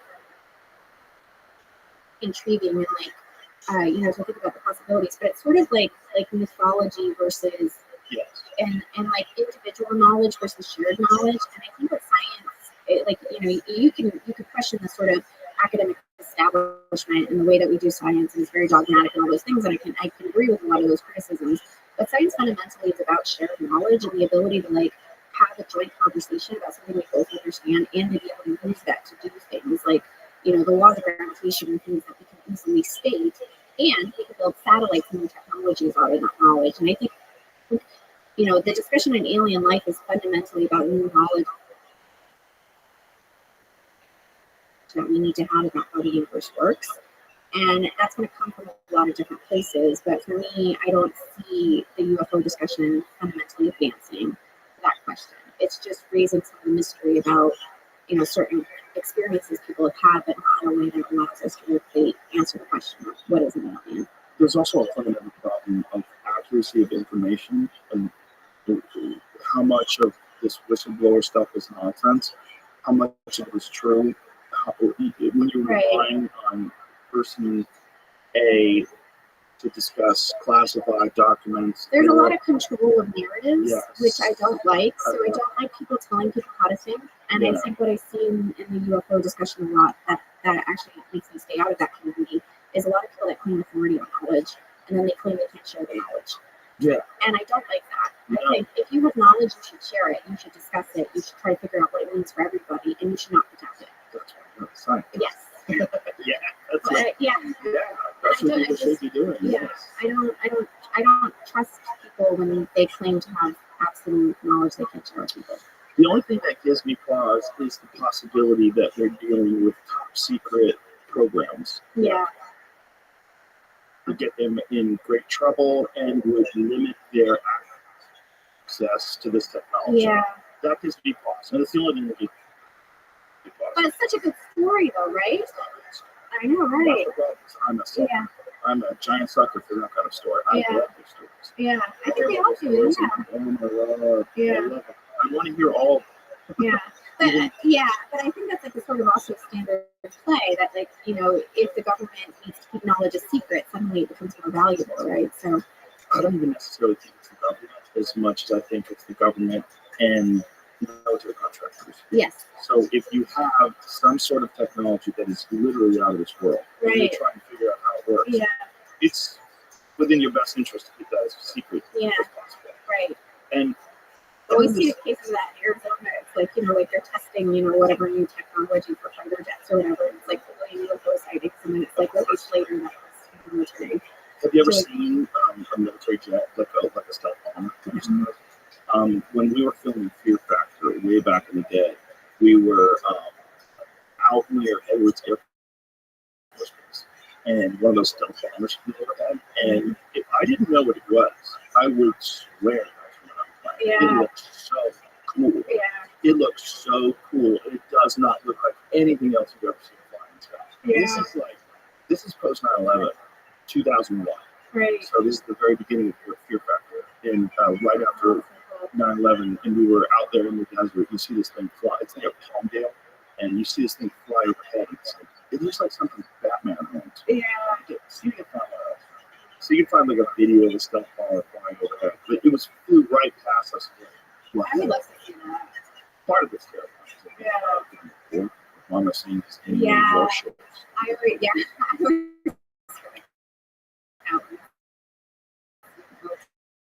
It's like it's equal parts like amazing, profound, and then like totally existentially traumatizing. Yes, exactly. Yeah. It's cool. Yeah. But it's designed to go Yeah, people really quick. exactly. Yeah. It's designed to sneak in and mess people up and then get out of there without even knowing they're there. It's literally what it is. It's stealth bomb. Like really excited about the possibilities for aliens. So, the thing is, like, my point is, I mean, this is Einstein's quote, so the sufficient technology is indistinguishable from magic. Yeah. Was it Asimov? Maybe not. Yeah. So here's my thought. Look at this. Come on. Like, if you saw this, you'd be like, oh my God, they're here. Yeah. Like, if you saw that fly overhead, you'd go, oh my God, aliens are real. Right? That's how it felt. It's kind of epic that the most alien thing on the planet is the human mind and what it can create. Oh my God, the most epic. We're responsible for every single thing. Yeah. Every single thing that's an object that didn't grow. Right. We made. Yeah. Nuts. Blows my mind. Blows my mind. And if I think about the possibility of something even more advanced than us coming here and manipulating us, the same way we're willing to take a chance on artificial life in a laboratory, if we're willing to do that, why would they, if they're so much more advanced than us that they think we're just these silly territorial So apes? why is it always a narrative that they're so much more advanced? Like, where does this come from? Because they got here. We can't get there. I see. But I don't think that like technological progress is linear. So they might, they might have the technology to come and visit us, say, but not have other kinds of technology that be advanced. Perhaps. But the idea that they have gone so far in one area and vast distances of space and time, and that they've conquered that. So the closest planets that we think we have Goldilocks zones are how far away? How many light years away? I mean, the closest planetary system is probably, about 4 light years away. Recognize Goldilocks zone. There's planets there. It's very debatable about like whether it's a there's all kinds of cases, but like potentially. So let's take the closest planetary system. So 4 light years. Yeah. Okay. So imagine something coming here every 4 years. It doesn't take that long. Well, that's and they can travel at light speed, which is a big if. Yeah. Or assuming they can do something. Well, we're also assuming that speed is you're taking an object and you're moving that object through some method of propulsion to a new place. Instead of moving the space around it, folding that and having it continuously travel from point to point, which is the way the real superhead gets described. The potential future. Yeah. Like based on current, based on sort of the gravity, but And obviously extrapolating greatly our ability to generate power. Yeah. Right? But if they did figure out a way to get here, they'd probably be so unimpressed with us especially if they caught us a few hundred years ago.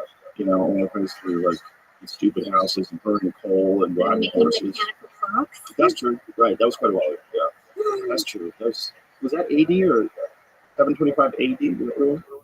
Yeah. I mean, just the idea that we have come so far in such a short period of time, you would have just imagined if that keeps going, it's going to get to the point where everything expands exponentially and the ability to travel through space will be on the list. Yes. So, and then you're going to go, okay, what are they doing? Oh, they already have rocks. They don't have sticks and rocks. They haven't figured out metallurgy yet. They haven't figured out. Right. But the challenge with these kind of like thought experiments is we're always applying today's standard and understanding to long-term futures. And if you imagine that we go through this process of creating the kind of technologies that you're describing, we will be so fundamentally different in the process when we have a different discussion. Right. And we won't be able to reason about what that looks like based on the way that we think about things now. So I think this kind of I've never really been a fan of like these sort of survival of the fittest, predator prey, and like aliens are just going to be so much more advanced than us and come and take over everything kind of narratives, because it just doesn't seem to be it. First off, it's not consistent with what we actually observe, because we don't observe aliens yet. And second off, it doesn't seem consistent with the trajectory of what we're doing overall, especially if you think about us not individually, but like much more as just like a biosphere evolving into a technologic, like a technosphere. Yeah. I agree with you there. I think this predator-prey thing sort of got sidelined the moment we created agriculture in cities. That kind of stopped, and then it became a new thing. And as we advance technologically, it becomes another new thing. Yeah. My thought is, there's going to be a moment in time. The way we've integrated with each other digitally through cell phones and through social media and interaction online, there will be another level of that is exponentially more bizarre. Yes. It's probably going to take place with like Neuralink and similar type technologies. Right. That we're going to integrate with each other and communicate telepathically and communicate with large groups of people telepathically. And I think, isn't it amazing that things that were once myths become facts through technology? Yes. I think this is just absolutely amazing, like how much our ancestors thought about these things that they called magic, and like we're making, like actual physical reality through technology. we had the gentleman who received the first Neuralink grant, the Neuralink right here. And we talked to him about what it's like. I look at them like, you're the future. Yeah. Like, we're probably all going to have something similar to that in our bodies.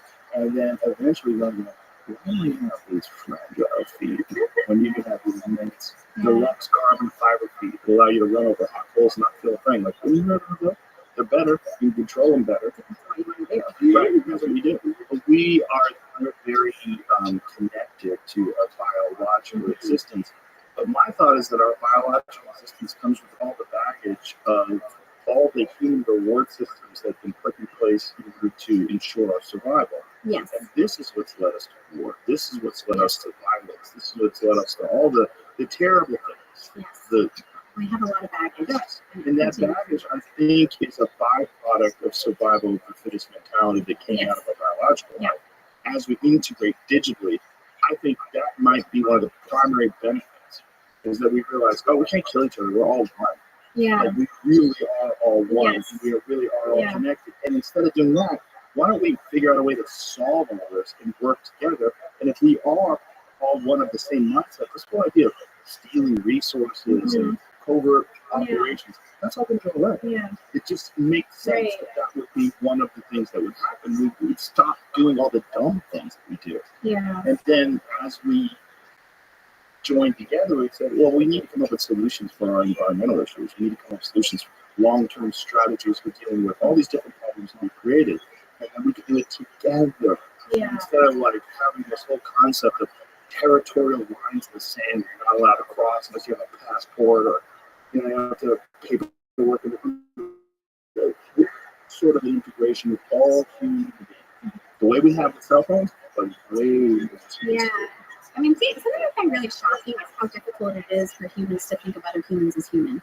Right? Like, so we have our sphere of friends, or people that we find socially acceptable, and then pretty much anybody outside of that space is beyond our cognitive horizon, and we just can't treat them as people anymore. And I find this very perplexing and a bit of an issue in making the kind of transition that you're talking about, that we just like can't even see each other as humans. Sure, I mean that's the whole concept of the other, right? They're different than us. They're different. Yeah. They're allowed to do this because they're those Exactly. people. And that permeates so much of modern society right now. It's like hard to look at anybody and see them as a person. I think that's baked into us, first of all, because we all evolved in tribal groups of very small numbers of people, which we're done most of the country, right? We only have a certain amount of people that we can keep intimately connected to in our lives. Yeah, and our social networks are much larger than that now, so most of the people in our network we can't actually humanize. Well, it's even worse if you're famous, because you don't know anybody. Yeah. Because I mean, and then you have all kinds of people that have a parasocial relationship with you, and like they think they know you and you don't know you. Especially me, do this. Yeah. Right? It's like talking. Yeah. It's like, I talk to you. Yeah. It must be very weird. Fucking strange. But it's also, I feel like that sort of connection with people. This is what anybody who's doing, I think, sort of a podcast or something like that, is kind of doing is like a one-way version of what I think is going to exist universally on the planet. Yes. I agree with that. I think actually the thing that I find really interesting about the podcasting space is this kind of like a very intimate conversation, but it's technologically mediated and shared, right? And I think that's exactly what you're talking about. And so like this transition phase and like why are podcasting becoming so popular, I think is because it's part of this kind of transition that we're all undergoing.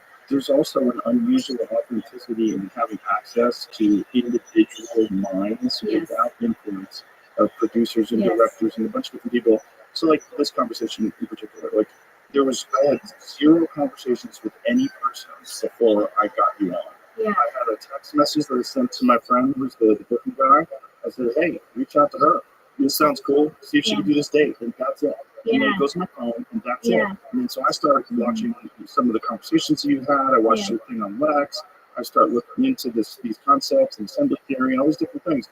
And so my brain is all it is something I'm interested in. Yeah. There's no other reason to have this conversation other than I'm interested in it. Yeah. And so that, I think, resonates with other people because I love when someone's interested in something. If they're interested in making baseballs by hand, or I think we should all be more excited about things. Like things are exciting, especially creative spaces and like new ideas and people that are thinking about like changing things. But for me, it's someone who's passionate about something. Yeah, for sure. I totally get what you mean about the baseballs. Yeah, I mean this is why I like the watch discussion. It's very clearly like drawn from enthusiasm, and somebody like designed that thing. Oh yeah, and by the way, I am a Luddite when it comes to watches. There are watch nerds, like serious watch nerds that can tell you like all the models and what this movement has that movement in it. Like, they know all the pieces. Some of them take them apart and put them back together again on their own. Little tweezers and shit. It's crazy. Yeah. I mean, but I love when people. Yo, what up, baby? Did you just say something?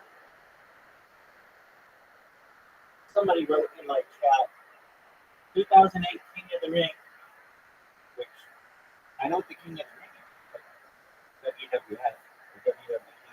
I think it's because in one of my Twitch accounts, like the default setting is just to some WWE wrestling game. And so everybody expects when they go to that category that it's going to be WWE. They get the rep. So, yeah. Well, yeah. It's been in a few.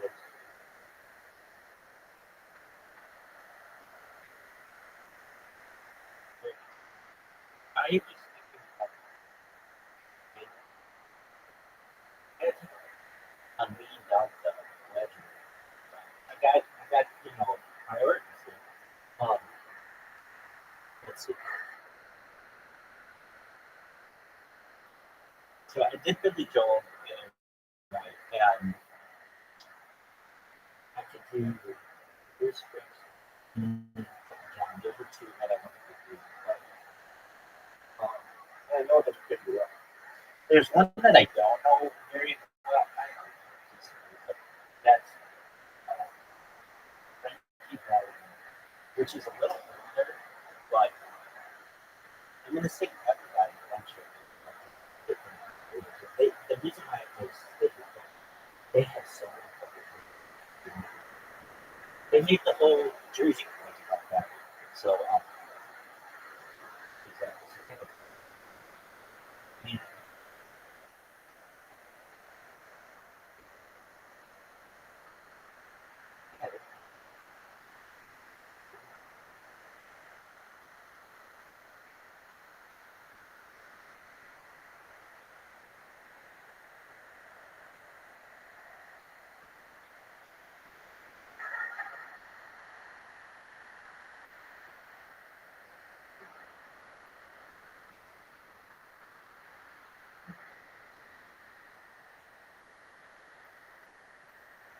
Yeah, yeah, yeah, yeah.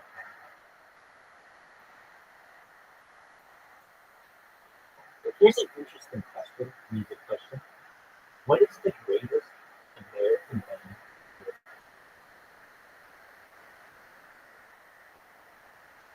No, all time.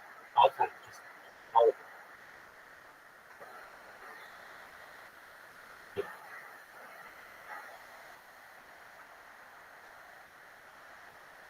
I get that.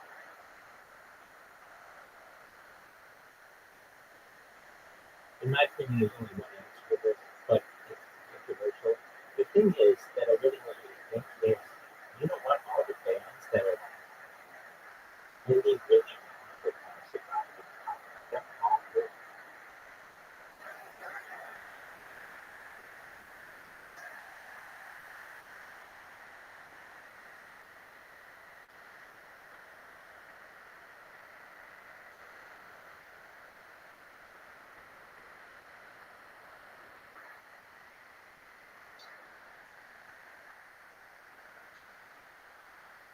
It's a great band, but that's just, it's like,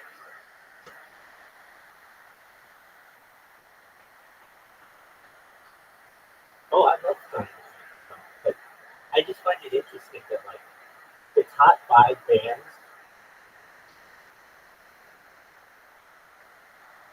no, that counts. All just anything that's from America.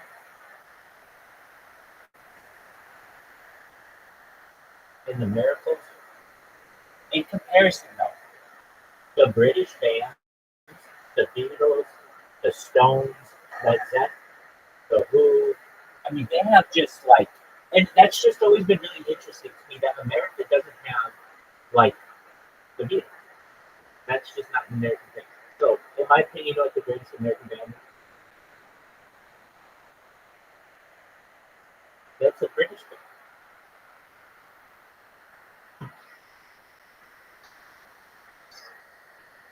Yeah. Oh, Leonard Skinner, that's a good out of bad, not a bad state. The Eagles. The Eagles.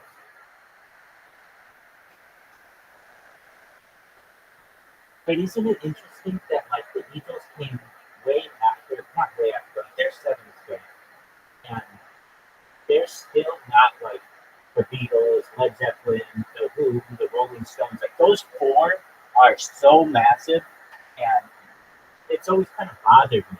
But there's never been like an American band that, like, I mean, you can say like, well, get into like boy bands, Backstreet Boy. You could say the Temptations, and definitely, I think these are great, but they're not like rock and roll bands. Leonard Skinner is, and the Eagles are. And that's why usually, if I think about that question, I just usually say the Eagles. But Leonard Skinner is, I think that's definite. And now, if you say like the greatest song ever, I can. There are people who say Freebird, and some people say Hotel California. You know, that's another debate. But I've always found it interesting that in comparison, okay, so the United States has like 300 people, 380 million people. How many people live in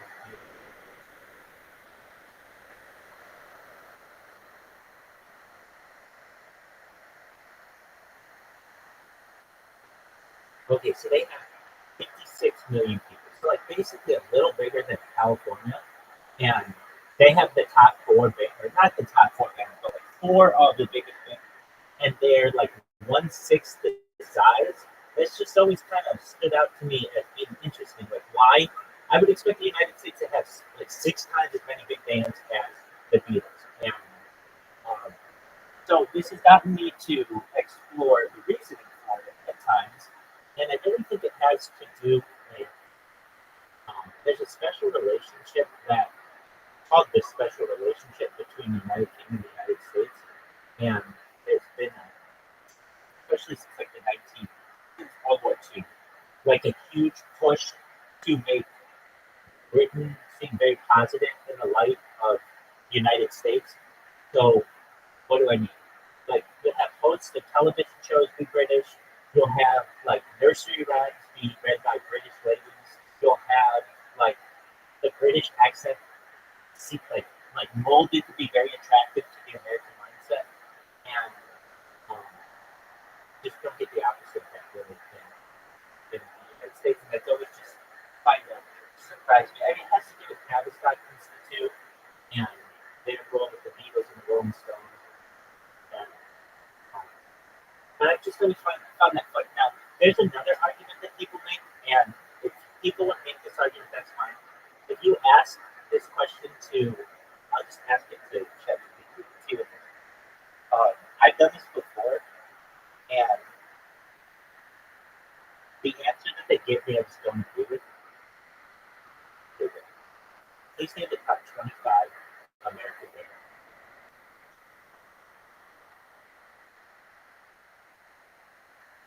Oh, no, I'm wrong, man.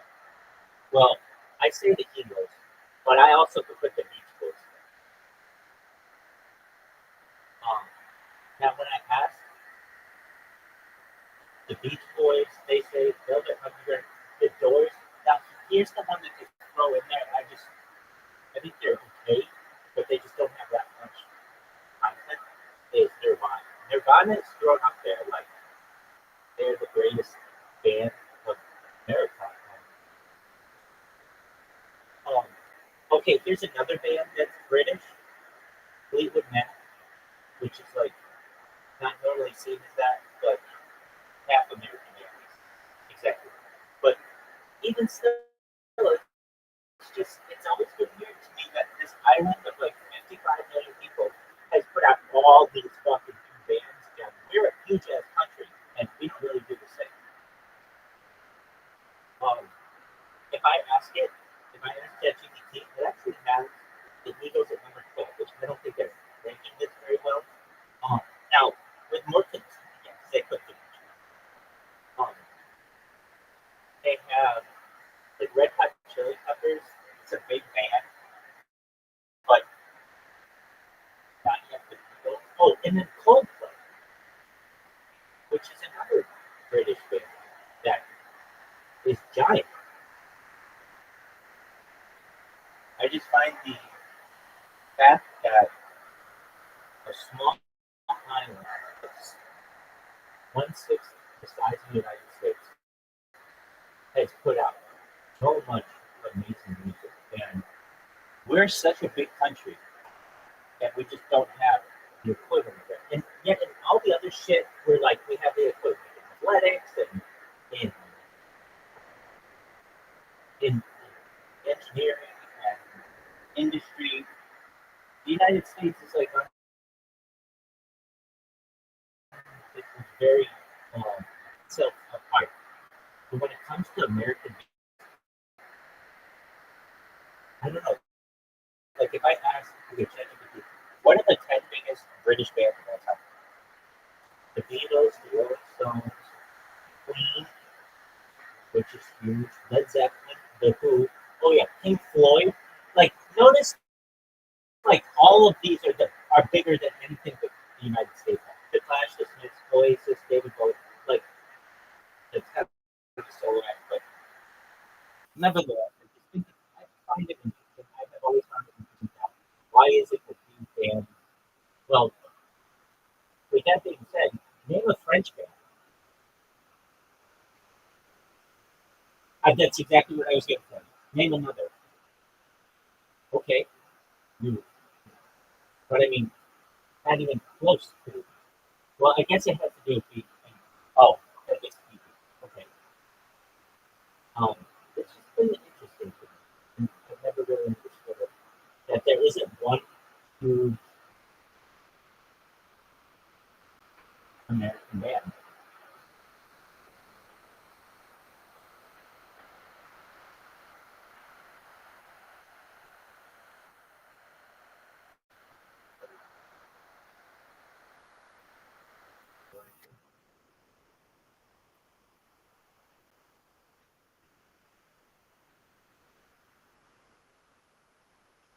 Right.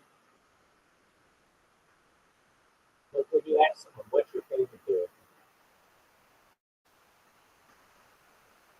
Like 95% of the time, I think people will say the British band. They will say the Beatles, the Rolling Stones, the Queen, Led Zeppelin, the Who, or Pink Floyd. Like those are the biggest bands. If you say, okay, there are some people who will say the Beach Boys. Okay, I love the Beach Boys, so I get that. There are some people who will say the Beatles. Okay, but it's like even the Eagles, they have six number one hits. Like it's close to be. But the difference, there is a difference too. We're not taking into account individual acts. So at least I know when it comes to fans, that's what the United States really comes in. With Frank, you can get like other people too, but they're just not playing traditional. Basically, it's like American individuals were pushed beyond British base, and I just never. You have to, why is it that American individual artists like Frank Sinatra and Elvis are pushed from America, but not really fans as much, like the British bands, the Beatles, the Rolling Stones, Pink Floyd, the Who, then it's good. Oh, another big American band that I have to say before. But I just maybe we should probably classify them in my head that like the biggest band of all time, right? But they just level to the digital and the widespread dominance of the culture of the musical shift of the 1960s, British bands mixed with the kind of music inspiration, and their music industry dominated by solo artists like Sinatra, Elvis, and others. With their crossroad, but so at the same time, UK experiences and explosive creative moments the British address to the forefront, indigenous sound, attitudes, and approaches. Yeah. The British band in 1960s had a different kind of appeal. They represented a cultural revolution in the French part of the world, which resonated deeply with the younger generation of the US. Okay, they are amazing. When the Beatles arrived in American music before the beginning of cultural revolution, the rise of the band occurred. In 1960s, the band became a more dominant unit in rock and pop. As opposed to earlier era where solo artists like Frank Sinatra, Elvis provided holidays, the center. Bands like the Beatles and Rothschild built away from traditional solo artist model, offering a new way of musicians to collaborate and innovate. This shift was also allowed for greater artistic diversity in the band, with each member contributing a band himself. The concept of a rock band as a cultural phenomenon became more established as the Beatles and others pushed it to new artistic heights. In the US, there were some successful groups like the Beach Boys, the Birds, the Doors, and the solo artist continued to dominate much of the mainstream scene, especially the genres of jazz, country, and R&B, becoming an integral part of American global appeal.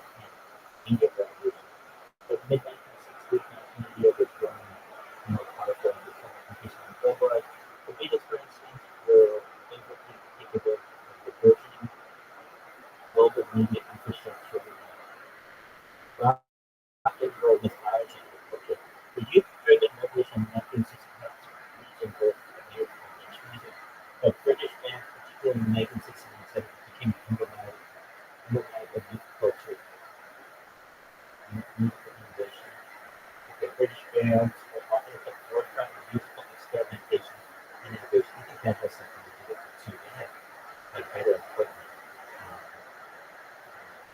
Synthesizers. But I shouldn't say fully. The United States have the better sound and such. The notice that when people play physical changing the kids and doing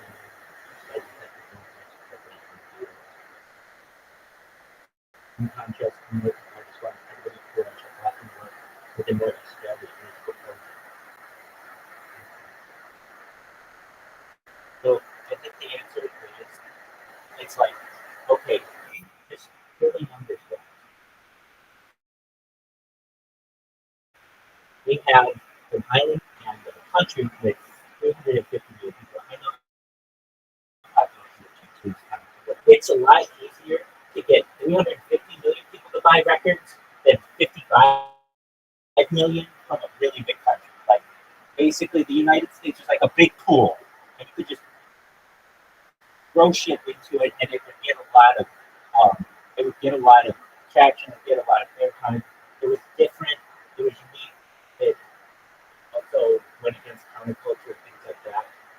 And I just think that generally Americans think that foreign things are a lot of times cool because they're different than what their friends are. And if I need to sell the most amount of records, I could say, well, I could try to sell as many as I can on this little island with 55 million people. Or there's a much larger country out there, and if we sell to these people, there's a lot more opportunity. So instead of giving people an American band and then the American buy the American band, if I give them a British band, we're going to sell a lot more because number one, there's the uniqueness of it, but also it's just a huge market. Nevertheless, I just always kind of thought it was interesting that like when you ask someone what's the biggest band in the world, usually they're going to have one of three answers: Led Zeppelin, the Beatles, or the Rolling Stones. And even today, I think this is a different reason. Like, what's the biggest band? What's the biggest American band today?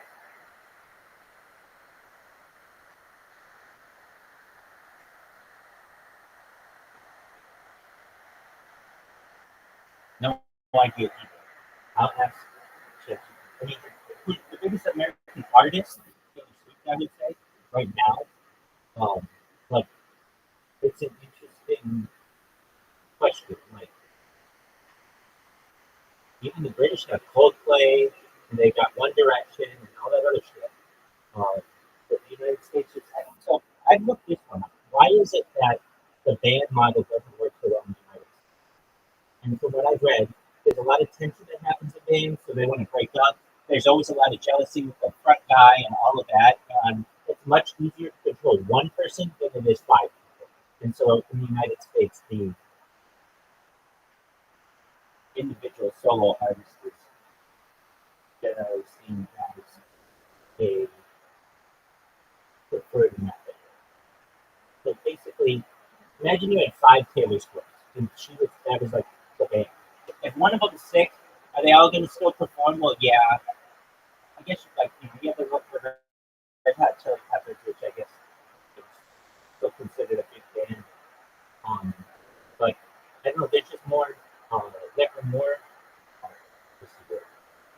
are more exceptions or contingencies that are going to happen when you have more people participate. So it's safer to just have it be one person. Just always thought this is interesting. And I'll be right back.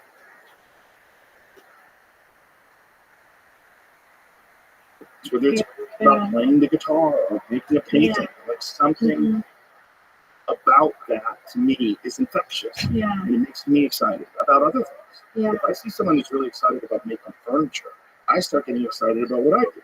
Yeah. It's like there's something about that energy. Passion is infectious. Yes. Yeah. And I think like enabling people to find their own passion is really important. Very much so. Yeah. And when you do what we're doing on this podcast and have conversations about things that are just interesting. Yeah. That's all it is. It's just interesting. Right? Interesting is good. It's far better than the opposite. Yes. It's just fascinating. And so Yeah. that stimulates Mhm. minds. It stimulates people. It's like there's people at home that are listening like, I don't have a question. Like what? Yeah. How did this happen? How did Yeah. that happen? What would have happened if it was a little bit colder? What would have happened if it was a little bit warmer? Mhm. What would have happened if there was no this or no that? Like, imagine a world where they would fix up the wheel. And Yeah. I mean, I think about alternate histories all the time. the bizarre thing is they do not think the Egyptians. Yeah. Like, what are you talking about? How is that even possible? Yeah. And so, like, the massive history of human civilization itself, just in the structures that were left Yeah. behind, no explanation. Yeah. That alone, we have this bizarre idea in our head of how things progress based on our current understanding of the world we live in right now. But that has no bearing on Right. Egypt. Like, Yeah. what did they do? How did they do that? We don't know. Yeah, history is a predictive science, which is like a weird thing, but like people don't like think about this. But like, you know, you have to have theories of the past and then test it against the record, right? Right. So it's not really any different than any other domain of knowledge where we're trying to make predictions and test them against current data. It's just like history, for some reason, we think it actually happened. Therefore, like there's one narrative, but it's usually constructed based on what we know, and we're learning all the time. But also the problem And we forget all the time. the collapse of that civilization, Yeah. the burning of the Library of Alexandria, Yeah, so so all the tragic. records lost. So they Yeah. probably had written down how they did Yeah. everything, Yeah. and some assholes came on and burnt everything. Yeah. And now we're like, what did you do? They were definitely assholes. That was such an asshole. I know. Holes. I like when I first heard about what we were up there, I was so heartbroken. I Oh. just can't even imagine what was lost. If we knew what they knew, the amount of advancement, just Egypt, just that one part of Africa where they figured out how to do some things to this day, 4,500 plus years later, we are perplexed. Yeah. Perplexed. Like, there's shitty theories, they all Yeah. suck. Every theory sucks. I mean, they just recently discovered some sort of hydraulic technology that was in one of the pyramids. Oh, really? Yeah, so you can find that. There's some recent research that was published where it wasn't the Khufu pyramid, it was another pyramid. And in one of these other pyramids, they believe they have evidence of some sort of hydraulic technology that was used. A study published Monday in the journal PLOS, one researcher proposed that ancient people may have relied on water to build the step pyramid. They suspect hydraulic system may have helped lift stones from the center of the pyramid. Wow. So, like, we're still trying to figure out what they did. So long before I got into science, like one of the first places I actually encountered astronomy was reading about the Orions. Hey, have I ever told you I think I did, but my theory about daylight savings time? Daylight savings time? Okay, so if you ever ask, like, why do we do daylight savings time? The traditional reasons, let's see what the mainstream says. Because I'll tell you why. Why do people do daylight savings time?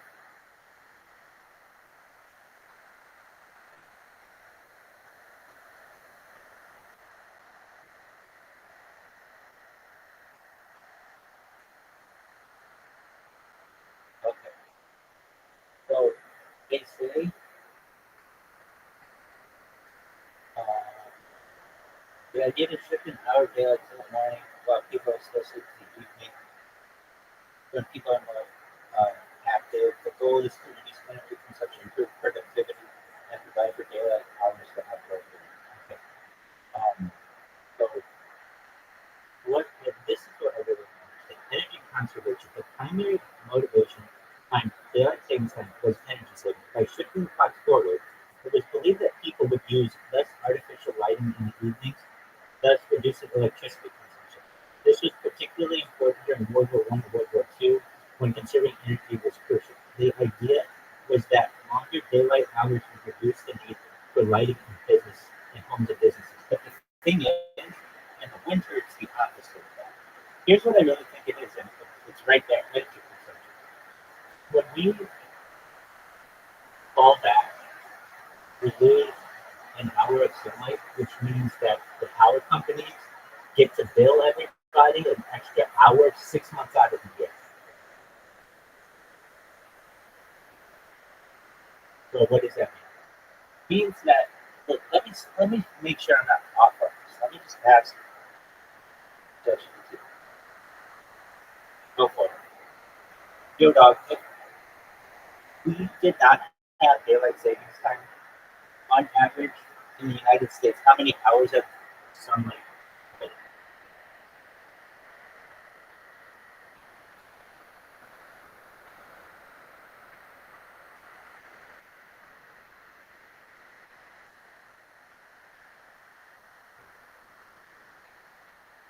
Yo, dog, how many hours of sunlight are there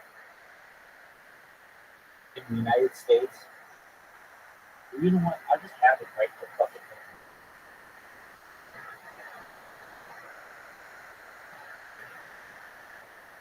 Please provide me with reasons why daylight savings time is actually inefficient when it comes to power, because everybody in the winter needs to turn on their lights an extra hour early, which means that they're using more energy, because usually in the morning they wouldn't be using as much electricity.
Don't do this just for guarantee.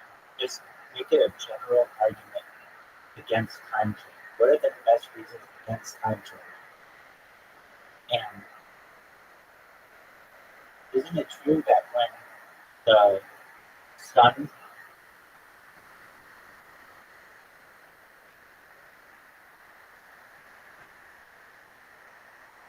normally would be out for an extra hour in the evenings in the winter, it no longer is, so people have to spend extra money on lighting and heating of their homes?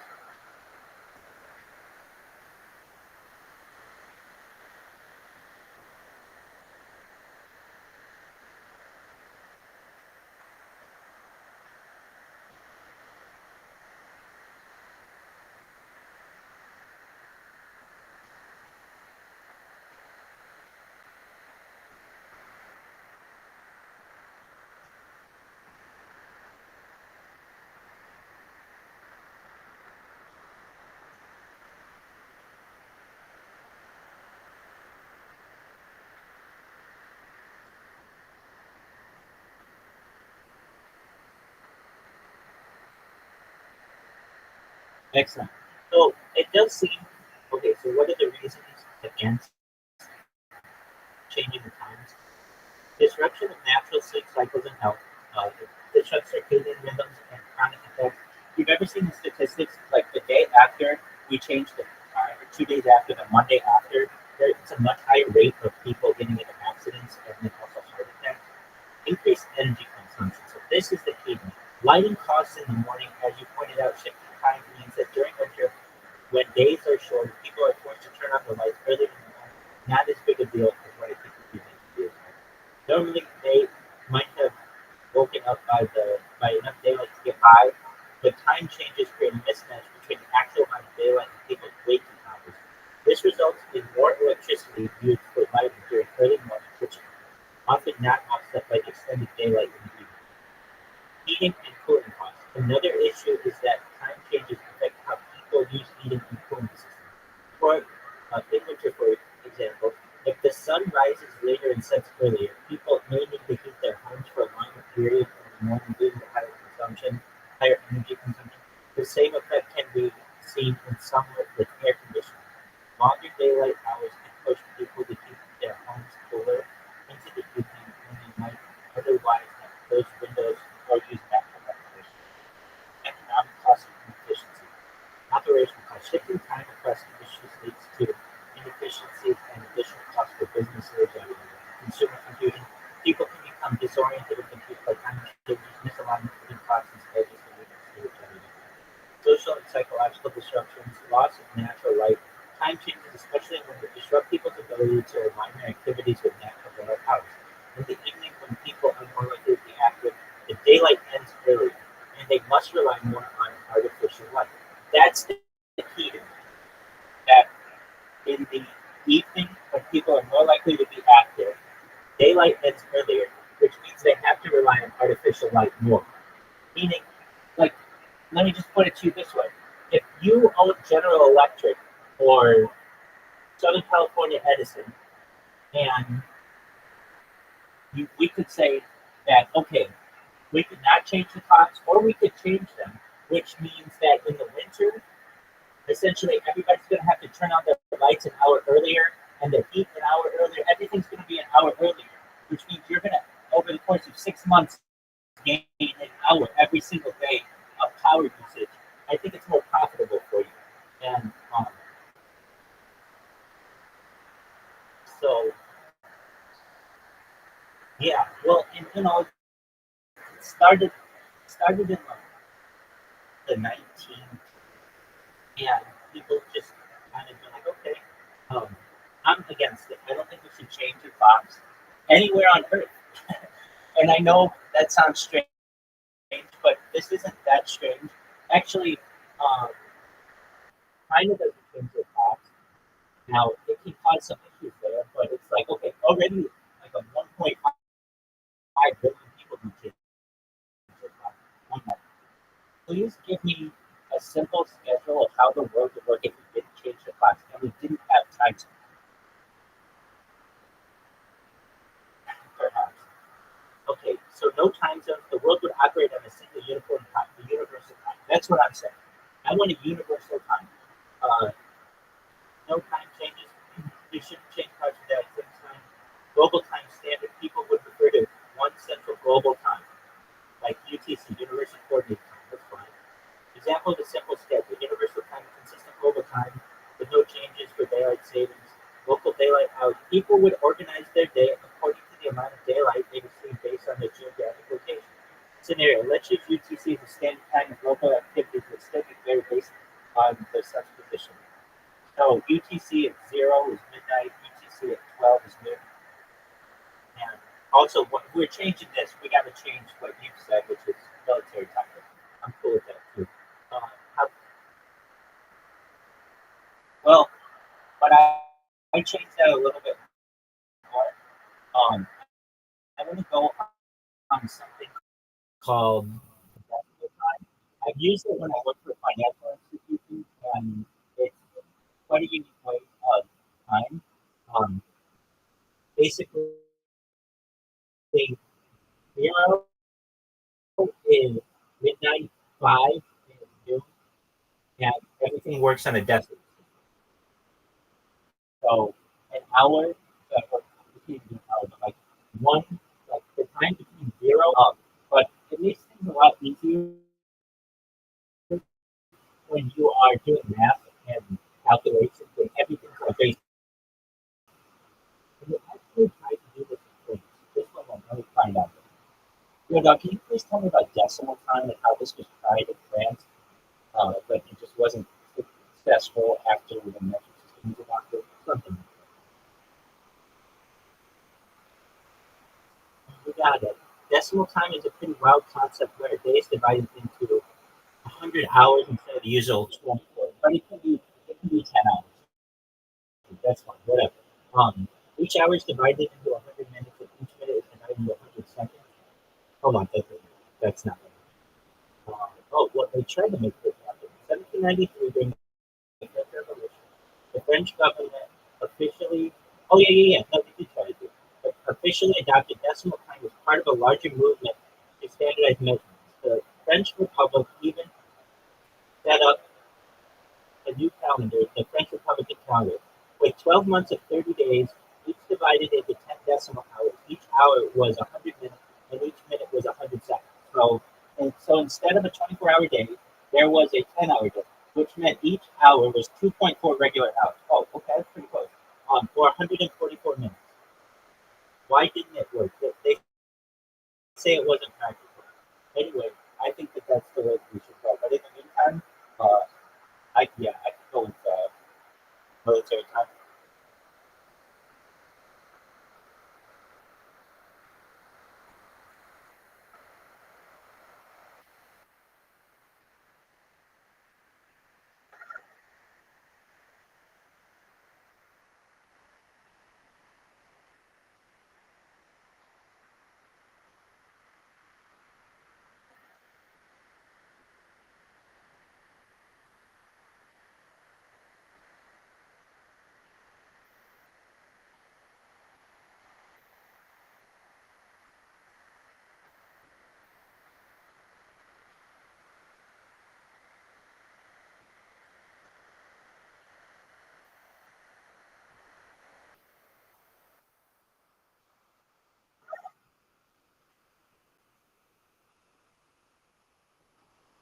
What I find interesting is they don't refer to Mike Tyson as convicted rapist Mike Tyson.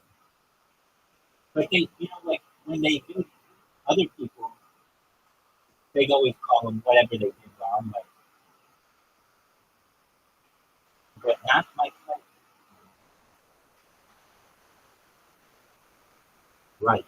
But it's like, why not? Why? Yeah, well, you didn't rape anybody. Look doing your money. I denied it, um,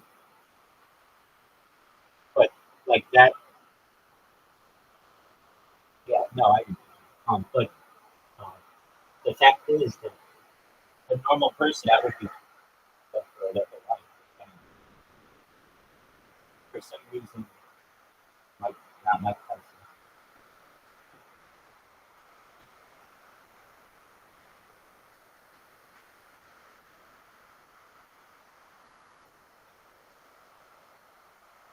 Mystery when I was like in 5th grade, and I was like got obsessed with it for a little while about like whether the chambers and the pyramids were actually aligned with the stars and stuff, and like how did they possibly do that? It was kind of crazy.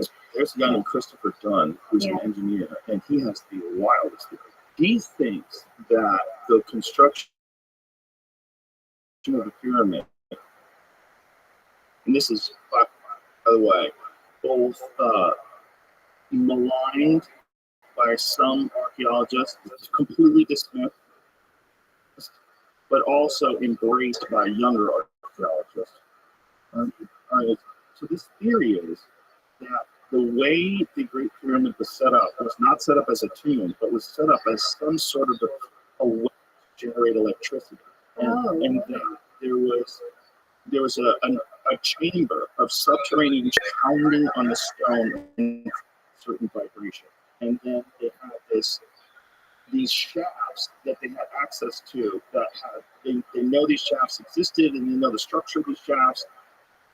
And these shafts that existed in the marble, or whatever, stone, granite rather, and they would fill these shafts up with some sort of chemicals, and then at the end of the shaft was limestone. And so the limestone is porous, and the limestone allows the gases to escape from all these chemicals and contain itself inside this chamber. This chamber is constantly being vibrated, and then there are these pathways that lead up to what they're calling the King's Chamber, which is this insane structure. It's one of the most perplexing things about the pyramid. It's these immense stone. architecture. And then in those, they have shafts that go straight out into space that he thinks is gathering gamma rays. And so the gamma rays are interacting with this hydrogen that's being created by these chemicals and the vibrations, and that all these things are used to generate electricity. This is why there's a gold capstone on the top of the pyramid and smooth limestone on the outside. It's a nutty theory, but this guy's he's a brilliant man. Yeah. No, I mean it's incredibly creative, and if it's testable, and like, there's ways to validate that could work. That would be. At least you have to do it. It's good. And like, You could look for traces of like whatever chemistry is talking about on the pyramid walls, and like it would be possible to experimentally verify whether gamma rays could do that. I can expect that they could, but like there's pieces of it. Like this is how science works. You have like a story of a set of hypotheses, and you can test individual parts of it, and then you try to validate it. So it'd be kind of cool if, like you wanted to try to do that. Right. And so then the question is, how'd they figure that out? I don't know. Imagine if it turns out to be correct, and this was some sort of a way of generating from the Earth and space itself. But also why? Because where would they put the power? They don't have any electric grids or anything to like. Not that we know of, right? The problem is, it all gets to this weirdness of like how much evidence would be left from 10,000 years ago? How much evidence would be left from 20,000 years ago? Yeah. How long did it take people to figure that out? Was it 2,000 or 3,000 years? Like what? How much tinkering? Yeah, and Like, what was it? I mean, there's all kinds of interesting questions you can ask about that kind of stuff, even in like deep. So, one of my colleagues, Adam Frank, had this paper on like the Silurian hypothesis, which is like the idea that there was like intelligent beings around the time of dinosaurs, like a dinosaur race. And how would you actually have a geological record for it? Right. And so, like, people can work out the mathematics of like, what would be the traces of these, like if the Egyptians had this capability, or if there were intelligent species that emerged on the planet long before humans enough technology, say, to like have radioactive waste or anything. Like you can actually like bound, like what would you actually see in the record. Mm-hmm. So it is possible still to construe this stuff. But even the most radical hypotheses. So like I've been raised in a tradition scientifically of like entertaining any idea. Right. And so I guess for me, I think some of the most creative ideas in science are things that people completely didn't expect. Well, I mean, I think Einstein's a great example. Like is constant. Like we take that for granted now, but everybody thought it was kind of ridiculous, and experiments must be wrong because there's no way that the speed of light could be constant. And he was like, no, the laws of nature are invariant, and this invariance also. And then he was able to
and I think this has been the tradition of physics in general, but science also more broadly, that the reason that we get so convinced about things and they work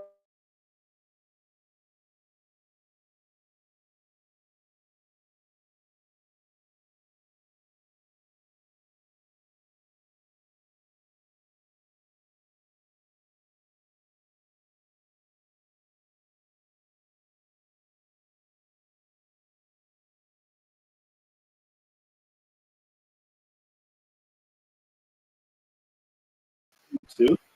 Yeah. Branch of the evolutionary tree, like Totally crazy. but they all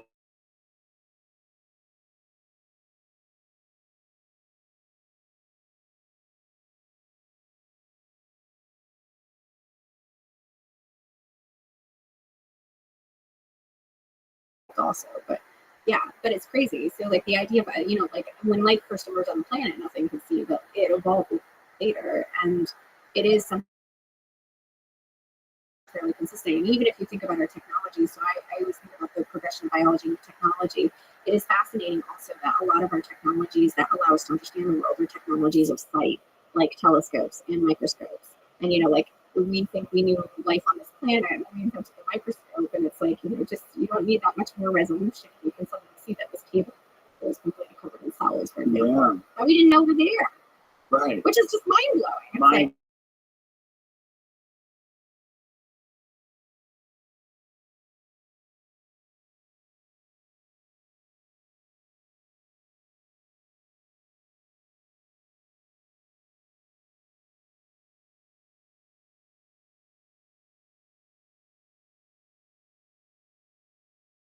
still and moving.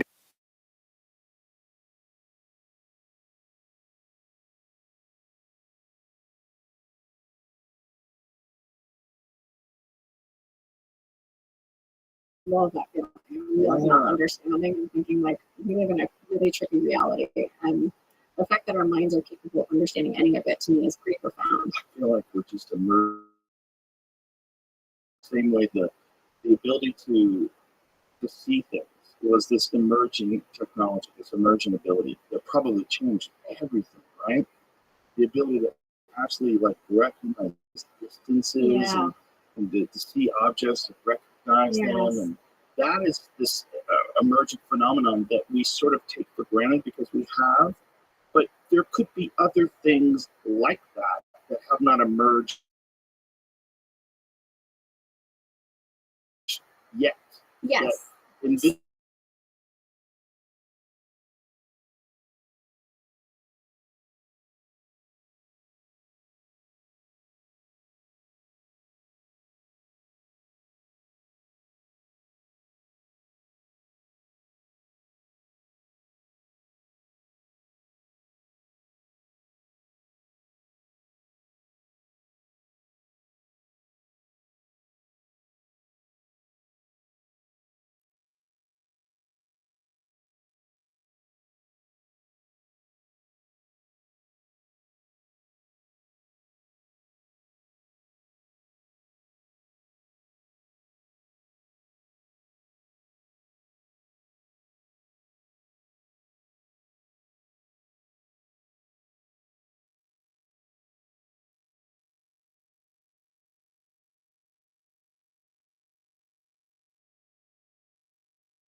like I'm a huge Joseph Campbell fan, and like thinking about like the history of mythology, but like we've had these myths for like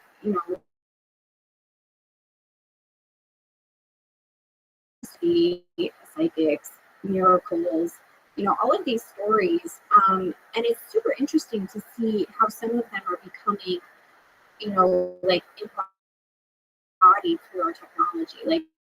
Like the things that we imagine, like we're making real. And that's so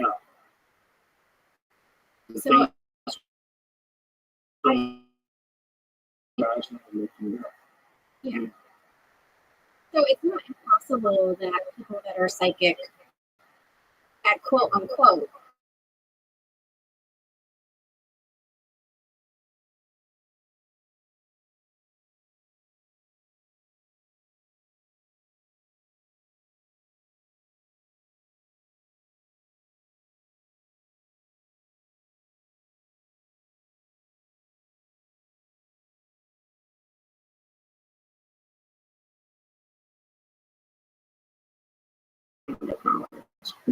so it's not that I don't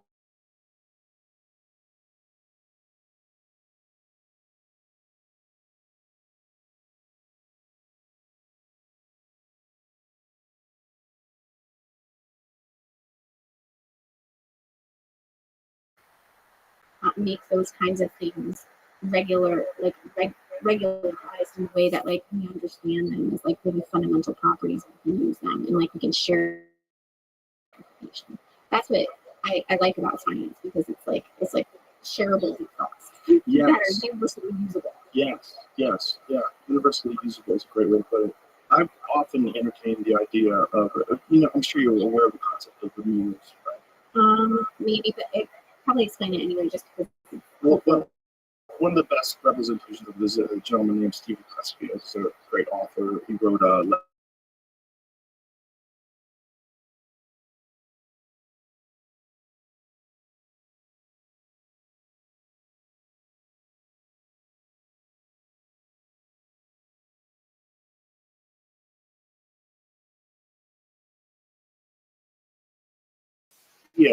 it's persistent time that ideas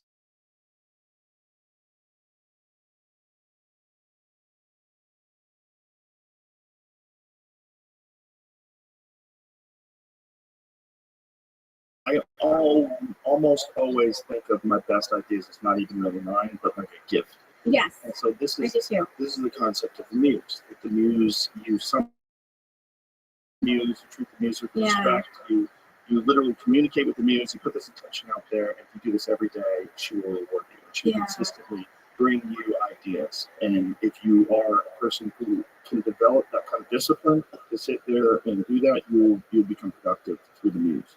And so, is the muse like a placeholder for your like unconscious? Could be. Brain? Yeah, certainly. But if you treat it like it's a real thing, it behaves like a real thing. No, I mean.